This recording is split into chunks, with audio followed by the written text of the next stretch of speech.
The Senator, Blake Jordan, Book 1. Written by Ken Fite. Read for you by John Pirhalla.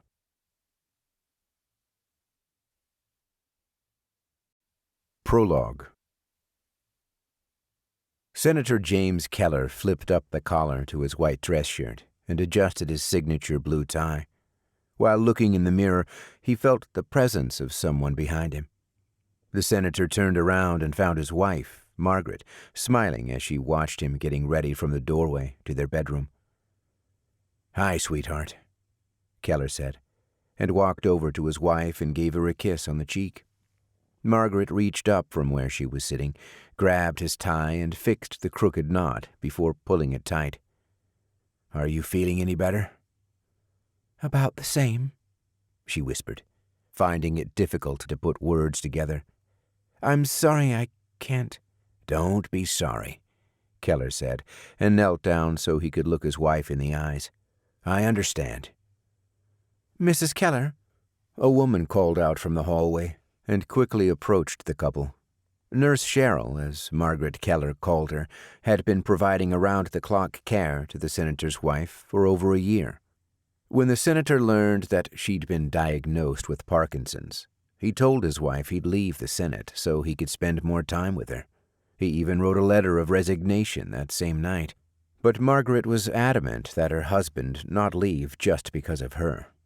The couple, who had been married for 32 years, rarely fought, but the afternoon they returned to their home in the Chicago suburbs, confused and worried about the doctor's diagnosis. Emotions couldn't be held back. The senator woke up early the next morning and couldn't find the resignation letter or his wife. He finally found Margaret at the kitchen table with 2 steaming cups of coffee, wanting to talk. She explained that she'd taken the letter and promised to give it back when she needed him at her side. That was 2 years ago. When Nurse Cheryl arrived at the doorway to their bedroom, she offered a smile. "Mrs. Keller, dinner is ready, and I have the TV all set for you. We can watch together." The senator and his wife embraced while he was still knelt down next to her wheelchair, which Nurse Cheryl held onto. The wheelchair was new, a precaution. Margaret's illness was progressing, and her nurse thought it could help. "You look beautiful, sweetie," Keller said, as he stood and grabbed his suit jacket and smiled a gentle smile to his wife. She reached into the pocket of the robe she had draped over a blouse and slowly extended her hand to her husband. It shook slightly, and Keller steadied it with his left hand and took what she was offering him with his right. It was a fading Polaroid of Margaret from their first date. "What's this?" the senator asked, understanding what she had given him, but not why she had done it. "I'm sorry I can't be there for you tonight. But put that in your jacket, left side, closest to your heart." Senator Keller's eyes teared up, and he cleared his throat as he placed the picture inside his jacket. Nurse Cheryl pulled the wheelchair back. "Let's go eat, Mrs. Keller," who thought that was a fine idea. Keller left the bedroom and headed to the front of the house after he heard a knock at the door. He greeted the man and said goodbye to Margaret and Nurse Cheryl. "We'll be watching you on TV," the nurse said. Keller nodded and smiled after kissing his wife on the forehead and telling her that he loved her. "Thank you," Margaret said to her nurse as soon as her husband left, showing her appreciation for helping her appear stronger than she really was. "I can't remember where he's going. Please tell me again." Nurse Cheryl smiled. "To accept the nomination for President of the United States."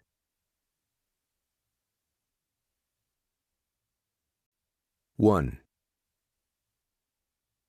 45 minutes before midnight, Victor Perez left his apartment and walked out onto the streets of Chicago, determined to change the course of history. He boarded the Red Line and took it south to Jackson. He then took the Blue Line to the medical district and walked the rest of the way to work. It was cooler than usual in late August, with temps in the upper 50s. At midnight, this was not an area where you'd want to find yourself walking the streets of Chicago alone. There were cars that drove the streets slowly, like they were casing one of the houses on Jackson or Adams.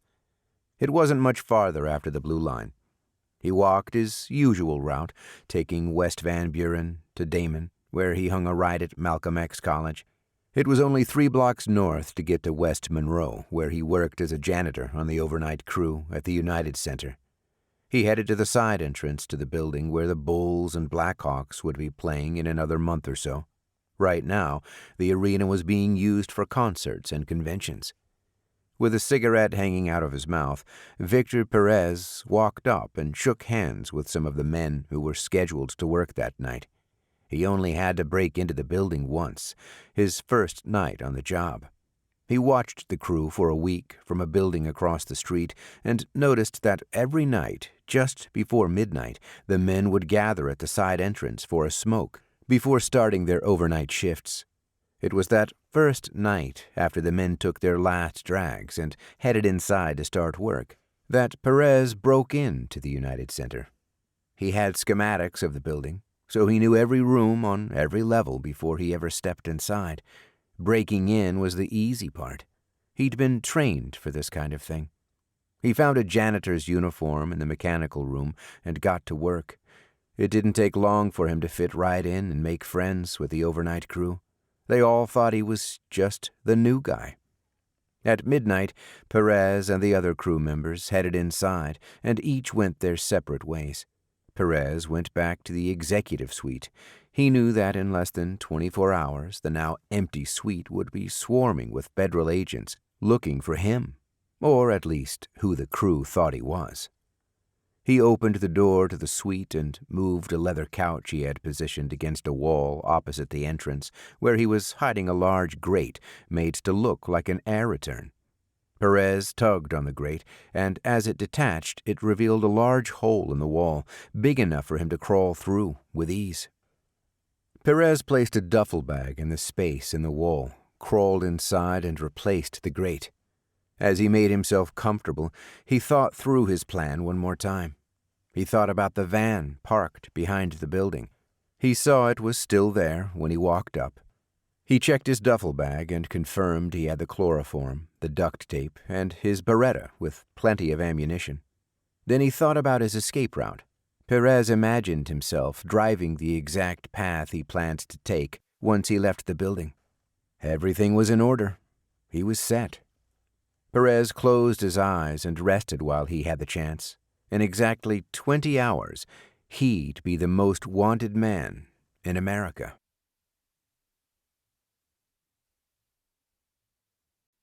Two. My name is Blake Jordan, Special Agent in charge of the DDC Chicago field office. I arrived at the United Center around 7 o'clock with my partner, Jamie Davis. She was new to the Department of Domestic Counterterrorism, an FBI reject. That was why I hired her.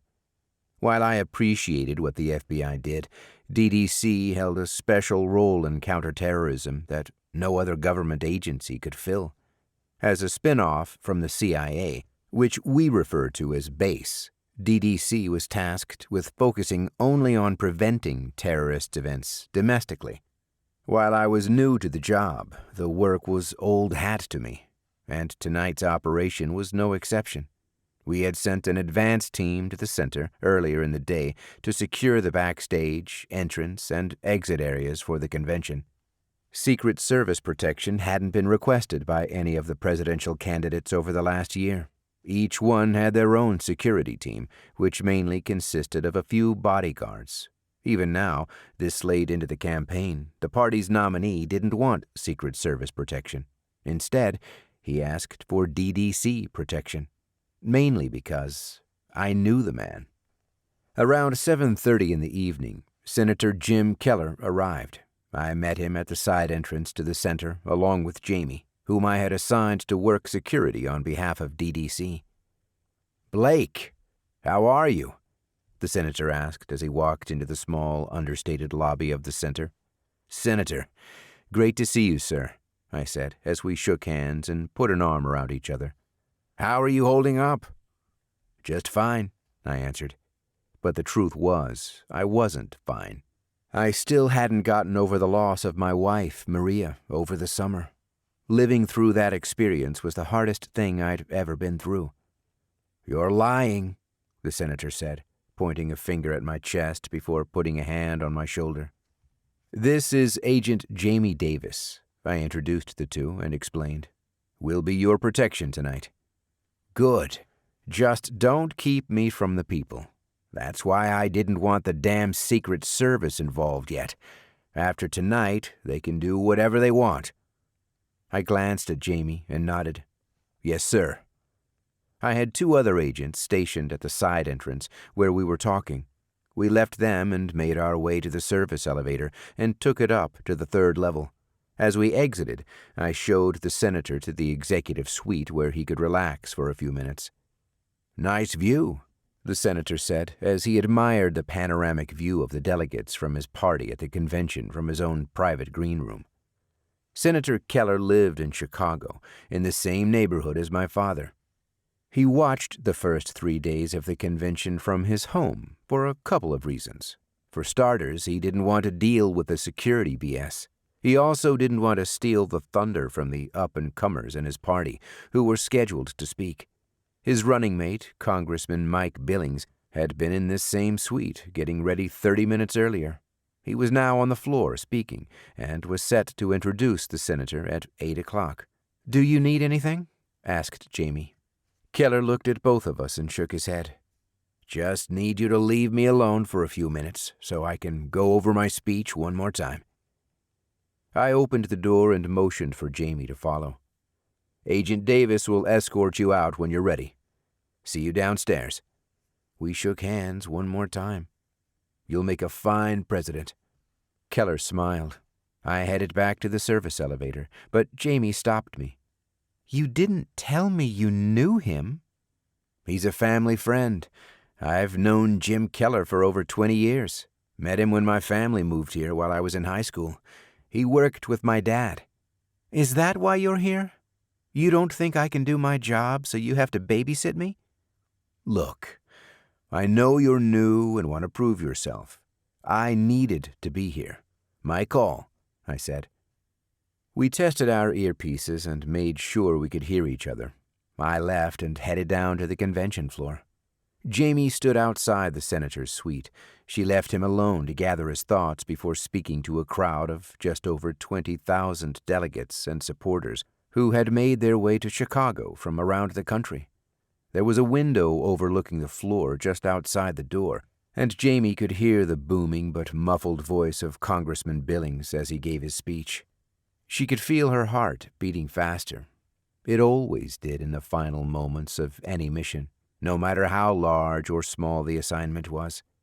In 15 minutes, Senator James Keller would receive his party's nomination for President of the United States.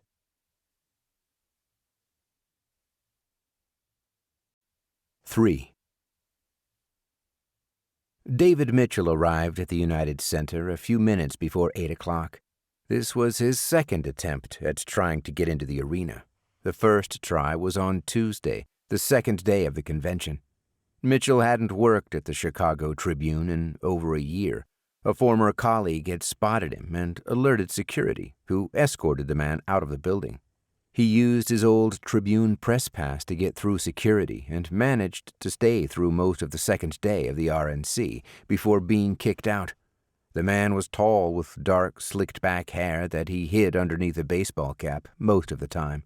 But tonight, David Mitchell wore a suit and tie to try to blend in with the other reporters at the center. He'd been fired last summer after embellishing many of the stories that he wrote. The interesting thing was that David Mitchell was a brilliant writer and a master storyteller. His pieces were fascinating to read on their own and didn't need embellishment. It started out small, but over time, Mitchell got cocky and was eventually exposed. After David Mitchell lost his job, he started his own website. A cross between HuffPo and the Drudge Report. It became a huge success after he exposed the rampant crony capitalism between many Chicago area businesses and government officials. Now he had something on Congressman Billings and was hoping to find a way to confront him. It didn't take much these days to get a politician talking and then use the audio against them to sway the public's opinion. That seemed to be the playbook to go by these days if you wanted to keep the other party from getting into office. Mitchell walked up to the front entrance of the United Center. Being the fourth and final night of the convention, just minutes before Senator Keller would be speaking, he knew this would be his best shot at getting in to catch up with Billings as he got off stage, while all eyes would be on Keller. David Mitchell approached security and presented his credentials. He noticed it was different personnel than had escorted him out of the building 2 nights prior. "Press pass?" asked a man with security written in white across the black shirt he wore. A second man stood next to him, arms crossed, looking Mitchell over. Both men were off-duty police officers working the event to make a few extra bucks. "I'm with the Tribune," Mitchell said as he handed over the press pass. He spoke confidently. Although the credentials were no longer valid, they weren't counterfeit, which he thought would be the first thing security would be looking for. He also knew from prior experience that being confident could get you a long way and take you down paths where you didn't really belong. He once walked right past security to watch a Cubs game at Wrigley Field by wearing dark sunglasses, pretending to be talking on a cell phone, and wearing a lanyard with a Cubs logo on it, just for the thrill of doing it, and for the practice. The off-duty cop inspected the press pass for a few seconds and asked Mitchell for his driver's license. The other officer stepped away and spoke into a walkie-talkie. Just as the first officer was handing the press pass and license back to Mitchell and about to let him through, the second cop returned. "I don't think so," he said. "What's the problem?" Mitchell asked, feigning ignorance. "I recognized your name. You're David Mitchell, and you don't work at the Tribune. You were escorted out on Tuesday." Mitchell grabbed his license, but the first officer held on to the press pass. "Look, I work for myself now. I run a news website that gets even more traffic than the Tribune. I deserve to be here." The second officer reached for his radio and said, "Either leave now or you'll be arrested for trespassing." Mitchell left and walked out into the massive parking area surrounding the United Center. He followed the path back to where he had parked his blue motorcycle. The bike was parked behind a large Chevy Suburban. As he approached, he noticed that he could see the side entrance to the building from where he was and saw there were 2 officers just inside. Mitchell climbed onto his bike and sat there for a few minutes, trying to figure out his next move.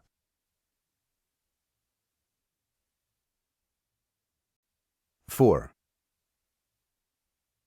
From the moment Victor Perez climbed through the opening he'd carved in the wall, he knew this operation would require a great deal of patience, but staying still without making a sound for 20 hours straight was nothing compared to the things he had been through in a prior life, one where he'd protect senators instead of kidnap them.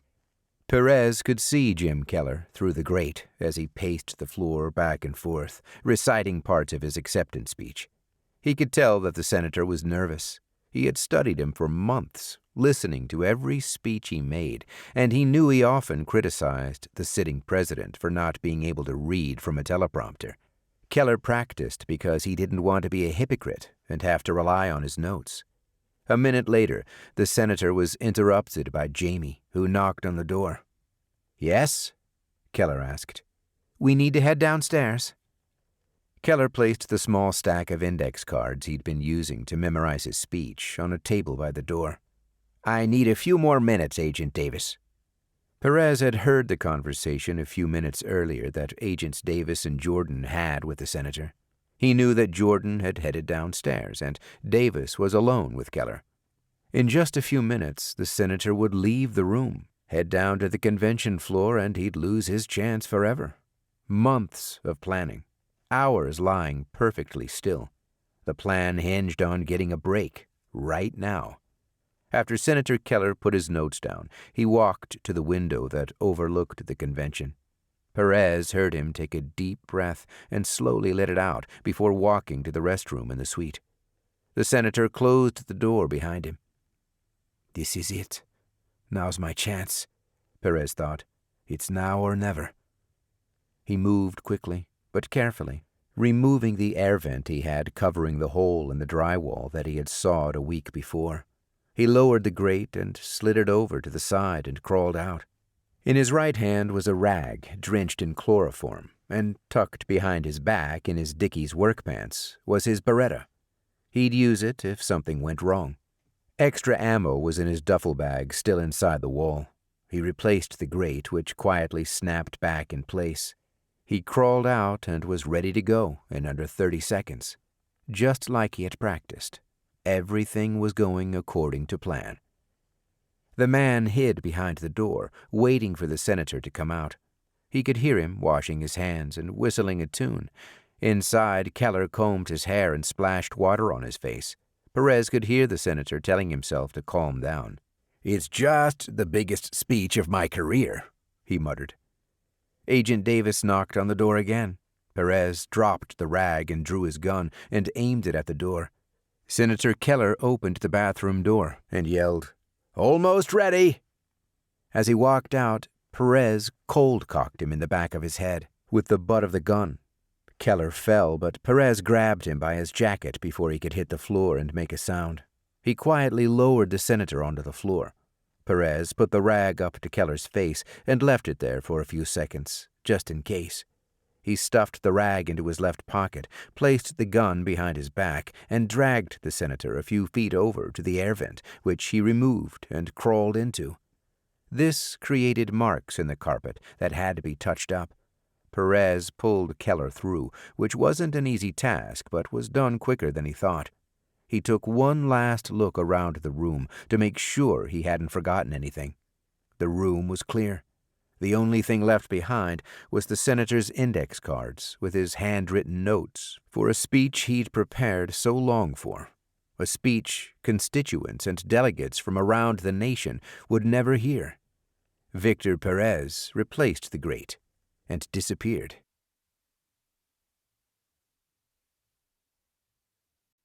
"5. I finished securing the path that the senator would soon be walking. I had decided earlier in the day that I'd assign Davis to stay with Keller so I could focus on making sure he'd be safe as he traveled to the floor to speak to the crowd and also to all of America, as every major news network was covering the event. There was always a risk in speaking at a venue this large, but securing the backstage area wasn't too difficult. I walked the path the senator would take from his suite to the stage, where he'd soon be speaking. Jamie would be responsible for getting the senator to me, and I'd take it from there.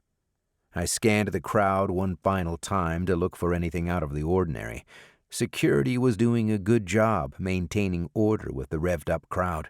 I was just about ready for Jamie to bring Keller down. At 5 minutes to 8, I put a hand up to my ear and radioed Agent Davis. "Is the senator ready?" I asked. A few seconds later, she responded. "He wanted a few more minutes." "The senator doesn't have a few minutes. He's supposed to start at 8. He should be here already. You need to move now." I stood to the side of the stage where I could see Congressman Billings wrapping up his speech. I was positioned in a way that the crowd and media couldn't see me well, but I could see them. Standard protocol. I continued to scan the crowd, especially the first few rows, looking for anything unusual. Agent Davis knocked on the door. "Senator, it's time," she said. There was no response. "Senator Keller, we need to go now, sir," Jamie said, and knocked on the door again. He didn't respond. I heard Jamie's voice through my earpiece. She was trying to tell me something, but I couldn't understand what she said. The speech Billings was giving was almost over. In his usual style, he got more passionate and progressively louder near the end. The congressman was being interrupted in between what seemed like every point he made by cheers from the crowd, which made it extremely difficult to hear anything. "I did not copy," I yelled into the earpiece. I had already started walking back, hoping to be able to hear better, although the congressman's voice echoed everywhere. There seemed to be nowhere to escape to where I'd be able to hear any better than I was right now. Still, I headed closer to Jamie. "He's not responding, Blake," Jamie yelled. That time she came in loud and clear. I walked faster as I arrived at the service elevator. There were escalators and stairs at the United Center, but neither would take me as close to Keller's suite as the elevator. "What do you mean he's not responding?" "He's not responding," said Jamie, "and the door is locked." "Kick it in!" I yelled as the elevator doors closed. There was a blackout period of about 20 seconds during the ride up to the 3rd floor when I lost contact with Jamie. No matter what federal agency you worked in, you still had to deal with outdated equipment, like earpieces that don't work in elevators. I drew my gun and aimed it at the elevator doors. 20 seconds doesn't seem like a long time, but I still managed to have a lot of thoughts during the short trip. Why is the senator not responding? Why didn't I stay with him and send Jamie to secure the floor? Billings finished his speech. I heard the crowd go wild, although the sound was muted inside the elevator. The backdrop of noise added to the confusion of the situation. I tried to stay focused on getting to Keller. When I arrived at the 3rd level, the elevator doors opened and I moved as fast as I could toward the executive suite. I turned a corner and saw Jamie inside the suite, also with her gun drawn. I stepped through the busted door. I watched as Jamie's eyes looked everywhere. I could tell she was just as confused about what was happening as I was. It didn't make sense. How could a man disappear without a trace? "Where is he?" "I don't know," Jamie replied. Her voice trembled as she spoke. "He's gone."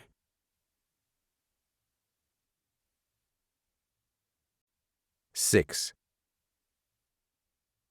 At first glance, the room seemed spotless. A television hung adjacent to a wall of glass that overlooked the entire convention floor.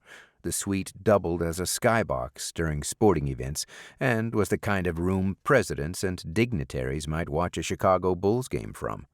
The TV was on mute, but set to one of the major news channels covering the speeches at the convention. It was surreal watching live coverage of an event I could see taking place from a window just a few feet away. For a moment, a thought flashed across my mind. The media will be all over this very soon if Senator Keller really is missing. "Are you sure he didn't leave? You were here the whole time?" I asked. "The whole time. I never stepped away." Jamie walked over to a table by the door, picked up a stack of index cards, and put them back down. There were no other exits, absolutely no way out. "Blake!" I turned around and saw Jamie crouched on the floor. I walked over and joined her. She pointed at 3 tiny red spots on the cream-colored carpet in the center of the room, and I brushed my fingers across them. They smeared. "It's fresh," I said, and immediately stood and looked around the room. Just then, the air conditioner kicked on. I was sweating, and a few seconds after I heard the click of the thermostat, I could feel the cool air blowing on me. Although it was starting to get cold outside, inside the arena and even in the suites it got rather warm. I noticed the air return, and for some reason I walked over to it. I placed my hand over the grill, expecting to feel the pull of air being sucked in, but I felt nothing. Part of me thought that any second now I'd feel something, but as I stood there my eyes focused on something else. Another air return across the room. Jamie saw what I was looking at. She walked over and put her hand on the grill. "I feel something, Blake." I bent down and grabbed the vent with both hands and pulled. It came right off, and I was shocked to find a large hole that led to a long open space. I put my hand up to my ear. "This is Jordan. I need all exits on lockdown. Do you copy?"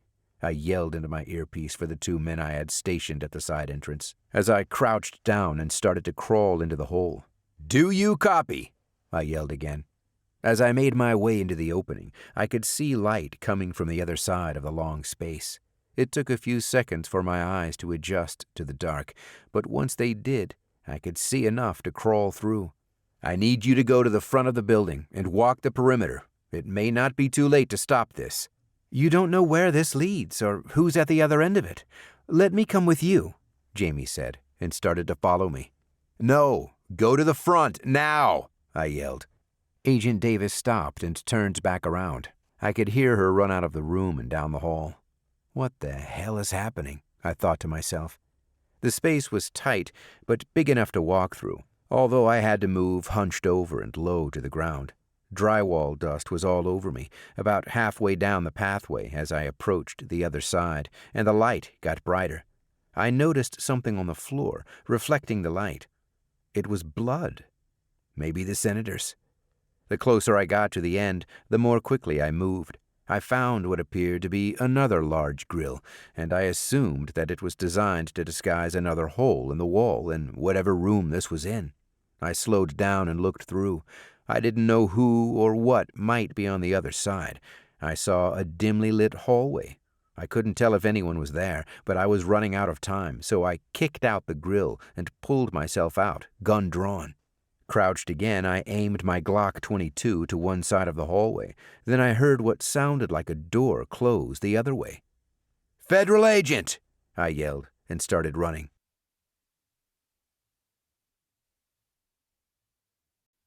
Seven.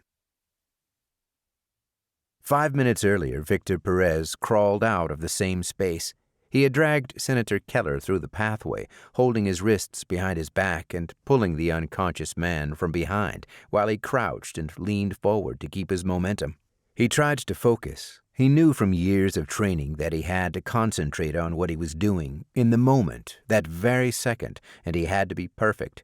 One little slip-up, one small mistake, could set off a chain of events and alter the trajectory of his plan. Perez reached the end of the pathway that didn't exist just a week earlier.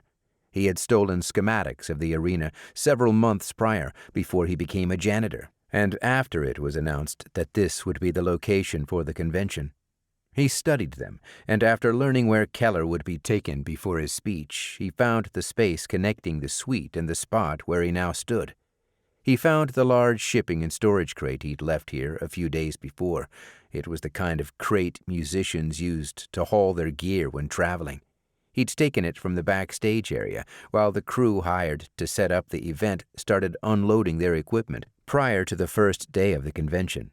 An hour ago, just before he expected the senator to arrive at the suite, he had checked on the crate to make sure it was still in place and hadn't been moved by anyone. The crate had black ABS paneling, chrome-plated handles, and butterfly latches to keep its contents secure. It also had 4 wheels, which Victor Perez locked before positioning the crate just underneath the pathway's exit so he could more easily pull the senator out and deposit his body inside. At 180 pounds, Jim Keller was not a large man. The 59-year-old former SEAL had been in politics for 10 years now. Once a SEAL, always a SEAL, as they say. The senator was still sharp as a tack, but surely wasn't expecting to be cold-cocked in the back of the head and stuffed inside a box. But pulling the senator from the end of the pathway Perez had created took a lot out of him. He closed the lid of the crate and secured the 2 butterfly latches in place before pulling his duffel bag strap over his head and securing it on his shoulder. Then he replaced the air returns grill. Although the hallway was rarely used, usually only in emergencies, he didn't want to make a careless mistake if he didn't have to. He snapped all 4 wheels to unlock them, freeing up the crate to be pushed easily from behind.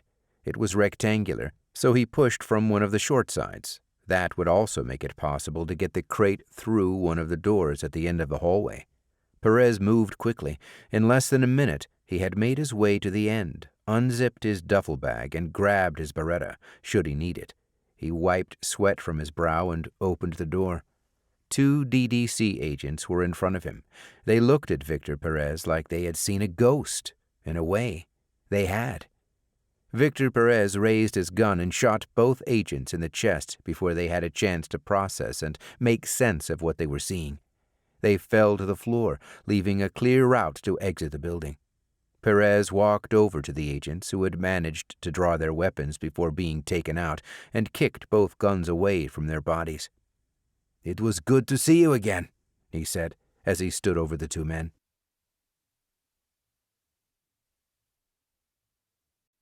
8. Agent Davis moved through the packed convention floor. It was the most direct path to the front of the arena, and the path she had to take if she was going to have a chance at stopping what appeared to be a kidnapping. Her gun was holstered inside a black jacket she kept unbuttoned over a white shirt, which she tucked into black pants. The outfit looked like something out of an Ann Taylor catalog.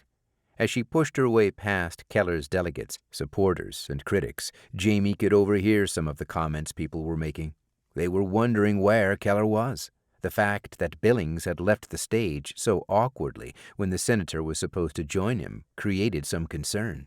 She thought about announcing that she was a federal agent and demanding the people in the crowd to get out of her way.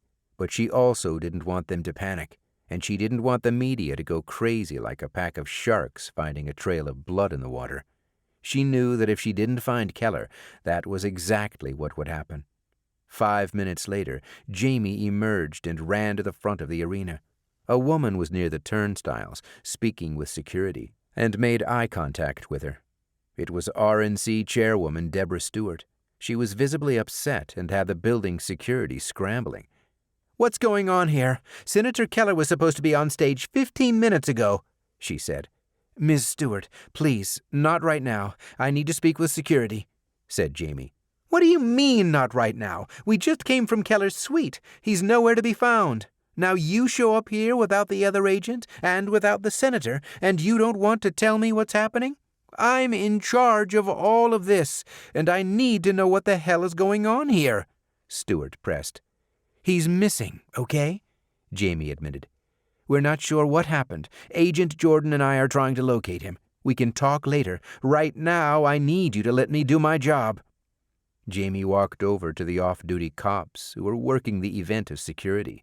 They were huddled together and discussing the situation, as Deborah Stewart had already told them she couldn't find the senator anywhere. Music began to blare from the stage, and the crowd started to roar, believing it meant they were moments away from seeing their presidential nominee walk on stage. Jamie turned around and saw smiles come to what were previously concerned faces. Many began to clap along with the beat. 4 days had all led up to this moment. Or so they thought. The reality was that someone had asked for filler music to be played while they figured out what was happening. Jamie was somewhat relieved, knowing the music would buy some time. She wondered what the cable news talking heads were saying. 3 more men walked up to the two huddled together and joined the conversation. Jamie flashed her badge as she approached. Chairwoman Stewart stayed where she was and made a call with her cell phone. "Is it true? About Keller?" one of the men asked. "Yes," Jamie admitted. "I need to know if you've seen anything out of the ordinary in the past few minutes." Her eyes jumped from face to face, desperately looking for any information they might have.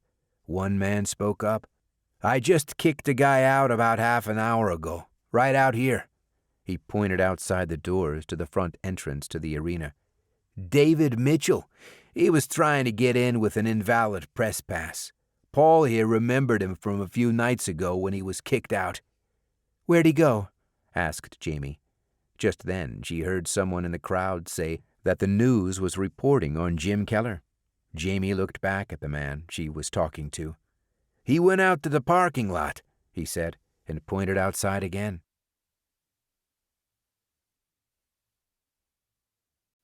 9. David Mitchell sat on his motorcycle and thought through his options. After being kicked out on the second night of the convention and not even making it past security tonight, he knew getting back into the United Center wouldn't be possible. He could see 2 officers at the side entrance from where he sat. For a moment he considered the possibility of getting past them. Not a chance, he thought. By now, all building security had surely been told about him trying to get inside. He wondered if there was another way he could get to Congressman Billings and confront him. He thought through the different scenarios in his head. He could try to catch him on his way to his car. He'd just get a no comment, or worse, completely ignored, he figured. But Mitchell had proof that Billings was involved with giving a local Chicago-based business tax breaks that were based solely on his friendship with the owner. He had the the complaints from similar businesses who had come to Mitchell last month, hoping he'd expose the congressman on his website. And Mitchell had hired a private investigator the last time the congressman was in town, who had captured pictures of Billings and the business owner dining at a high-end restaurant on Michigan Avenue. Mitchell's website had been a success. He'd broken a number of stories and made a name for himself, similar to the Drudge Report on the other side of the aisle. Independent journalism at its finest. No editors, no agendas, except for his own, maybe. David Mitchell had hoped that tonight would be his shot to finally break this story at the height of the congressman's career. Confronting him live, using a real-time video streaming app on his phone, TMZ style, and posting the footage on his website would have been so much more captivating than exposing the man through the written word. But it was looking like he had no other choice than to do just that. Right before Mitchell was about to start his bike, he heard a loud noise in the distance, near the arena. He snapped out of the funk he was slipping into and became fully present again. By instinct, he crouched while still sitting on his bike and positioned himself to be hidden behind the Chevy parked in front of him. What he saw next confused him. A man, a janitor, had busted through the exit, pushing a large black crate across the parking lot, and stopped behind a black Ford van that looked like something that might be used by a SWAT team. The windows were blacked out with dark tint, making it impossible to see inside. Mitchell watched through the clear windows of the Chevy, lifting his head just high enough to see what was happening. What is this guy doing? Is he running from someone? He soon had his answer. A body! He's pulling out a body from that crate. He watched as the janitor opened the two back doors of the van and pulled a gray-haired man in a business suit from the crate and pushed him inside the van. Mitchell thought the man looked like he was dead. Then he saw the janitor climb inside, holding something else in his hands. They're handcuffs. He watched the janitor cuff the man and climb out. The man lifted the crate and threw it in the back of the van before closing the doors and getting in. He pulled off so quickly his tires screeched for a moment, and it startled David Mitchell. Without hesitation, Mitchell started his bike and followed the van at a distance and kept his headlights off.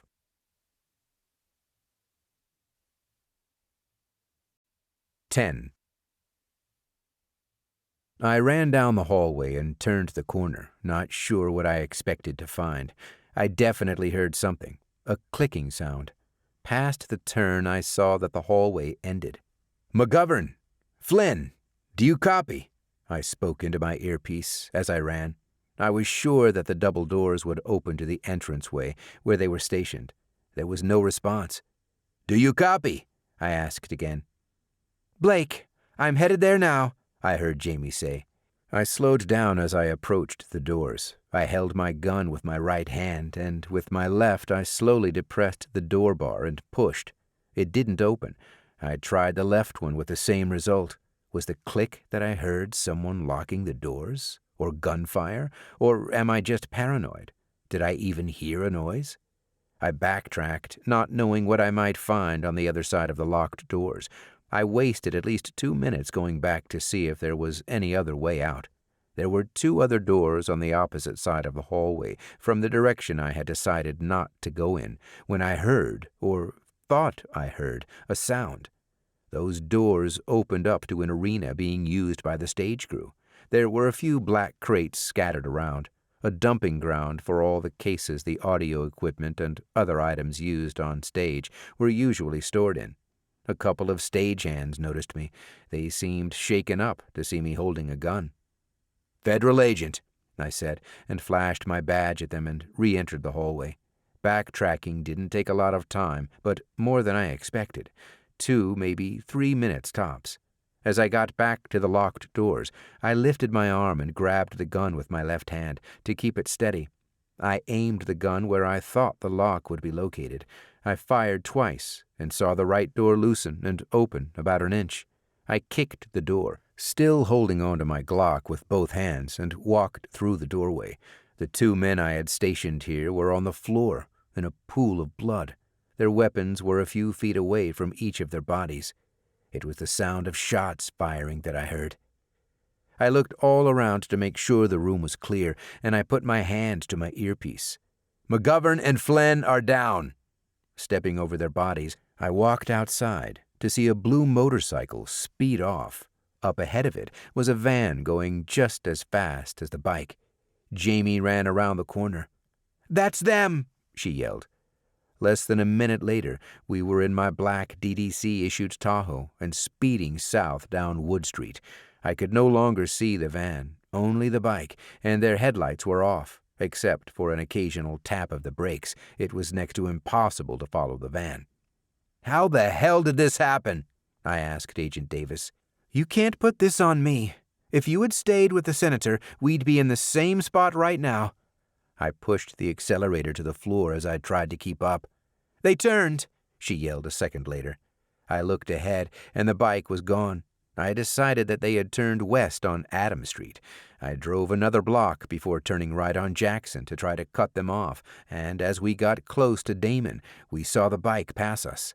I turned on my emergency lights, and it took a few seconds to get the traffic to stop for us as we squeezed through the cars traveling on both sides of the road at Jackson and Damon.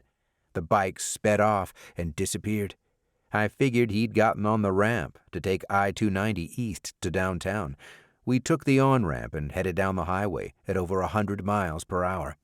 The roads were empty for a Thursday night, and we couldn't find the bike anywhere on the road.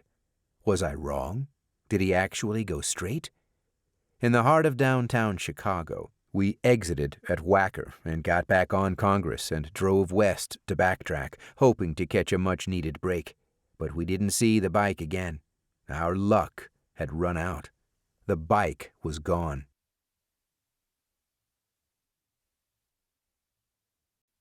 11. Speeding through the streets of southeast Chicago was not what David Mitchell had planned for tonight. The stories he'd written for the various news organizations he worked for over the last 9 years since graduating college had always been from the field, so being close to a story wasn't anything new. Although he took a lot of heat and ultimately got fired for embellishing many of his stories, like adding that gunshots rang out from a drive-by while interviewing a local business owner about nearby gang violence when that never actually happened. He wondered if anyone would even believe him about whatever it was that he was witnessing. After being busted for exaggerating the last story he'd written for the Tribune, he was given 15 minutes to pack up his things and was escorted out of the building. Being fired for lying was hard to make a comeback from. No other paper would touch him. He had no choice but to start his own news website. And that worked out perfectly fine for David Mitchell. It was all about him, anyway. He liked the attention his stories got him. He loved reading the emails and social media comments from his stories. He got a lot of hate mail, which he seemed to enjoy reading even more than his fan mail. For every hater, there's 1,000 fans out there that love me, he thought to himself. The van Mitchell was following slowed as they reached a run-down industrial part of Chicago's South Side. He created a buffer between the van carrying the body of the older man and himself. He didn't want to be seen or heard as they reached wherever it was they were going.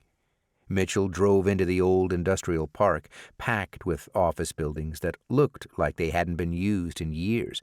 With the sun having set 2 hours earlier, it was hard to make out a lot of what he was seeing. But from the dark streets, he could tell this wasn't an area visited by very many people. Some of the buildings had driveways overgrown with grass or had junk cars parked in them. He looked at the road behind him to make sure nobody was following. He felt goosebumps on his skin underneath his leather jacket, and also felt the hair on the back of his neck stand on end. Just as Mitchell turned a corner, his cell phone rang. "This is Mitchell," he said, as he continued to follow the van from a safe distance. "David, it's John. Are you still at the United Center? Something's happened." "What do you mean something's happened?" David asked while trying to concentrate on the road. "Senator Keller never gave his speech. He was supposed to go on at 8 o'clock and never showed up." Mitchell didn't know what to say. "David? Did I lose you? the caller asked. "Let me call you back," David said, and hung up. He realized in that moment that the driver of the van he was following was a kidnapper, and the gray-haired man in the business suit was Senator James Keller, nominee for President of the United States. My God, Mitchell thought to himself as he drove on. He started to dial 911. I'll be a hero, he thought, as he envisioned his name all over the TV as the person who found and saved the kidnapped presidential nominee. Then other thoughts filled his head. Mitchell thought about what might happen if he called this in, and he wasn't credited as the person who found the senator. It would be better to break the story himself and drip the information slowly, revealing more details every few hours to drive traffic back to his website. Besides, he wasn't a fan of Keller's, or anything he or his party believed in. Let him suffer a little, he thought, and laughed to himself. David Mitchell was now in complete control of the biggest story of his life.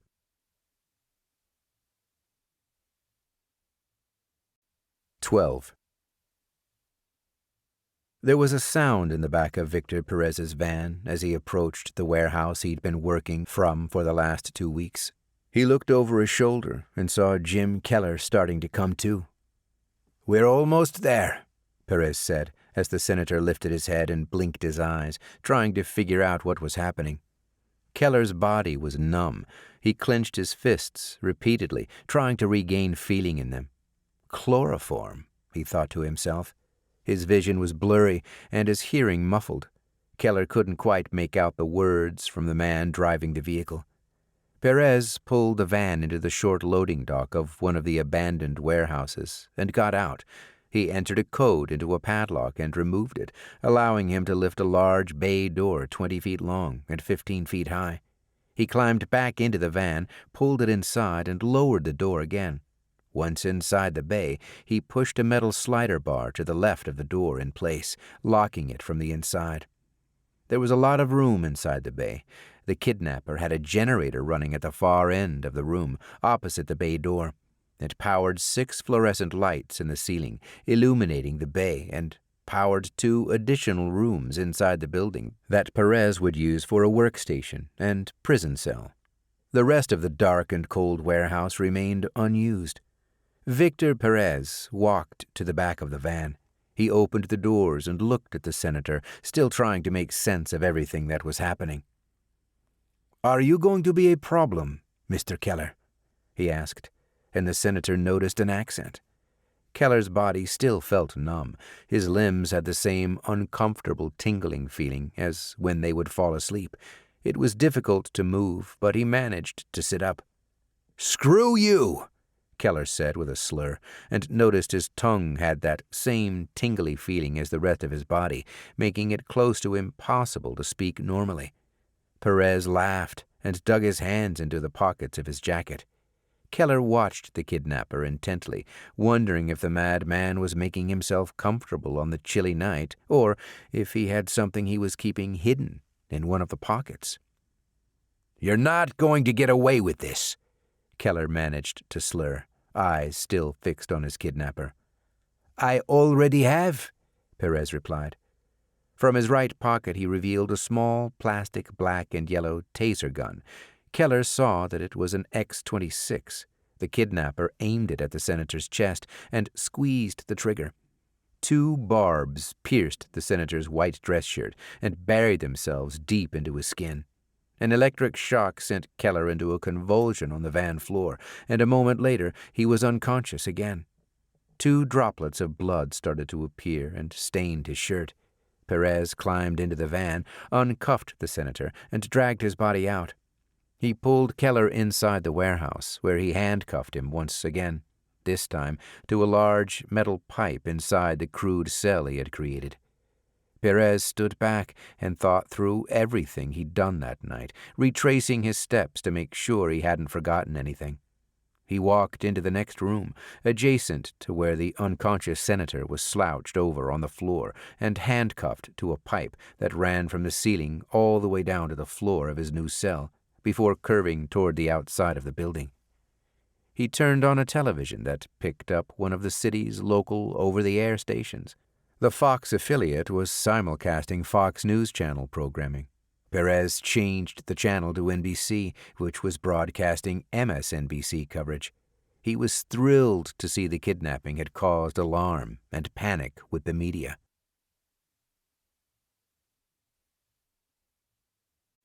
"13. It was a strange feeling to be following a kidnapper into an abandoned industrial park. Dangerous, even. But David Mitchell was desperate to prove his worth as a journalist. This was a story that could help him show the world just how great he really was. Mitchell had watched the black van turn one more time, traveling down what ended up being a dead-end street. As he got to the corner and made the realization, he turned his engine off and walked the bike down a side alley and hid it behind an old rusted dark green dumpster between two decaying buildings. As he walked back to the road with one streetlight illuminating the entire block, he heard what sounded like a garage door being pulled closed. Where'd that sound come from? He asked himself as he stood on the crumbling concrete in the middle of the dead-end road. Slowly, and ever so quietly, he inched his way past the buildings, looking for a sign, any sign that might give a clue for which one hid the van and the senator. Mitchell passed a few more brick buildings that looked like they might topple over should a strong wind pass through, and wondered to himself how the entire area had become so run down.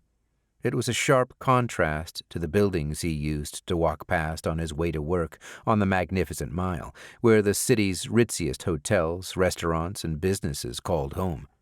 The temperature started to drop more rapidly after nightfall. David Mitchell's heart pounded in his chest, and he could hear the beating in his ears. The last time he was this on edge, he'd been out on assignment for an article he was trying to write on gang violence. He had spent a day on the south side of the city, where the King Cobras and the City Boys ruled the streets whenever the cops were out of sight. After walking the streets for an hour, he entered a diner to find some breakfast and also found his story. Two City Boys walked in and pulled a gun on the cashier of the eatery near Evergreen Park. The thug aimed the weapon around the room and looked about as scared as Mitchell. He had a way of finding himself in the middle of every story, but always had to take things to the next level by adding unnecessary embellishments. In the gang article, he wrote that the older city boy had roughed him up, when in reality he had remained quiet, arms folded and stone-faced the entire time. Even now, he thought about the best way to break this story. It needed to be done with flair. When Mitchell got to the last warehouse on the right side of the road, he stopped. A faint groaning sound came from the building marked 2300. He walked up the loading dock and put an ear to the bay door. The groaning stopped, but was replaced by a dragging sound. A moment later, it was gone. He stayed, listening, hoping to hear more, but the sounds had left as quickly as they had come and were replaced by a cold wind that was growing stronger by the minute. I found him, he thought, and walked back to his bike, still tucked away behind the green dumpster, where he had hidden it just 5 minutes earlier. He pushed the heavy motorcycle down the alley, out onto the street, and steered it back to the main road that brought him there before climbing back on and starting it. David Mitchell picked up speed as he bolted out of the battered mess of buildings, but was careful not to rev his engine more than necessary. He didn't want to scare off the kidnapper before he could get back to his bachelor pad apartment in the Gold Coast district and write the biggest story of his life.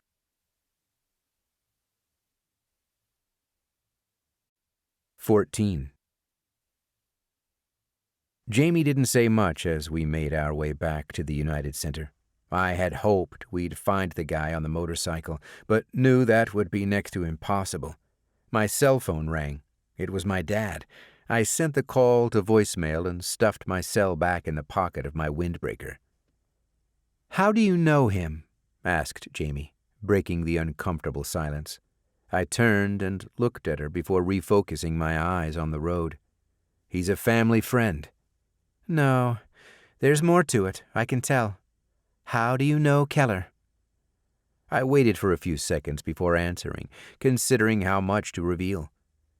Keller and my dad worked together at the Chicago ATF field office. They met after my family moved here the summer before my senior year in high school. Our families have known each other for a long time. "Where'd you move from?" she asked. Oklahoma. "Never would have guessed that. Why Chicago?" "Timothy McVeigh," I answered, and looked back over to Jamie, who didn't respond. Before being relocated to the Chicago office, my dad worked out of the Murrah Federal Building in Oklahoma City. I was a junior in high school, and one day, right before the end of the semester, I got to school and realized I'd forgotten my football jersey at home and needed it for practice. It was just past 8, and I figured my dad would still be home, so I called him. He said he'd bring it by before work. "What happened?" I met him out front, and he dropped off the jersey just before 9. I found out a few minutes later that the building had been bombed. Jamie was still looking at me. "I'm so sorry." He was fine, Jamie. My dad was still on the road when McVeigh bombed the place. She was quiet for several seconds. "Then what happened?" I shrugged in the dark. We left. My dad was transferred to the Chicago office, so we moved the summer before my senior year. That's where he met Jim Keller, another agent out of Chicago. Their offices were next to each other. They became good friends. That's when everything changed. Up until then, I wasn't sure what I'd do after graduation. After that summer when the fog lifted and I saw true evil for the first time in my life, I decided after I graduated that next year I'd join the military. I wanted to be a SEAL. "And that's what you did," Jamie said. "I see you've done your homework." It was all I thought about. My dad knew that his buddy, Keller, was a SEAL before joining the ATF, so he asked him for advice on what his kid could do. Our families had become good friends over that summer. We lived close to each other, and we had them over all the time. They did the same. Keller knew me. I was young, but he knew I was serious. Keller was also getting ready to retire from the agency the following year and run for office, so he made a deal with my dad. He said if my dad would help with his campaign for Senate, Keller would train me.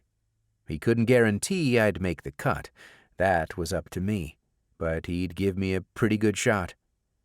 I turned right on Damon and headed north. We were almost back at the arena. Had to be at his house every day at 4 o'clock in the morning for a year. He had me swimming, running, weightlifting. He trained me in basic combat. Gave me a head start before I even enlisted. I owe him a lot. "So that's why you're here. I was wondering why the head of the Chicago division of DDC would be out in the field. That's not how it usually works. You're beyond doing field work now. You don't need to be here." It might not be the norm, but it's how I do things. If I think I need to be in the field, I'm going to be there, in case something goes wrong.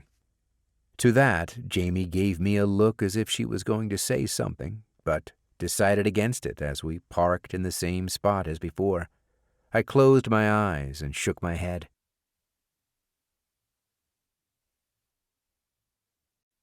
15. Inside the dark, cold, and dingy warehouse, Senator Keller woke up to find himself handcuffed to what he thought was an old sewer line. He grabbed the metal pipe with both hands and pulled as hard as he could. It didn't budge at all. He looked up and saw the pipe appear from somewhere in the rafters of the ceiling, beyond where the dim light inside the room that the kidnapper had set up to illuminate the small area where he was sitting. Keller realized the pipe wasn't going to budge, no matter what he did. The senator's vision and hearing were starting to improve as the effects of the chloroform wore off. He felt pain in his chest and looked down and found a small blood stain on his white dress shirt. Suddenly, he remembered a blurry vision of the taser being aimed at him by a man wearing a ski mask, a thought that had somehow escaped him. He thought for a few minutes about his kidnapping. What is he planning on doing to me? Keller looked around the room, scanning his environment, as he'd been trained to do many years ago. "Someone's watching me," he thought to himself after feeling like eyes were upon him, but dismissed the thought as quickly as it had come. He couldn't see anyone. Maybe there was a hidden camera set up by the kidnapper, but he couldn't be sure. Keller's cell was being lit by a battery-powered lantern, the kind a parent might bring to his kid's Cub Scout camping trip to light the campground. A moment later, the kidnapper walked in from the adjacent room, which was also illuminated from what Keller figured was another lantern, although he couldn't see because of the wall he was secured to. "Make yourself at home, Mr. Keller," the man said. His voice was gruff and unnatural, almost like he was trying not to sound like himself. The kidnapper walked closer to the senator and stepped in front of the light coming from the lantern, a light so bright it had been almost blinding to him. Keller saw that the kidnapper was still wearing a black ski mask. Even if he hadn't been wearing a mask, it would have been hard to see much of anything with the light to the kidnapper's back and Keller's current state. Keller could hardly remember the ride to wherever he was or how he even got in his cell. It was as if he had a collection of fuzzy memories that he needed to piece together, like trying to complete a jigsaw puzzle without knowing what image the puzzle pieces were all supposed to make once connected. "Why am I here?" asked Keller, his words less slurred than before, but still not as sharp as they could be. "What do you think you're going to get from taking me?" The kidnapper laughed to himself, barely audible to the senator. "It's not always about you, Mr. Keller," the kidnapper said, and paced the floor back and forth, causing the bright light from the lantern to force the senator to close his eyes, to keep from being blinded every few seconds. "What the hell is that supposed to mean? You kidnapped a nominee for President of the United States. Of course it's about me," Keller said in a condescending tone. "I suppose, in a way, it is about you. You play a critical role in the plan." "What plan?" "I made the point I wanted to make, and in the next day or two I'll be driving that point home. Sleep well, Mr. Keller." The kidnapper walked away and re-entered the next room. "What's with the mask?" Keller shouted, but there was no response. Keller thought about the reasons why the man might be wearing a mask. He didn't want to be famous, he figured, otherwise he wouldn't be hiding. Is he wearing it in case he has to escape, so I won't be able to identify him? Keller thought to himself. Then a more chilling thought entered the senator's mind. Would I recognize his face? Do I know this man?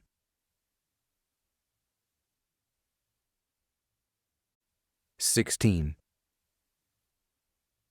Once David Mitchell found his way out of the industrial park and was sure he was far enough out of earshot from the run-down and abandoned warehouse he had followed the kidnapper to, he dropped a gear and twisted the throttle. That helped increase his bike's RPMs, so it was more powerful and quicker at the already high speeds. The bike jerked. It felt like someone had kicked him in the back.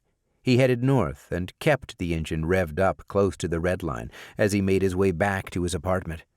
It was starting to get late, and Mitchell was sure that the sounds of his bike roaring through the back streets and residential neighborhoods of McKinley Park and Bridgeport would wake up any children trying to fall asleep and aggravate their parents.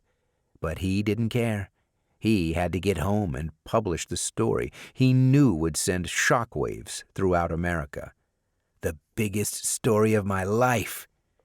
As he arrived at his Gold Coast apartment building on Wells Street, a 20-minute drive he'd been able to navigate in just 10 minutes, David Mitchell parked his bike. Then he jogged inside and entered the elevator. He punched the button for the 3rd floor and impatiently punched it a few more times before the elevator doors finally closed. When he made it to his floor, Mitchell exited the elevator quickly, just as the doors were opening without caring if anyone had been waiting to enter on the other side. He walked down the ritzy hallway of the 70-year-old building, kept in pristine condition. Once, as a reporter for the Tribune, he had visited the Gold Coast area while on assignment to write a story about the 10 wealthiest neighborhoods in Chicago. The Gold Coast was at the top of the list, with a mean household income at just over $150,000 a year. He was new to the Chicago area, and it was one of the first articles he wrote. After visiting the neighborhood, he became determined to live there somehow. When Mitchell was fired from the Tribune and struck out on his own, the news website he created took off and started receiving just over 1,000 visits a day. To his surprise, it generated enough revenue from ads that he was able to pay the $675 monthly rent for his loft in North Lawndale. Now he received that many visits in an hour and made from ad revenue in 1 month working for himself what he used to make in a year working at the world's greatest newspaper, and moved to the ritzy neighborhood to show the world and himself that, despite being fired from his dream job, he still made it. He opened the door and flipped on the light. It was an open-plan apartment with very few internal dividing walls, except for the office and bedroom. He had wood floors, recessed lights in the ceiling, and furniture that had been chosen by an interior decorator he had hired when he first moved in. It looked like the kind of apartment that might be owned by a movie star or an athlete. In some ways, he still acted like a kid. Empty pizza boxes were stacked on the granite countertop in the kitchen, and a Sony PlayStation was hooked up to his big-screen TV with controllers and empty bags of potato chips sprawled out on his coffee table. Despite success, some things never changed. Mitchell walked into his office and moved the mouse to wake up his laptop. 3 additional monitor screens illuminated and displayed a number of news websites, the competition he monitored each day. He hit refresh on all of them and waited patiently for each individual page to load to find out what they had reported about the kidnapping.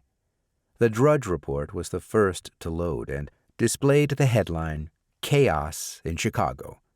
Next, HuffPo loaded and revealed their headline about the story, "Senator Delayed." "What?" Mitchell said, and clicked on the links to read the stories. They were written quickly with a lot of spelling mistakes and bad grammar, which he knew meant they had been published without going through the hands of an editor. But the content, they didn't say that the senator had been kidnapped, only that he was delayed. He quickly skimmed through a few more stories on other news websites, and they all had the same spin. Keller was delayed because of traffic. David Mitchell smiled. He drafted a new post on his blog and titled it, "Senator Keller, Kidnapped in Chicago, Developing," and hit publish.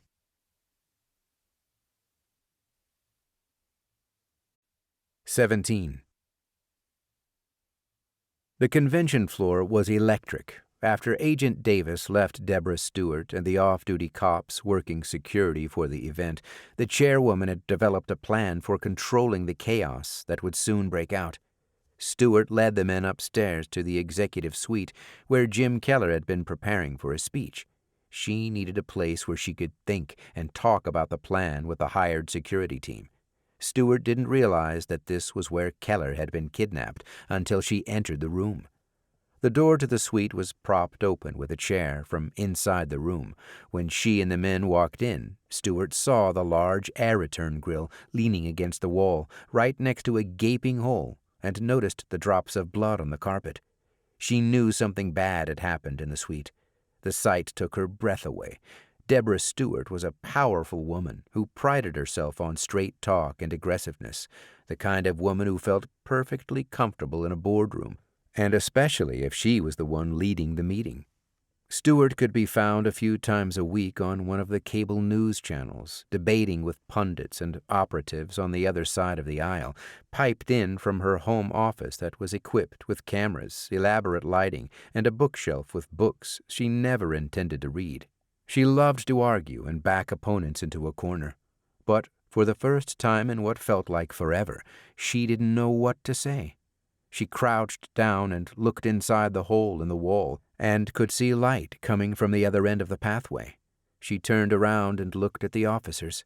One of them spoke up, standing in for the chairwoman, who needed a moment to compose herself.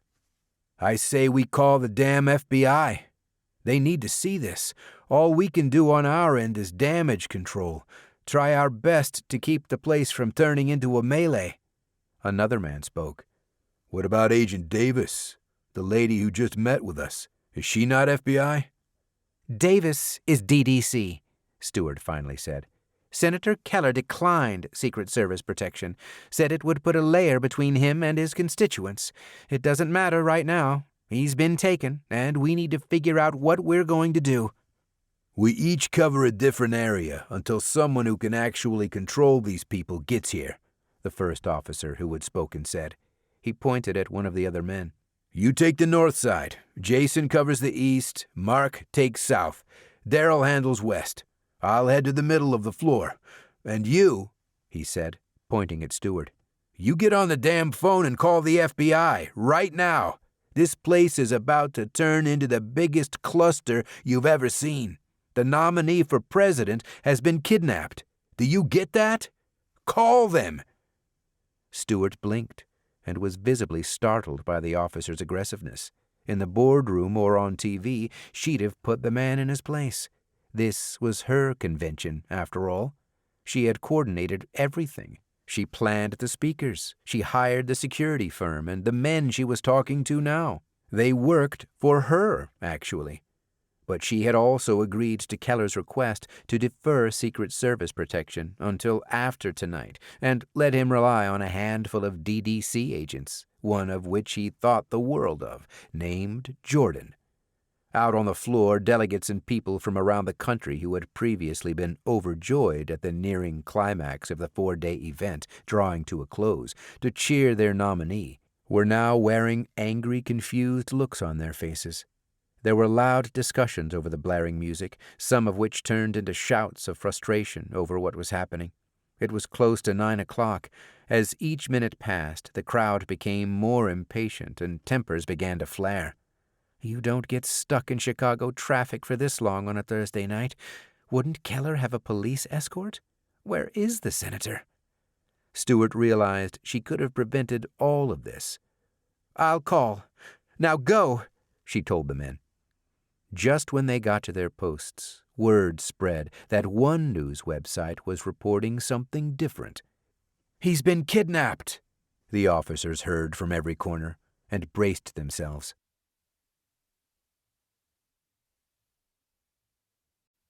18.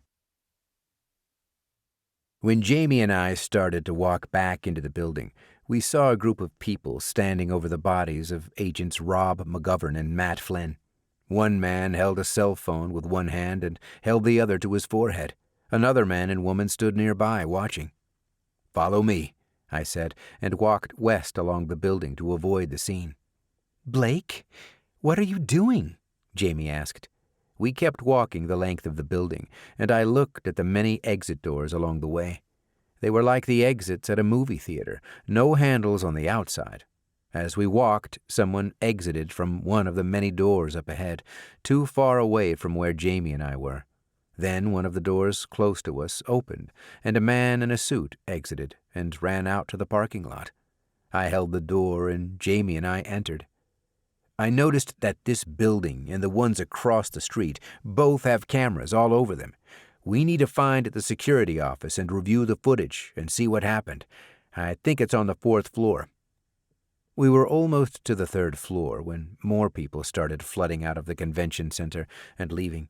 We could hear shouting over the music. Jamie and I stopped and looked at each other. They know, Blake. We kept moving, and when we arrived at the 4th floor, we jogged down the labyrinth of hallways. I kept one hand on my Glock, not knowing what to expect, and still trying to make sense of the whole thing. I found the security office I had passed earlier in the evening and tried to open the door. It was locked. Through the window, Jamie and I could see a man in his early 20s wearing a blue blazer. He walked toward us and stopped at the door.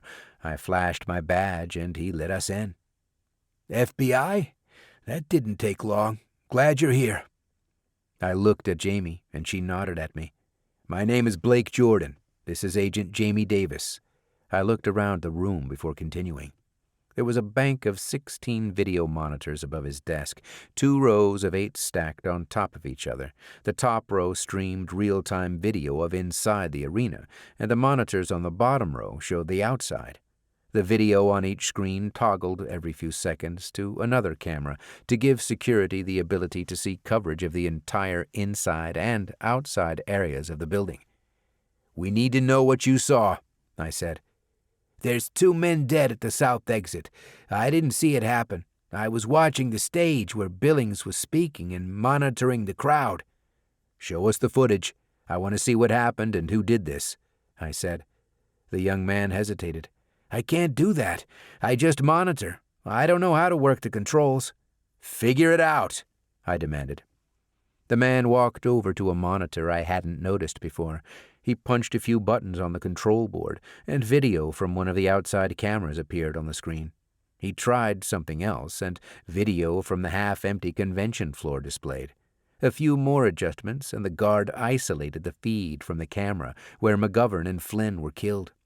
It showed the men on the floor, the 3 onlookers, as well as paramedics and 2 police officers, who I assumed were called by the man on the cell phone when he discovered the bodies. "I need you to rewind it," I said, while Jamie and I stood behind the security guard. His shaking hands flipped switches and punched a few more buttons. The video stood still, then started to rewind. 30 seconds later, we saw the 2 agents talking with each other. "Play it from there," I said to the man. We watched McGovern and Flynn talking to each other and then stop when a janitor entered the room. He walked in backwards, pulling a large crate inside with him. Once he got through the door, he turned around. The agents looked at each other like they were confused by what they were seeing. Then the janitor pulled out a firearm and gunned them down. "Stop the tape," I said. Jamie and I looked at the man on the still frame of the video footage. The image was too grainy for us to see the face clearly. A few seconds later, Jamie put her hand on my back and pointed at one of the monitors. "Blake, they're here."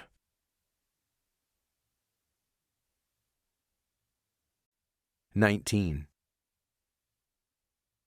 I looked to my left, back at the rows of monitors, and watched the one Jamie was pointing at. The young man working the control board turned his head and saw what we were seeing. The men entering the arena were wearing black bulletproof vests with the initials FBI in the center. I realized that calling for DDC backup would be pointless. The FBI was here to take control of the situation. "Show me the area just outside the exit where the killer would have walked out. Maybe we can get a better shot of the guy's face," I said. "Wait," he replied. "If they're FBI, who are you?" We were running out of time. "Do it!" I yelled. "I'm not doing anything until I talk to the FBI." "They're off camera," said Jamie, letting me know she didn't have eyes on the agents any longer. I grabbed my Glock and aimed it at the young man. "Blake?" Jamie asked, expressing her dismay at how I was handling the situation. I was frustrated that this punk kid stood between us and a clue we desperately needed to find the senator. "Son, I believe the man we just saw kill 2 of my agents was carrying the body of Senator James Keller in that case he was pulling. Every second counts, and right now I need you to show me the footage of the exit so we can figure out who did this and rescue the senator. Do it now!" My gun was still in my hand, and I lowered it to the floor as I watched him work the control board again. He switched the view to the camera just outside the exit, and we saw a live feed of additional agents walking in and stepping over the bodies of McGovern and Flynn. "Rewind the tape! Hurry!" I said. "Blake!" Jamie yelled, and before I could take my eyes off the video, I heard a voice behind me. "Drop your weapon!" I bent down, rested my gun on the floor, and put my hands behind my head. I slowly turned around. "My name is Blake Jordan, DDC Chicago, Special Agent in charge." I nodded at Jamie. "This is Agent Davis." I slowly reached into an inside jacket pocket with my right hand, leaving my left hand behind my head. I pulled out my badge and flashed it at the man, aiming a gun at my chest. Jamie did the same. His eyes looked us over before lowering his weapon. 2 other men outside the room relaxed and holstered theirs as well. "I'm Agent Bill Landry, FBI. What are you doing here?" he asked, looking around the room. Agent Davis and I were here to work security for Senator Keller. Landry's eyes returned to me. Well, you did a damn fine job, didn't you? I paused before continuing. We were looking for a clue to find his kidnapper, the guy who killed 2 of my men. Landry's tone changed from sarcastic to understanding. And you? He said to the man running the control board. What's your story? This guy pulled a gun on me, he said, pointing at me. I told him I needed to see what happened. He wasn't cooperating. We got him to replay the footage of the kidnapper shooting my men dead, but we couldn't get a clear shot on his face. Come with me, both of you, said Landry. Jamie and I glanced at each other as we followed him out. He asked one of the agents waiting in the hallway to follow us. Landry walked us down to a conference room and stopped before turning around to address us again. This is our jurisdiction. We'll take it from here. I don't think so. This is my operation, I responded. Operation? You have 2 dead agents, and the nominee for President of the United States that you were supposed to be protecting has been kidnapped. On your watch, he added. Agent Mallory will debrief you, and then you can be on your way, Landry said, before walking back toward the room we had left. Mallory gestured for us to walk inside. Please have a seat, he said, and held his hand in the direction of the conference room. We can run this as a joint operation between our agencies, I yelled at Landry as he left Jamie and me.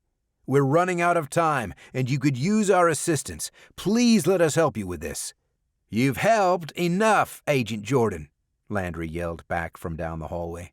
The FBI will handle the recovery efforts for Senator Keller.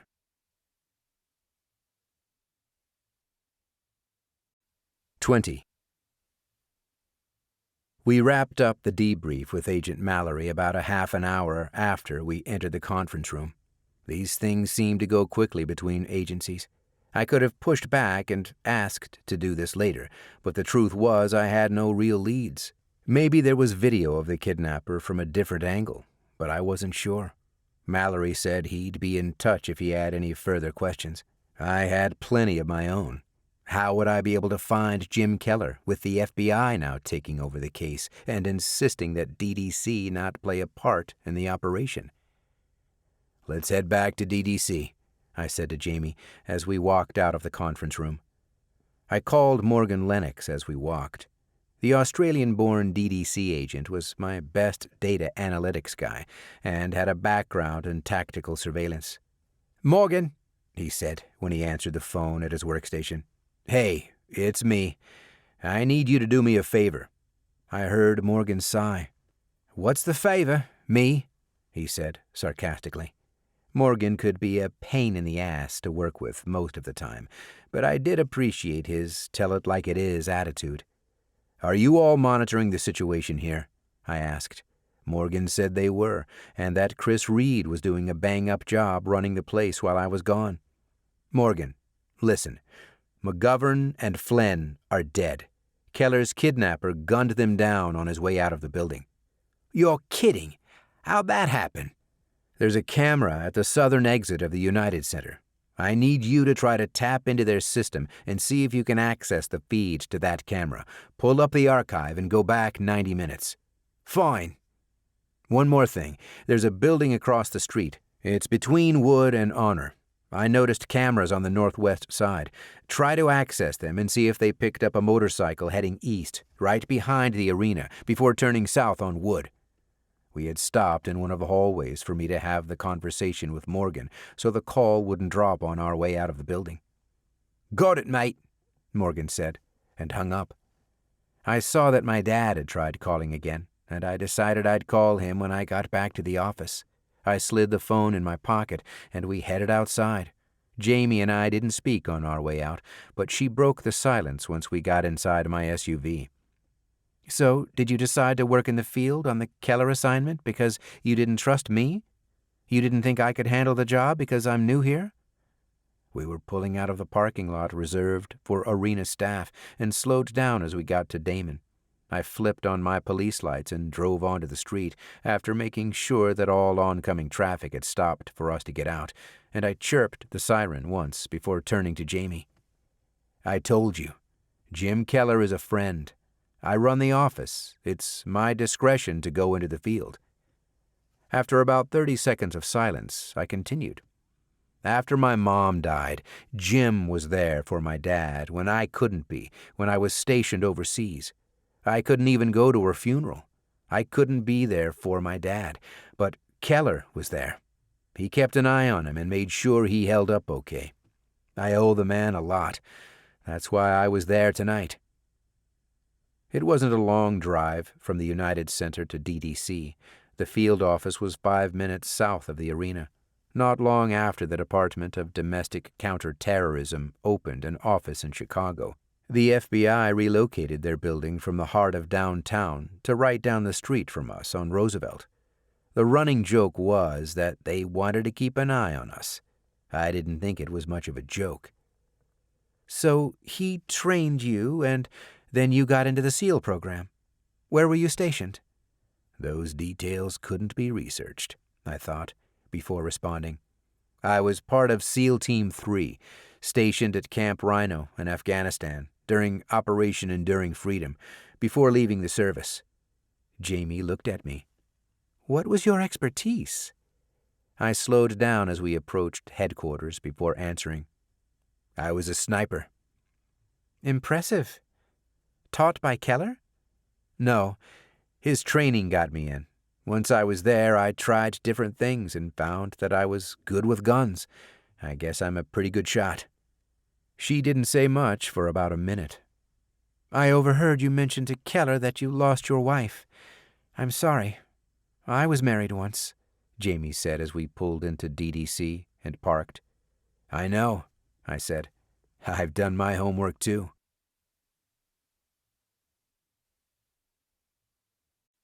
"21. When Jamie and I got out of the car and started walking into DDC, she pulled out her cell phone and noticed a breaking news alert from one of the local Chicago news stations.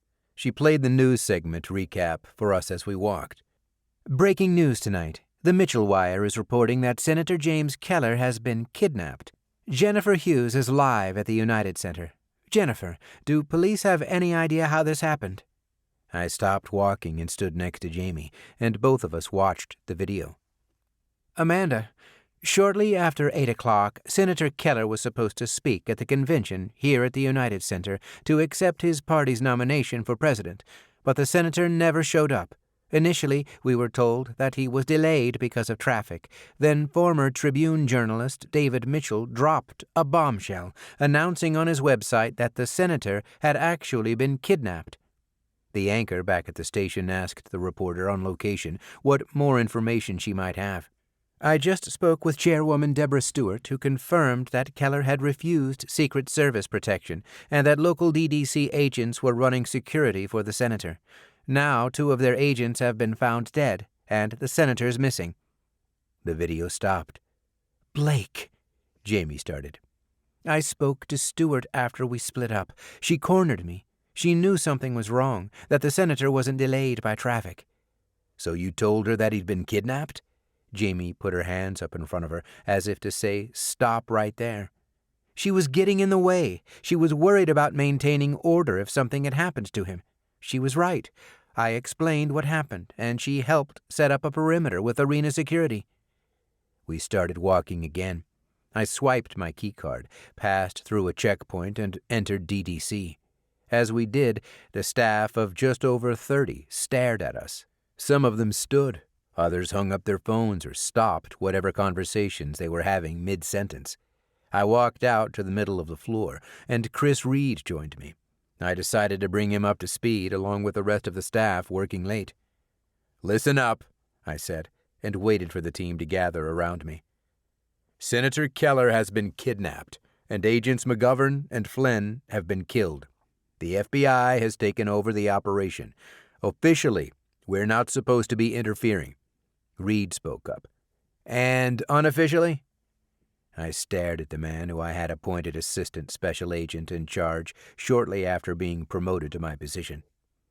We've been asked not to interfere, so we won't interfere. That's all I know right now. The team, consisting of guards, analysts, and a few programmers, went back to work. Agent Reed stayed back. He had some questions for me. Blake, how did this happen? Do you realize how bad this makes us look? I turned to Jamie. Give us a minute, I said, and she walked to Morgan's desk. Chris, the kidnapper was in the room before we got there. He was hiding in the wall, waiting inside an air return grill that he pulled the senator through. Reed slowly shook his head. He stuffed Keller inside a crate, walked right out and killed 2 of our guys in the process. I paused for a moment and looked to the side as I took a deep breath and let it out. I'm gonna get this son of a bitch. Blake, they told you to stay out of it. I held my hands up to stop him mid-sentence. I'm getting him back, Chris, and I need your support. Reed thought for a second. I don't support this. I thought you were a by-the-book kind of guy. I've never seen you break protocol. What's wrong with you? This happened on my watch. I screwed up. 2 of my men are dead. You're telling me you wouldn't do the same? Reed looked out onto the floor and watched the crew answering phone calls and clicking away at their computers. You realize we could lose our jobs, don't you? I'm betting I'll lose my job anyway. Base is probably sending someone here this very minute to look into what happened tonight. I'll be in my office, Reed said, and left. I stood there for a second before walking over to Morgan's workstation to join Jamie and find out how much progress Morgan had made so far.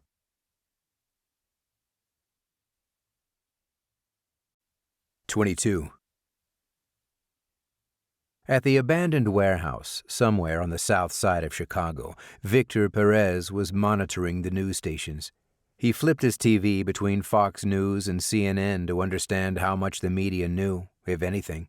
He knew firsthand that government agencies withheld information, and sometimes even leaked misinformation whenever they were closing in on a suspect.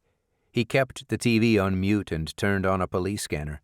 The Chicago Police Department would need to be involved to help set up a perimeter should one of the other agencies find his location.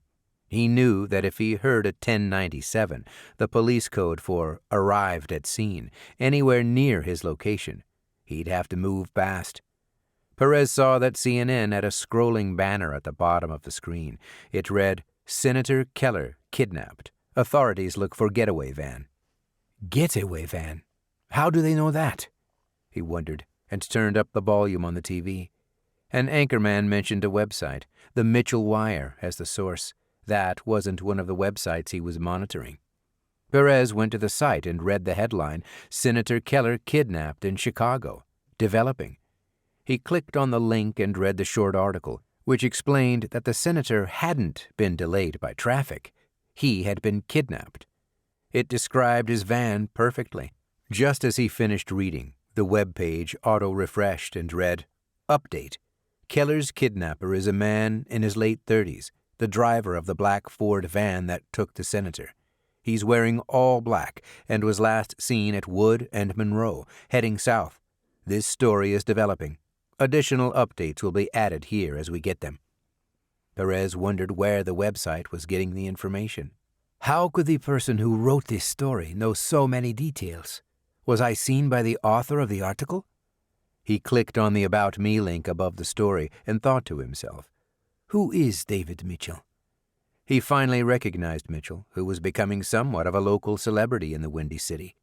He had never read David Mitchell's articles in the Tribune, but now remembered the uproar created when he was fired for exaggerating his stories. The ordeal was covered by all of the local news stations as they jumped on the story and fed on one of their own. Perez stared at the picture of Mitchell on his website and thought about his next move. He pulled up a new tab in his browser and accessed a Whois lookup database to try to find Mitchell's address. Perez typed in Mitchell's domain name and clicked on search. David Mitchell was more tech-savvy than he thought, as the domain name's registrant contact information was noted as "Who is Guard Protected," which meant the owner's name and address were protected from public view. He tried a different path and did a Google search for David Mitchell Chicago and found a write-up, published in Chicago style, about the journalist. The online magazine had interviewed Mitchell about his success with the Mitchell Wire and his recent move to the Gold Coast. In the article, Mitchell explained how much of a contrast his new apartment on Well Street was compared to his old loft in North Lawndale. "There's a Starbucks on the first floor of my new place. There's another coffee joint right across the street. I can see both from my balcony. As a journalist who has to jump on breaking stories at all hours, there's no better place to live in the city." Perez did one more web search. He typed his query, "Chicago Gold Coast Starbucks, Wells," and hit enter. 1233 North Well Street was the result returned by the search engine. Victor Perez grabbed his duffel bag, packed his Beretta, and donned his ski mask. He walked out of the room, past the senator, who sat on the cold, dirty floor of his cell. "I'll be right back. Don't go anywhere."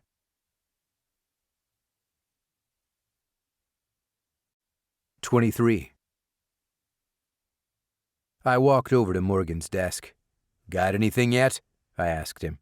Jamie said she was going back to her workstation to catch up on interagency bulletins to look for any connections we might be missing. "I got into the United Center's system and isolated the camera that you asked me to look at," he replied. "But the kidnapper had his back to it. He was pulling a large black crate through the doors. I'm guessing the senator's body. And except for a quick glance to look around, we don't have a good shot." Morgan stopped typing. "I'm going to look for another camera inside the arena that may have picked him up." "What about the building across the street? I asked you to look for something there, too." Morgan put his hands behind his head in frustration and leaned back in his chair. "But you asked me to try to ID him from the arena's cameras. Which one do you want?" "Both. I want to know who these people are." Morgan sat back up and repositioned his hands on the keyboard and began clicking away at it. "Fine. I'll work on the building across the street first." A few seconds later, Morgan turned around and looked at me for the first time since I had been standing there. "Anything else, mate? Or are you going to stay here, hovering over me the whole time?" "Morgan, we have no other leads. I need you to find something." He shook his head. "Do you know what the FBI will do if they catch me snooping around in these feeds? Didn't you just say they asked us not to interfere?" Jamie walked back over as I responded. "We're not interfering," I said, and Morgan got back to work. "What did we miss while we were gone?" I asked Jamie. "The media has basically the same information we have. The story broke on the Mitchell Wire. That's who everyone's referencing as the source." I glanced at Morgan's monitor after he got our attention. He had accessed the feed from the building across from the arena. The camera was intended to monitor the office building's parking lot, but by chance offered a panoramic view of the United Center's staff parking area. We saw police lights flashing and FBI personnel walking the area.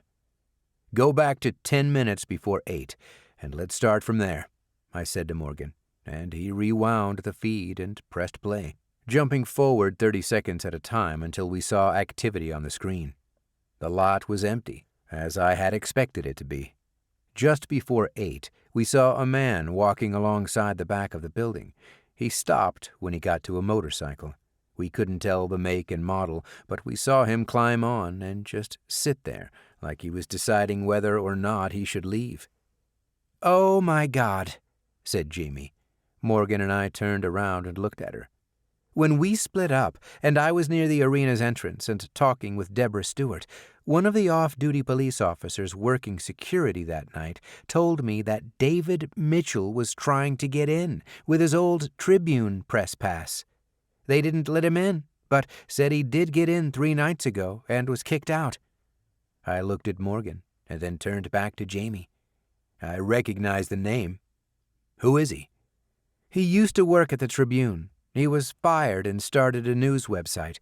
Blake, he broke the news about the kidnapping.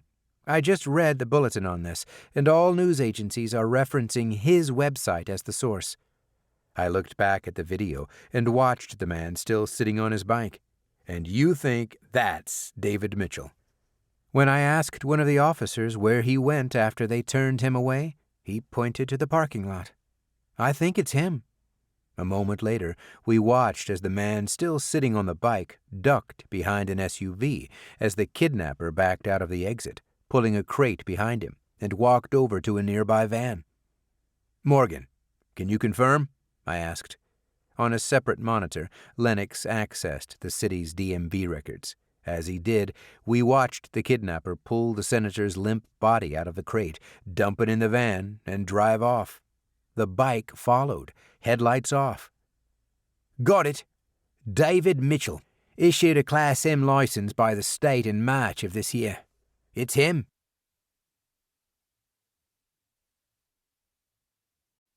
24.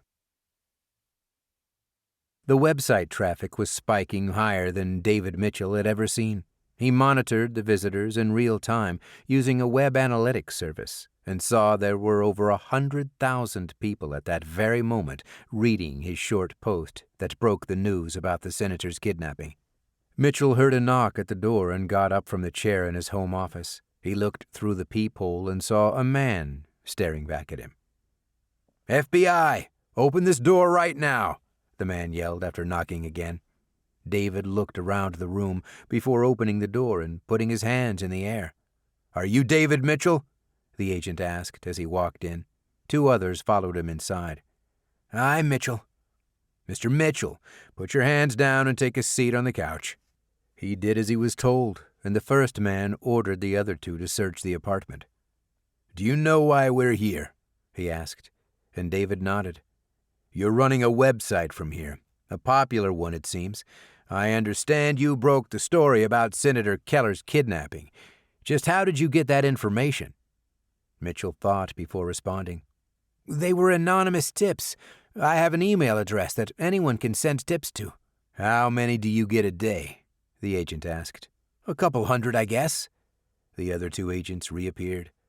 "Apartment's clear," one of the men said. The agent interrogating Mitchell continued.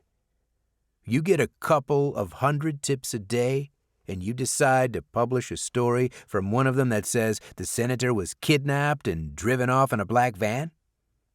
Mitchell was watching the other 2 agents, who were looking at everything he owned. His eyes went back to the man talking to him. "That's right. Then I got another tip telling me the estimated age of the kidnapper." "You receive random tips all throughout the day. Why act on these?" "They seemed credible. The timelines worked." "Then you won't mind showing me these emails, will you? I'd like to see them for myself." The agent slowly revealed a smile, one that seemed to say, "I know you're lying, and I'm going to prove it." David Mitchell sat for a few seconds, thinking it over. The other 2 men stood behind the agent, arms crossed. Mitchell had decided that the men were performing a light search of his apartment, while the first man grilled him with questions. "Do you have a warrant?" "Mr. Mitchell, let me explain something to you. When you let us into your apartment, you consented to a search, and a warrant is no longer needed." "That's not how it works. You need a warrant signed by a judge if you're going to come into my home and search through my things." The agent crouched down and got in David's face. "Mr. Mitchell, unless you can show me these emails, I'm going to have to assume you're lying to me. And if you're lying to me, then I'm going to arrest you for being involved in this kidnapping. Understand?" Mitchell nodded and stood. "Follow me." He walked into his home office and typed his password. The laptop screen and 3 large external monitors woke up. They displayed the login page where he posted his stories and the analytics page that showed there were now over 200,000 visitors on his website. Mitchell pointed at his second monitor, and it had an inbox with new messages coming in every few seconds. "The emails came in at 8:25 and 9:14. Mitchell found the first email with the tip about the van. "I'll find the other one now." He scrolled through countless emails and found the email that came in almost 50 minutes later and opened the message, which gave the tip with the description of the kidnapper. The timestamps matched. The agent nodded. "Pack it all up," he said, and the two men grabbed the laptop and anything else electronic in the apartment. Mitchell realized what the other two men had been doing. They were inventorying his belongings, should they be given the go-ahead by the agent in charge. "Cell phone?" the man asked. Mitchell pulled an older model phone from his pocket and handed it over. The agent took a look at it and handed it to one of the other agents. After the men left, David Mitchell locked the door behind them. He went into his closet and found the laptop and cell phone he had hidden inside a stack of bedsheets, and was back in business.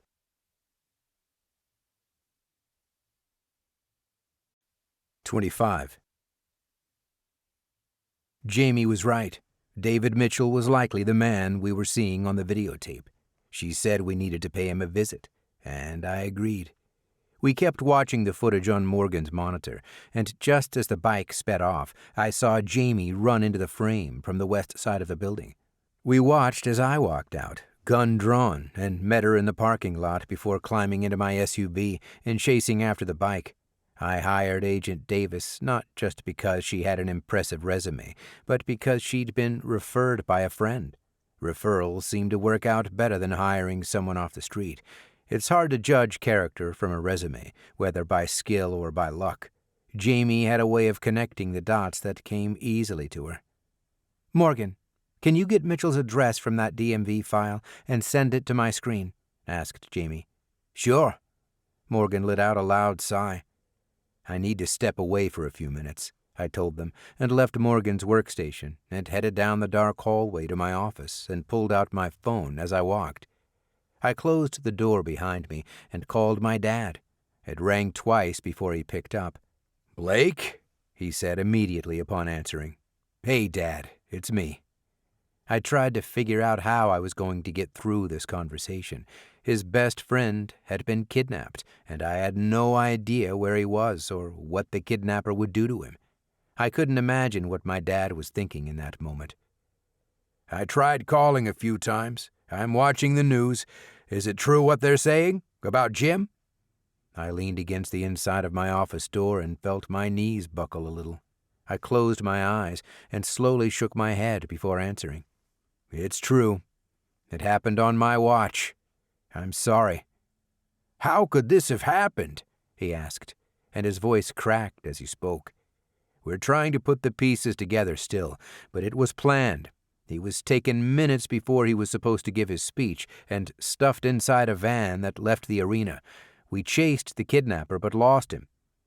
Neither of us said anything for a good 30 seconds. I could tell he was shaken up. "I'm going to get him back," I finally said to break the silence. "You're what?" I heard my dad say with a disapproving tone of voice. "I'm going to get him back. I was supposed to be protecting him tonight. I messed up. I'm going to make this right." "Blake, the news is saying that the FBI is working this. Is it a joint operation?" "No." "Son, you let the FBI handle this. You're going to get yourself thrown in jail if you interfere with this. Or worse, you'll get yourself killed. You don't know what this guy is capable of or what his motive is." I thought about the two agents he'd already killed. My dad didn't know about that, and I wasn't about to tell him either. I thought that would make him even more concerned about the fate of his best friend. "That won't happen. Blake, you stand down. Do you hear me?" I walked over to the window of my office and looked over the Chicago skyline. Long strings of orange from the streetlights lined the countless roads of the metropolis. I could see flickers of red as drivers tapped their brakes along the roads. I wondered where in this huge city the senator could have been taken, and how in the world I was going to be able to find him with such limited resources available. For a moment I had lost myself in thought, but was brought back to the present by the voice of my dad calling my name. "Blake, you there?" I can't do that. I'm going to find a way to get him back. I have to go. I love you." I slipped the cell phone in my back pocket as Jamie opened my office door. "Blake, Chris Reed needs you, right now."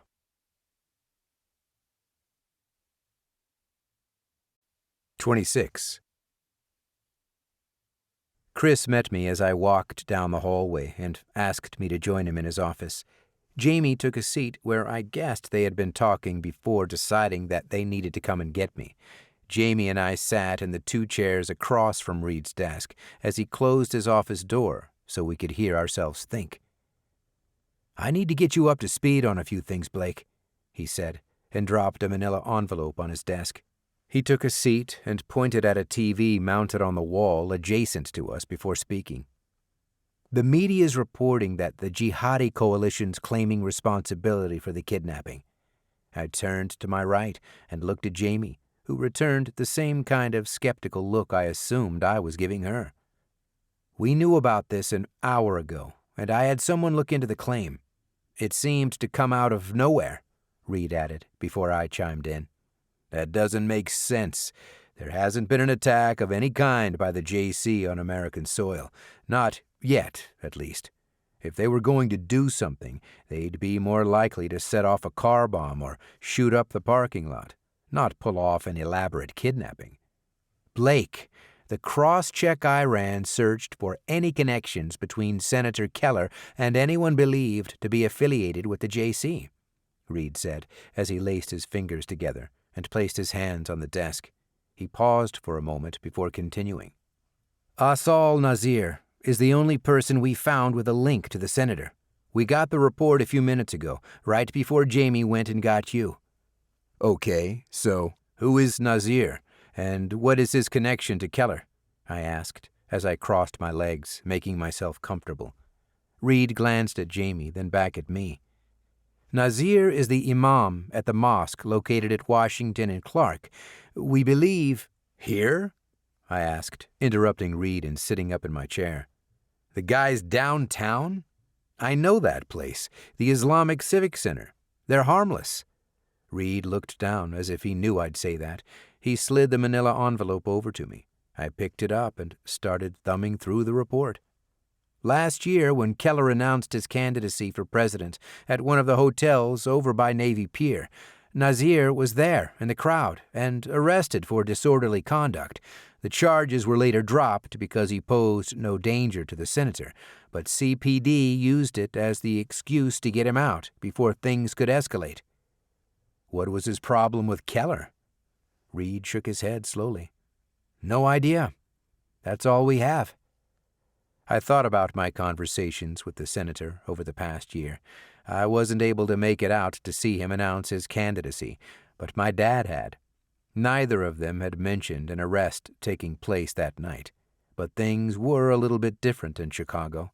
In a city where over 2,500 people are shot to death each year, a single arrest of someone being disorderly in a crowd wouldn't stand out. We had grown numb to the violence in this city. Still, I had a hard time picturing an imam worship leader getting arrested. "How exactly is Nazir connected to the jihadi coalition?" "I told you, Blake. We don't know. I've never heard of the guy before now. He's in one of Homeland's databases for some reason. We can look into it." I glanced back at the TV and shook my head. "I need someone on this right now," I demanded. I knew that crimes were usually solved within the first 48 hours. After that, the trail tended to grow cold.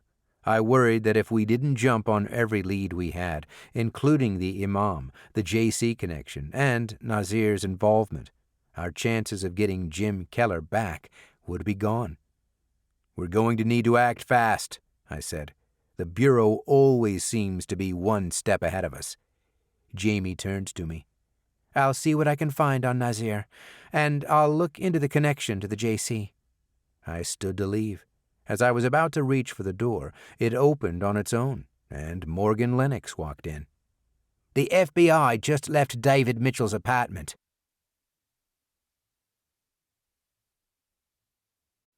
27. After he got his laptop set up, David Mitchell grabbed a beer from the fridge and sat on the couch where he'd been questioned just a few minutes earlier. He was enjoying all of the attention he was getting. First, the Mitchell wire was blowing up. Since he returned home and broke the story on Senator Keller, he'd seen more web traffic than ever before. Now his name and website were being mentioned all over social media. He felt like a rock star, finally receiving the recognition he felt he always deserved. Soon, his picture would be strewn across every news channel and website when the media found out that the FBI had dropped by. And if the media needed a gentle nudge, Mitchell would be more than happy to spoof another anonymous email with the sender's address forged, just like the 2 emails he'd sent to his own news tips email address, just in case he got a visit from someone like the FBI. Insurance, he thought to himself. Mitchell sat on the couch, thinking about his next move. He had more information to release. He could publish an update to his story on the Mitchell wire about the direction the black van was seen going in. Hell, he could publish the actual address of the warehouse right now if he wanted to. The thought of Senator Keller being trapped in that dingy warehouse, being tortured, gave him a thrill. But he didn't want him killed. He needed Keller alive, or the whole plan would fall apart. But what was his plan? Mitchell wasn't quite sure, so he created a rough outline in his mind. He sipped his Budweiser slowly, knowing he couldn't hold on to the information for too long.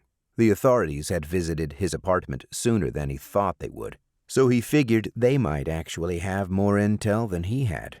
And if that was the case, they might find the senator before the night was over. The last thing he wanted to do was sit on what he knew and watch the story resolve without having the chance to play a bigger part in it. This might be his only opportunity to finally make a name for himself. Still, David Mitchell was enjoying the ride. He couldn't help but think of an analogy, like most writers and journalists did. He thought about the years he'd spent surfing while in college before moving to the Windy City. It wasn't always about catching the biggest wave, because big waves tended to fizzle out just as quickly as they were created. It was much better to catch the longest wave, one he could ride all the way to the shore, and he knew that the longest waves always came after a lull of waiting. Although his website had become a success, it wasn't money that Mitchell was after. It was the fame. He needed to be known as a great journalist, and, since being fired from the Tribune, he'd waited patiently in the lull for the perfect wave to swell so he could ride it as far as it could take him. He decided he'd ride this wave for a little bit longer before jumping off. Tonight, he'd reveal everything he knew before the people at the FBI could steal the opportunity away from him. Mitchell knew it wouldn't take them long to realize that the email accounts were bogus. The spotlight would be back on him, and he'd have some explaining to do. That wasn't the kind of attention he wanted. If he released the senator's location tonight, the FBI might abandon the investigation. Mitchell would be heralded a hero, and he'd be pushed into the upper echelon of journalists. He'd be even more famous than he is now, and that was a wave he had to hang on to. Mitchell sipped his beer and crafted the best plan he could come up with for releasing the rest of the information. At 11 o'clock, he'd spoof another email to himself and call the authorities with the details to give them a head start before updating his website in time to be reported on the late-night news. That would get the FBI off his back, while ensuring that he'd be the one to break the story. Win-win. But first, he decided to order some takeout. It had been a long day, and he was starving.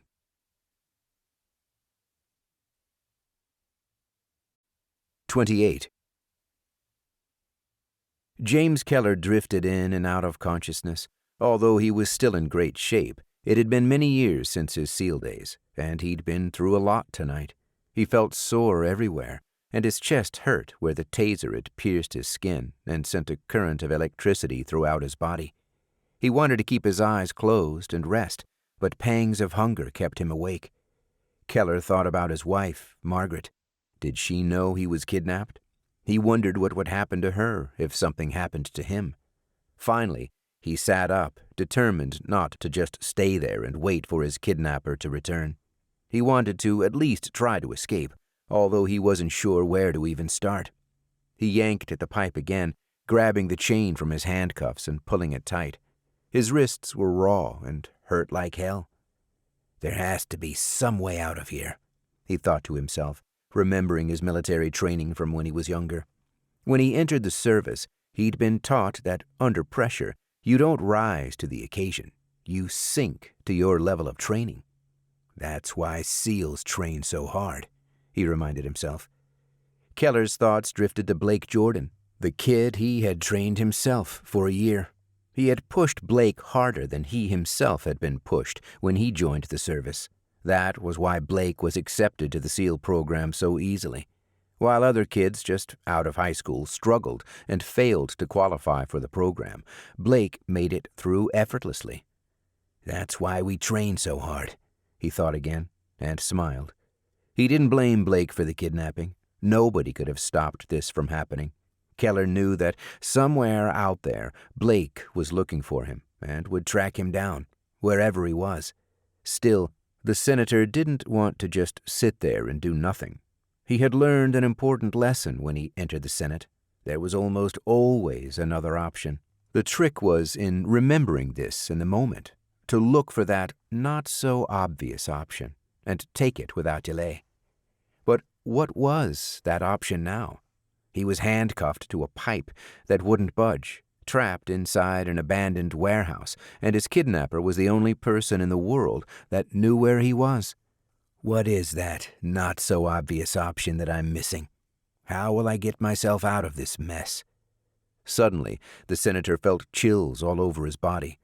Someone's watching me, he thought once again. Earlier, he had thought there might be a hidden camera somewhere set up by the kidnapper. He wasn't sure how long it had been since the man had left, but estimated that it had been at least an hour. Keller wondered if the kidnapper was watching him from wherever it was that he went. He would have seen him conscious and pulling at the metal pipe, and he would have known that Keller was in a much better state of mind than he had pretended to be in while in the kidnapper's presence. He wasn't even sure if that was true. Maybe he wasn't as fully present as he thought he was.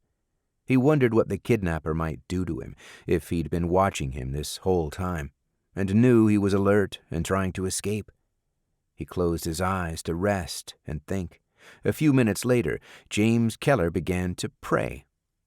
Lord, please help me. Show me how to get out of this. Show me that missing option, he thought, as he sat in complete silence. All he could hear was the sound of his own breathing, and he held his breath to try to lower his heart rate and calm his nerves. And as he did, eyes closed and staying as quiet as he could get, he started to hear something. It was faint at first, but as soon as Keller zeroed in on it, the sound became gradually louder. Breathing. I hear someone breathing. Keller slowly opened his eyes, unsure of how to react to this. Was it the kidnapper? Had he returned while he was asleep? Was he watching him from the shadows? My name is James Keller. I'm a United States Senator. I've been kidnapped. I need your help, he said, not knowing who he was speaking to, but hoping there really was someone there, somewhere. That very moment, he heard the kidnapper return. Keller got on the floor and pretended to be asleep.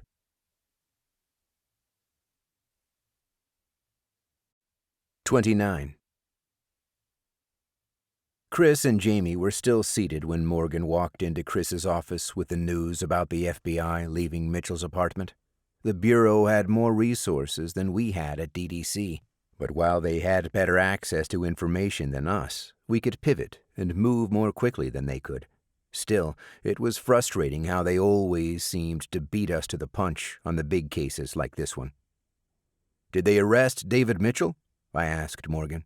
No, but from what I can tell, they seized all of his equipment. Laptops, cell phones, tablets, anything he could have used to receive or transmit information related to the senator's kidnapping, he said. I stepped back, allowing Morgan to enter the office to continue the discussion. So the FBI thinks Mitchell had something to do with this, but they didn't arrest him? Why would they only take his equipment? Morgan looked at Chris and Jamie before his eyes returned to me. I don't know. I'm just telling you what I came across on one of the wires. My guess is he somehow proved he isn't involved. Can you get a trace on his cell phone calls over the last few hours? Morgan shook his head. No, mate. I can't access the NSA's data warehouse without them knowing I was there. If I submit an information request, we won't hear back until tomorrow.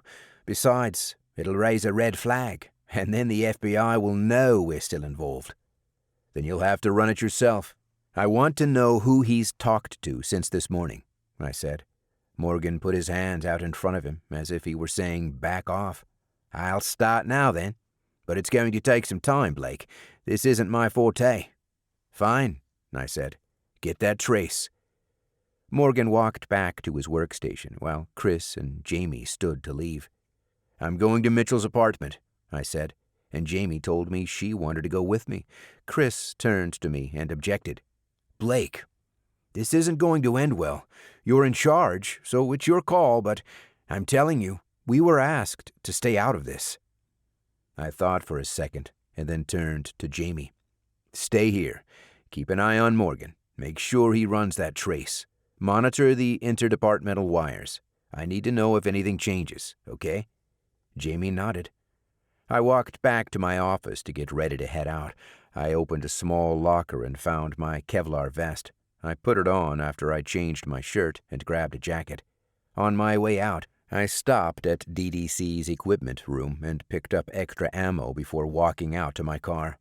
I looked at my phone and saw that Morgan had sent me the address, 1233 North Wells Street, apartment 322. The GPS said it would be a 20-minute drive to the Gold Coast apartment, but I knew I'd be able to get there in 10. I took Madison to Ogden, and as soon as I got to Chicago Avenue, Jamie called. Hey. Blake, I just heard that the FBI arrived at the Tribune a few minutes ago. Why? I asked. Jamie's voice was muffled as she asked someone a question. I'm putting you on speaker, she said, and a second later she continued. They were following up on a lead related to an email Mitchell got. Damn it, Morgan. I need that trace before the FBI gets it.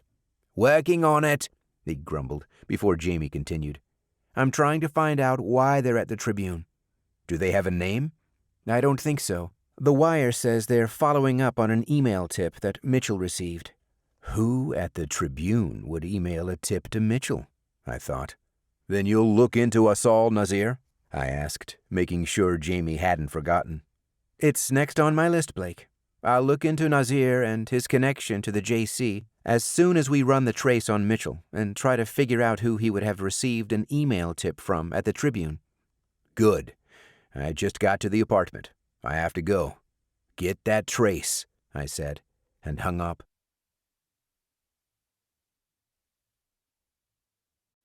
30. I parked at Wells and Division, 1 block south of Mitchell's apartment, and walked north on Wells. It sat on top of a Starbucks on the first floor at the corner of the building. The other levels were apartments. I knew that Mitchell's was at the very top. It was late, and the coffee shop had closed. I could see employees inside cleaning up and getting ready to lock up and leave. As I approached and passed a few people on the street, my eyes scanned the building, trying to figure out how to get inside. I saw there wasn't a way in from Wells, so I turned left on Scott Street. I noticed a pizza delivery car out front with the parking lights on. There was also a blue motorcycle parked out front, and I knew it belonged to David Mitchell. When I got to the middle of the building, I could see an entranceway that residents used to get in. There was a set of double doors, and one of them was cracked open. I thought it might be another way in and decided that someone leaving the building had left the door open on accident.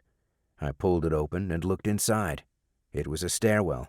I walked in, drew my gun, and started to climb. The stairwell was dark. There was a pair of fluorescent lights fixed to the wall on each level, and a few of them had gone out. On the second floor, the lights flickered on and off, and when I got to Mitchell's floor, I had to climb each step carefully because the lights had burned out and I couldn't see much of anything. I thought about the irony of David Mitchell living in a luxury apartment that didn't bother to replace the lights inside one of their stairwells. When I arrived at the top level, I slowly opened the door. I knew Mitchell's apartment was close. As I slowly closed the stairwell door behind me to make sure it didn't make a sound, I saw a man on the floor to the left of me. The homeless were all over Chicago, and it wasn't uncommon to find them inside a building trying to warm up. But this was very out of place. He didn't belong in this apartment building. I passed him at first, deciding that he was harmless, but 2 doors down was apartment 322, and I noticed there was blood in front of the door. I followed the blood on the carpet from Mitchell's door back to the man on the floor. I stood over him and aimed my gun at the man with my right hand. With my left, I turned him over. As I did, I could see that a pool of blood had formed on the carpet underneath him. I recognized his shirt and was taken off guard by what it said. Joe's Pizza. I thought about the pizza delivery car I had seen out front with the parking lights on. The man looked like he was in his late 20s and had been stabbed to death right in front of Mitchell's apartment. Who killed him, and why is there blood coming from Mitchell's door? I thought to myself as I walked back to apartment 322. Keeping my gun drawn, I put a hand on the doorknob and slowly turned. It was locked. I wondered if Mitchell was inside, and, if so, what his connection might be to what had happened to the dead man on the floor 15 feet away from me. I put both hands on my gun, stepped back, and kicked the door in. It flew open and hit an inside wall, and I quickly made my way inside the apartment. As I entered, I found another man dead on the floor. I looked to my left and saw a pizza box sitting on the counter in the kitchen. And suddenly, I had an idea of what had happened a few minutes before I arrived. I made my way to each of the rooms, clearing each one before holstering my weapon and returning to the man on the floor. Just like the delivery guy, this man also looked like he'd been stabbed. Based on the Class M license record that Morgan had found earlier, I knew it was David Mitchell. I took another look around the room and saw that Mitchell's laptop was still there. Then I checked his pockets and found a cell phone. I called Morgan, and he picked up on the first ring. "Forget the trace. Mitchell's dead. I have his laptop and cell phone. Can I upload the data to you?" "Yes, I'll walk you through it," he replied. Just then, I heard a loud scream coming from the hallway.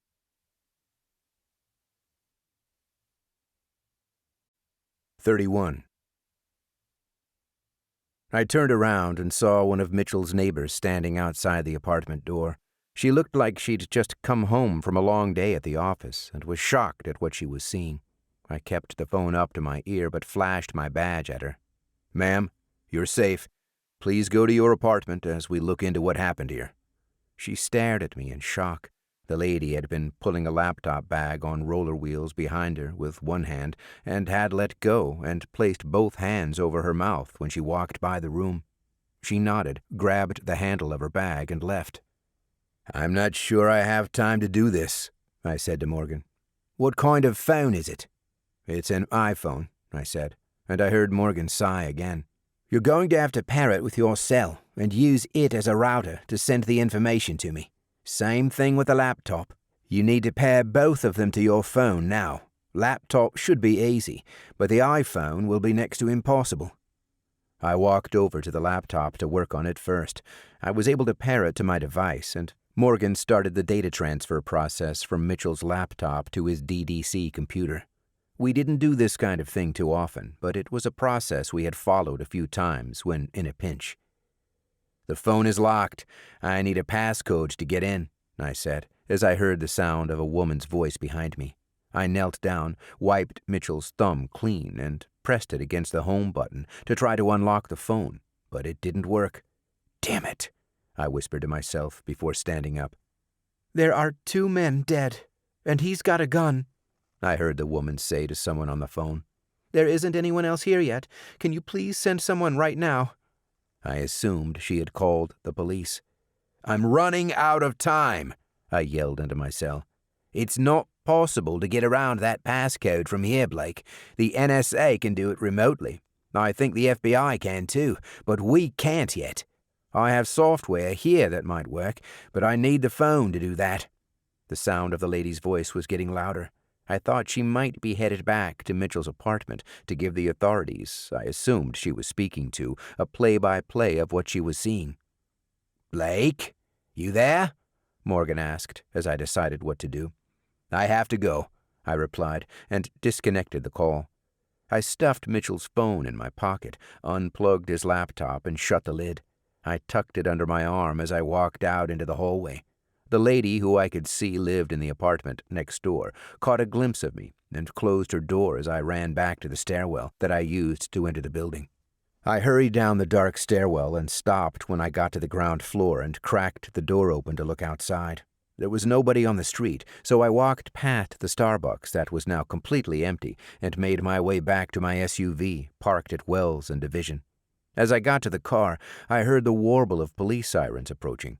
I climbed inside, and seconds later, 2 patrol cars buzzed past me and slowed down to turn the corner when they got to Scott Street. After they turned, I started my truck and drove south on Wells, then west on Division, headed back to DDC. For all the FBI knew, they already had David Mitchell's cell phone and laptop. Nobody would know that I had taken them, but finding 2 dead bodies and the only lead being a witness seeing an officer at the crime scene would be highly suspicious. Maybe they'd think the killer carried a badge around with him. I worried about the lady that saw me in Mitchell's apartment. I didn't see any cameras anywhere in the building, so I knew it would be hard to prove I was the person she'd seen. But I had identified myself as law enforcement. I had shown her my badge to help calm her down, but it didn't help. Instead of calming her down, it made her suspicious, because I was the only agent there, and that didn't make sense. Now the police, and soon the FBI, would be looking for me, not whoever actually killed these 2 men.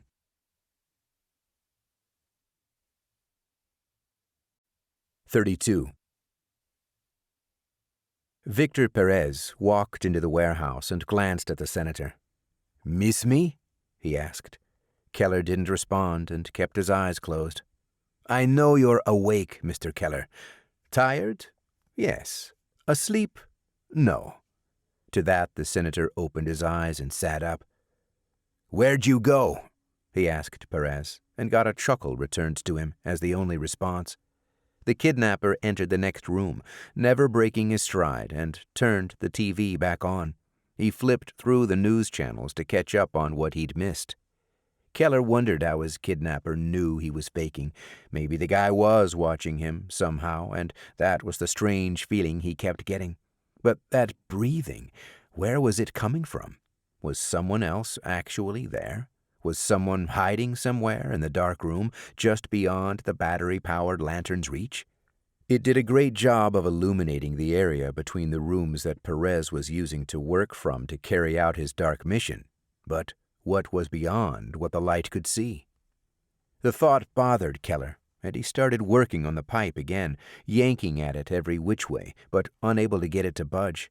He looked up and found that his kidnapper was standing right next to him.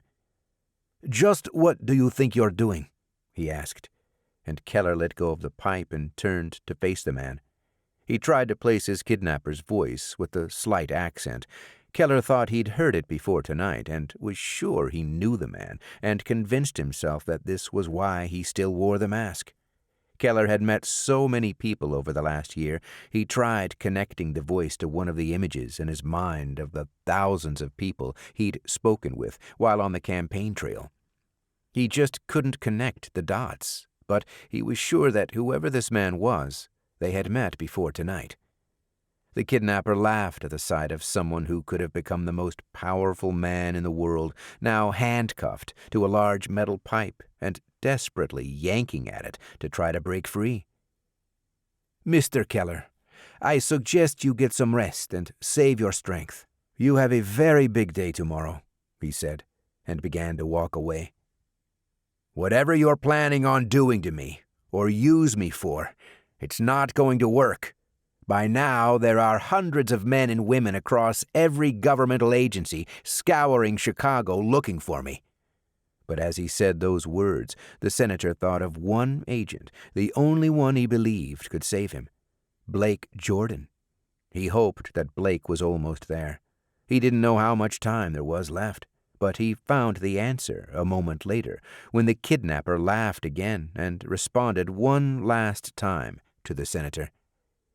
"There's no way out of this, Mr. Keller.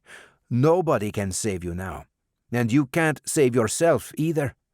Tomorrow, you'll give the speech you were supposed to give tonight, and the whole world will be watching you live. But I'm going to have to change the script a little. And if you're good, if you give the performance of your life for me, I'll execute you quickly. Get some rest." James Keller brought his legs up to his chest, hugged them with his arms, and dropped his head in defeat. He shuddered at the thought that tomorrow he'd be used as a propaganda tool for this madman. What point was he trying to make to the world? What would he have him confess to on behalf of America? Once again, Keller got a nagging feeling that he was being watched, that he wasn't alone. He had forgotten about the breathing, but the thought came back to him, and he dismissed it as soon as it did. The kidnapper's words echoed in his mind. "There's no way out of this, Mr. Keller. Nobody can save you now."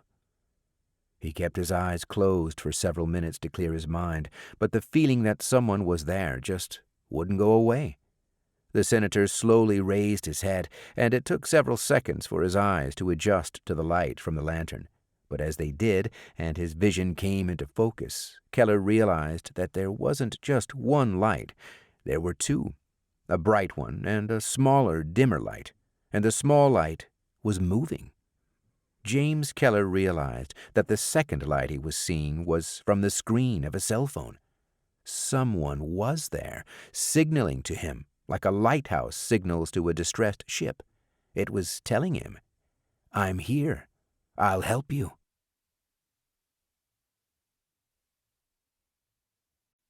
"33.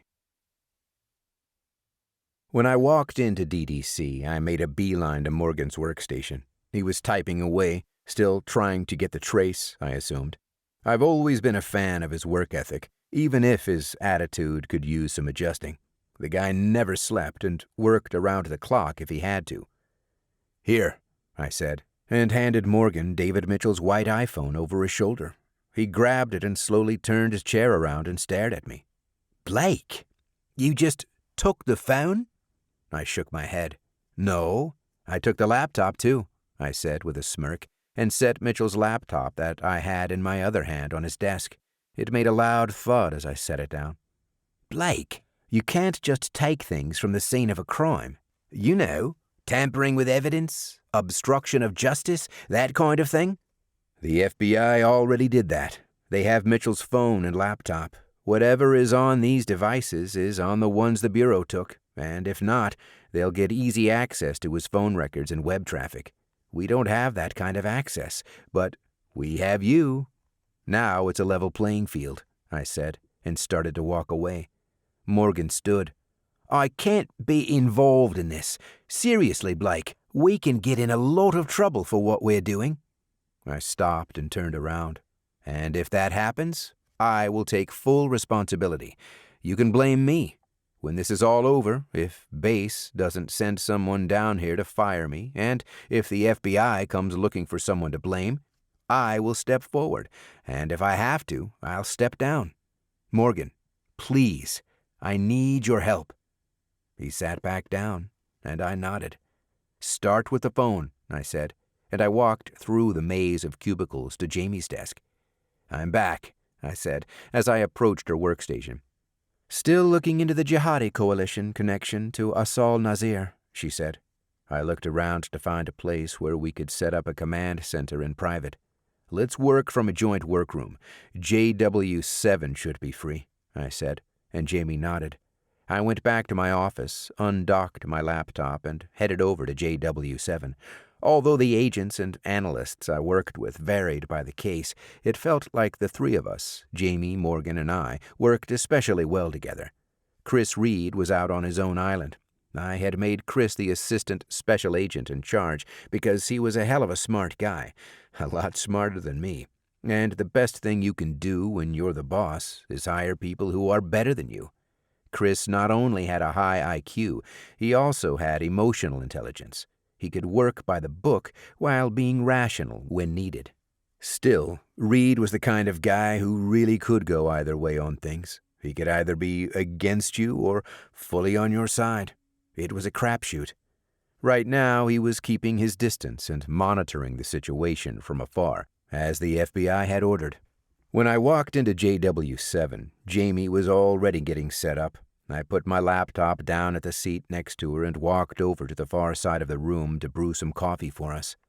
The responding officers at Mitchell's apartment already turned over control of the scene and briefed the investigators in charge, she said. That was quick. Have they issued an all points for me yet? Jamie shook her head. Not yet. It was 2:30 in the morning, and Morgan checked in with us every 30 minutes or so. Mitchell's laptop would take more time to decrypt, so he said he'd run a program to scrape the contents at the same time he worked on the cell phone. Jamie read every report she could find on Nazir and the JC while I strategized. Sometime past 5, we crashed from lack of sleep, but were jolted awake at 6. "I've got something!" Morgan yelled as he ran to the joint workroom. Jamie and I awoke at the sound of his voice. We looked at each other, and I felt a rush of adrenaline surge through my body.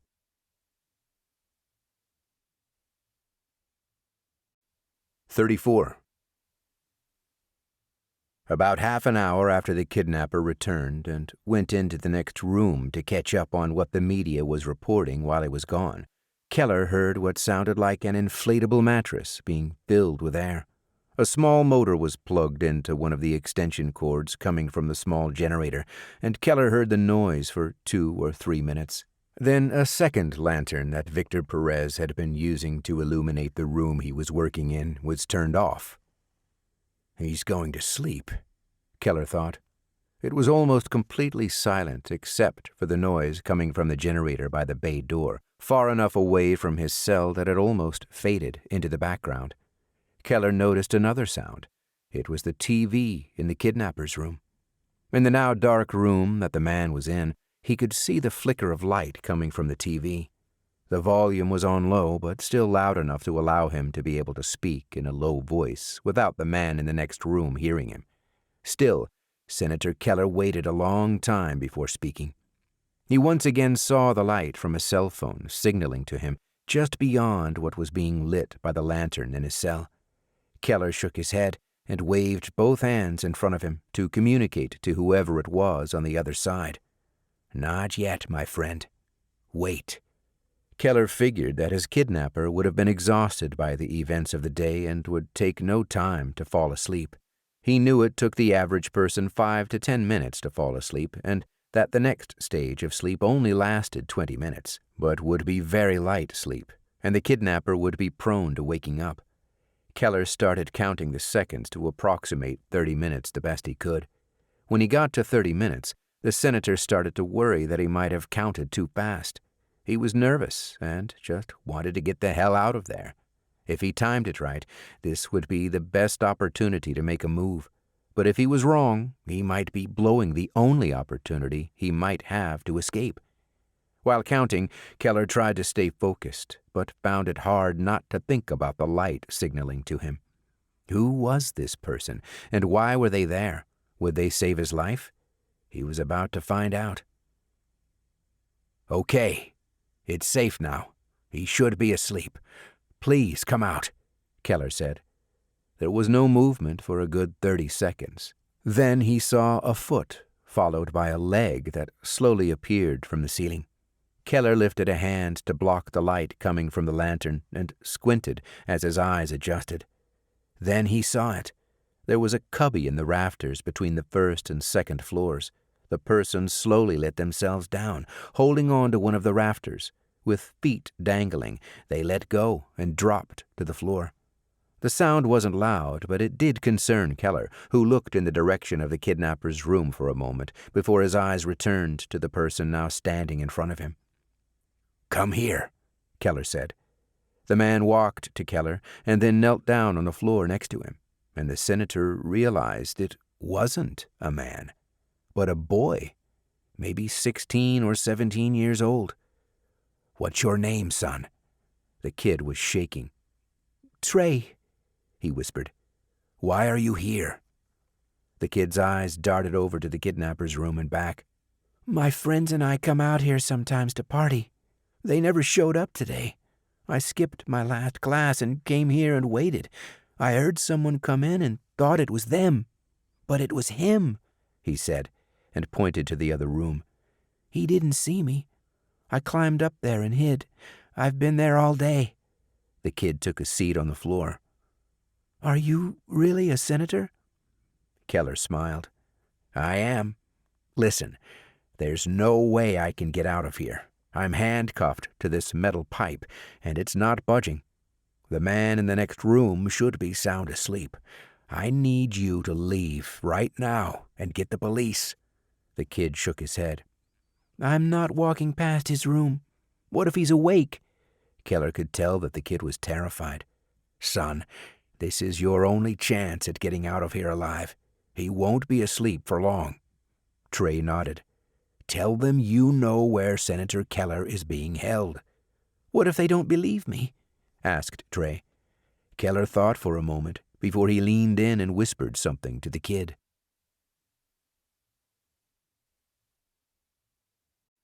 35. Morgan walked into the joint workroom holding David Mitchell's white iPhone. "Sorry it took so long, but I got in. The phone's unlocked," he said, and handed it to Jamie, who started looking it over. "Did you find anything?" I asked. "I scraped the contents and copied them to our shared drive. I have a process running right now to pass any communications he may have made using the device. It looks like he had his email on the phone, so I'll be able to pull that information out, too." I no longer felt tired after hearing the news. Jamie looked wide awake now, too. "Look at the call log," Morgan said to Jamie, who pulled it up. "He made and received a few calls to the same number tonight," Jamie said, and looked at Morgan for any additional details he might have. "I didn't have time to run a reverse lookup. As soon as I got the phone unlocked and the contents scraped, I came right over. But yes, he's definitely had contact with someone." I turned to Morgan. "Let's do the lookup now." "May I?" Morgan asked Jamie, implying that he wanted to use her laptop. She nodded, so he took a seat and accessed one of our internal systems. A second later, Morgan got a hit. "It's registered to the Tribune. That's all I've got." That made sense to me. When numbers are registered to companies, you don't get a whole lot of information. "Let's call and see who answers," I said. Jamie and I were still standing while Morgan was doing his lookup. I took the phone from Jamie and reached to the middle of the large table where we were working and pressed the speaker button on the Polycom phone system, and we heard a dial tone. I accessed the call log and dialed the number. As it rang, Jamie, Morgan, and I all looked at each other, not knowing what to expect. There was a second ring, then a third. Then the ringing stopped. For a moment, we thought someone had answered. "You've reached John Burnett. Sorry, I missed your call. Please leave a message and I'll get back to you as soon as I can," we heard instead, and I disconnected the line. "Who's John Burnett?" I asked. "I'll find out," Morgan said, and stood to walk back to his workstation to get started. "No, focus on the laptop and then get back to us on what you find. Jamie can look into Burnett, right?" "I got it," she said. After Morgan left the room, Jamie started clacking away at her keyboard, and I turned on the TV mounted on the wall in front of us and put it on one of the cable news channels before brewing more coffee for Jamie and me. It was 5 minutes until 7, and a banner streamed across the screen. RNC press conference at 7. President speaks at 8. Jamie was still digging and trying to find everything she could on John Burnett when the press conference started. RNC Chairwoman Deborah Stewart was standing at the podium surrounded by Keller supporters who worked for his campaign. She spoke to the camera and a dozen reporters who were seated in the room that was supposed to have been used to receive the presidential nominee after his speech to celebrate with his staff. She explained what had happened, that the senator had been kidnapped, and went over the timeline. Stewart was brief and to the point. She had to be. She didn't have more to share. "I'll open it up to questions now," Stewart said, fielding questions about Keller's political beliefs and whether or not they had anything to do with the kidnapping. Questions were asked about law enforcement and what was being done to find the senator. Stewart said she'd take one more question and pointed at a reporter off camera, who spoke. "I understand that a local mosque might be involved, the Islamic Civic Center. Is that true, and is there any connection to the jihadi coalition?" Stewart was caught off guard by the question. "No, I don't think so. I haven't heard about the mosque, but we shouldn't jump to conclusions." "Okay, Blake, I got Burnett's home address. It's not far from here," Jamie said. I turned off the TV and stood. "Let's head out."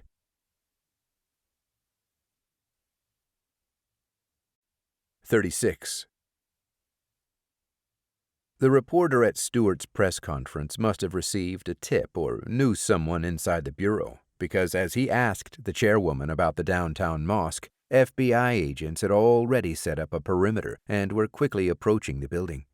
Chris Reed stopped Jamie and me on our way out and gave us basically the same information. "Agents from the bureau are at the Islamic Civic Center right now. They're going to question Asal Nazir." Always one step ahead of us. "I didn't find a lot on the imam," said Jamie. "There was a record of his arrest by CPD when Keller announced he was running for president, which tied Nazir to the senator. The interagency file said he was suspected of having ties to the JC. That was everything. It's like he's been living off the grid." Chris walked with Jamie and me, and as we got close to Morgan's workstation, I saw him stand and wave us down. "I'm still running my scraping process on the laptop, but I was able to pull his email from the last 24 hours. He sent no emails, but received 236 to his website's tips email address. I ran a compare on all of them to look for any commonalities. I looked at every message header, trailer, and IP address. Everything looked legit, but then I noticed that the DMARC record on 2 of the emails had been tampered with between when the messages were sent and downloaded from the server." "What does that mean?" I asked Morgan, trying not to get frustrated. "It means the emails were spoofed.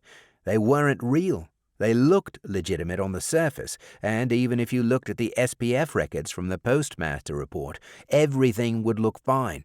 But it's impossible for the DMARC records to be exactly the same from 2 email messages from 2 different senders. It just doesn't happen."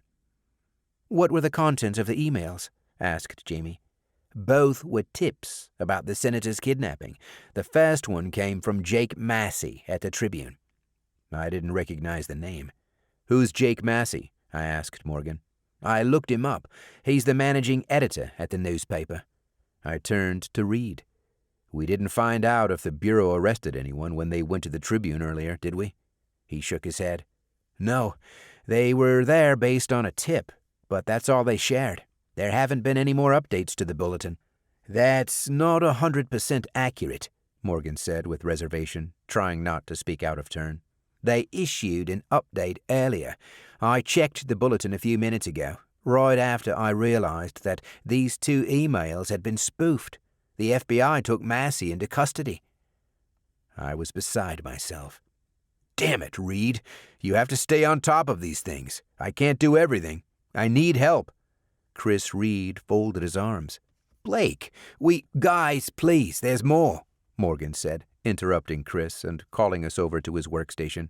"The second email that I found from the scan was spoofed to look like it had been sent from the mosque." Reed and I looked at each other. "What's Mitchell's connection to Massey?" I asked. "He was probably his old boss," replied Jamie. "Maybe the guy who fired him." "And he sent himself a second email," I continued, "made to look like it was a tip coming from the downtown mosque. The Bureau would naturally think it came from Nazir." Then Morgan pointed at the article, the same one Jamie had been looking at. "Guys, the byline says that Mitchell was a contributing writer on the story. He was there when Nazir got escorted out by the CPD." "Mitchell knew what happened to Keller," said Reed. He spoofed the emails to buy some time, and maybe as payback against his old boss for firing him. The mosque is just a red herring. Jamie turned to me. You ready to head out? Ready.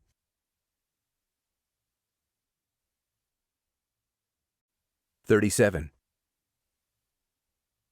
John Burnett woke up tired after tossing and turning all night. He hadn't slept well after talking with his friend and former co-worker the night before. David Mitchell had called and told Burnett everything: the kidnapper, the black van, the address of the warehouse on the south side. He'd learned about the FBI making a stop at Mitchell's apartment and taking his electronics, including a phone and a spare laptop. Burnett worried when he learned the whole truth and thought his friend should come forward and tell the authorities everything he knew. But that wasn't how David Mitchell operated. He had to be the center of attention. He had to control the story and tell it his way, embellishments and all. Burnett hated that about David, but he'd been a good friend who had helped him out a number of times over the years. David promised he'd release all of the information he had by today, and John was okay with that. He still had concerns that Mitchell would be discovered for not just knowing more of the story than he wasn't telling, but for being a part of the story and not doing anything about it. And since David had called and told him everything, he was now involved.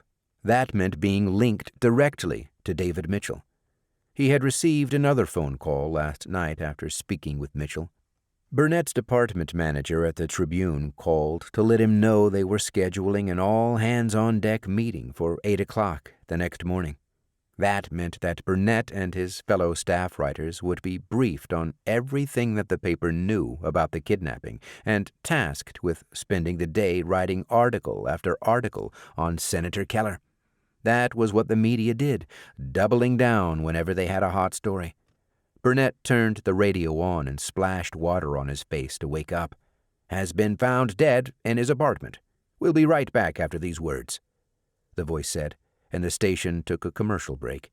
He had already changed his clothes and was getting ready to go into the kitchen and make breakfast when the radio station returned from commercial break. Breaking news to get you up to speed. David Mitchell, the former Tribune journalist who was fired last year and started his own news website, was found dead in his apartment late last night, stabbed to death in an apparent robbery. Mitchell was 32 years old. Still no sign of Senator Jim Keller. The manhunt is still... Burnett turned the radio off. David is dead? Murdered in his apartment? His mind started to race. It couldn't have been a coincidence that Mitchell had discovered where the kidnapper was keeping the senator and had been murdered that same night.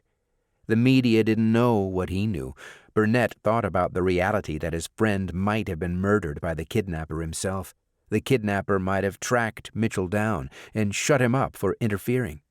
A chill ran down Burnett's spine. What if the kidnapper now turned killer is after me, too? A few minutes after it sank in that the friend he'd spoken with just a few hours ago was dead, John Burnett made another realization: that he was now the only person in the world that knew where the kidnapper was keeping the senator. Now he had the burden of deciding what to do with this information. As Burnett stood at the sink and all of these thoughts swirled in his head, he saw a shadow pass slowly across the blinds from a window in his bathroom. He ran to the window and looked outside, but saw nothing. He hurried into the kitchen and looked into the backyard, and again saw nothing.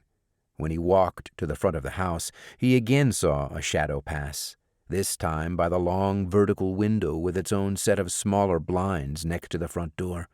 Burnett went into the living room and slowly pulled on one of the blinds and was horrified at what he saw. There was a man standing at his front door, trying to look inside, and he was holding a gun. It's the killer. He's here.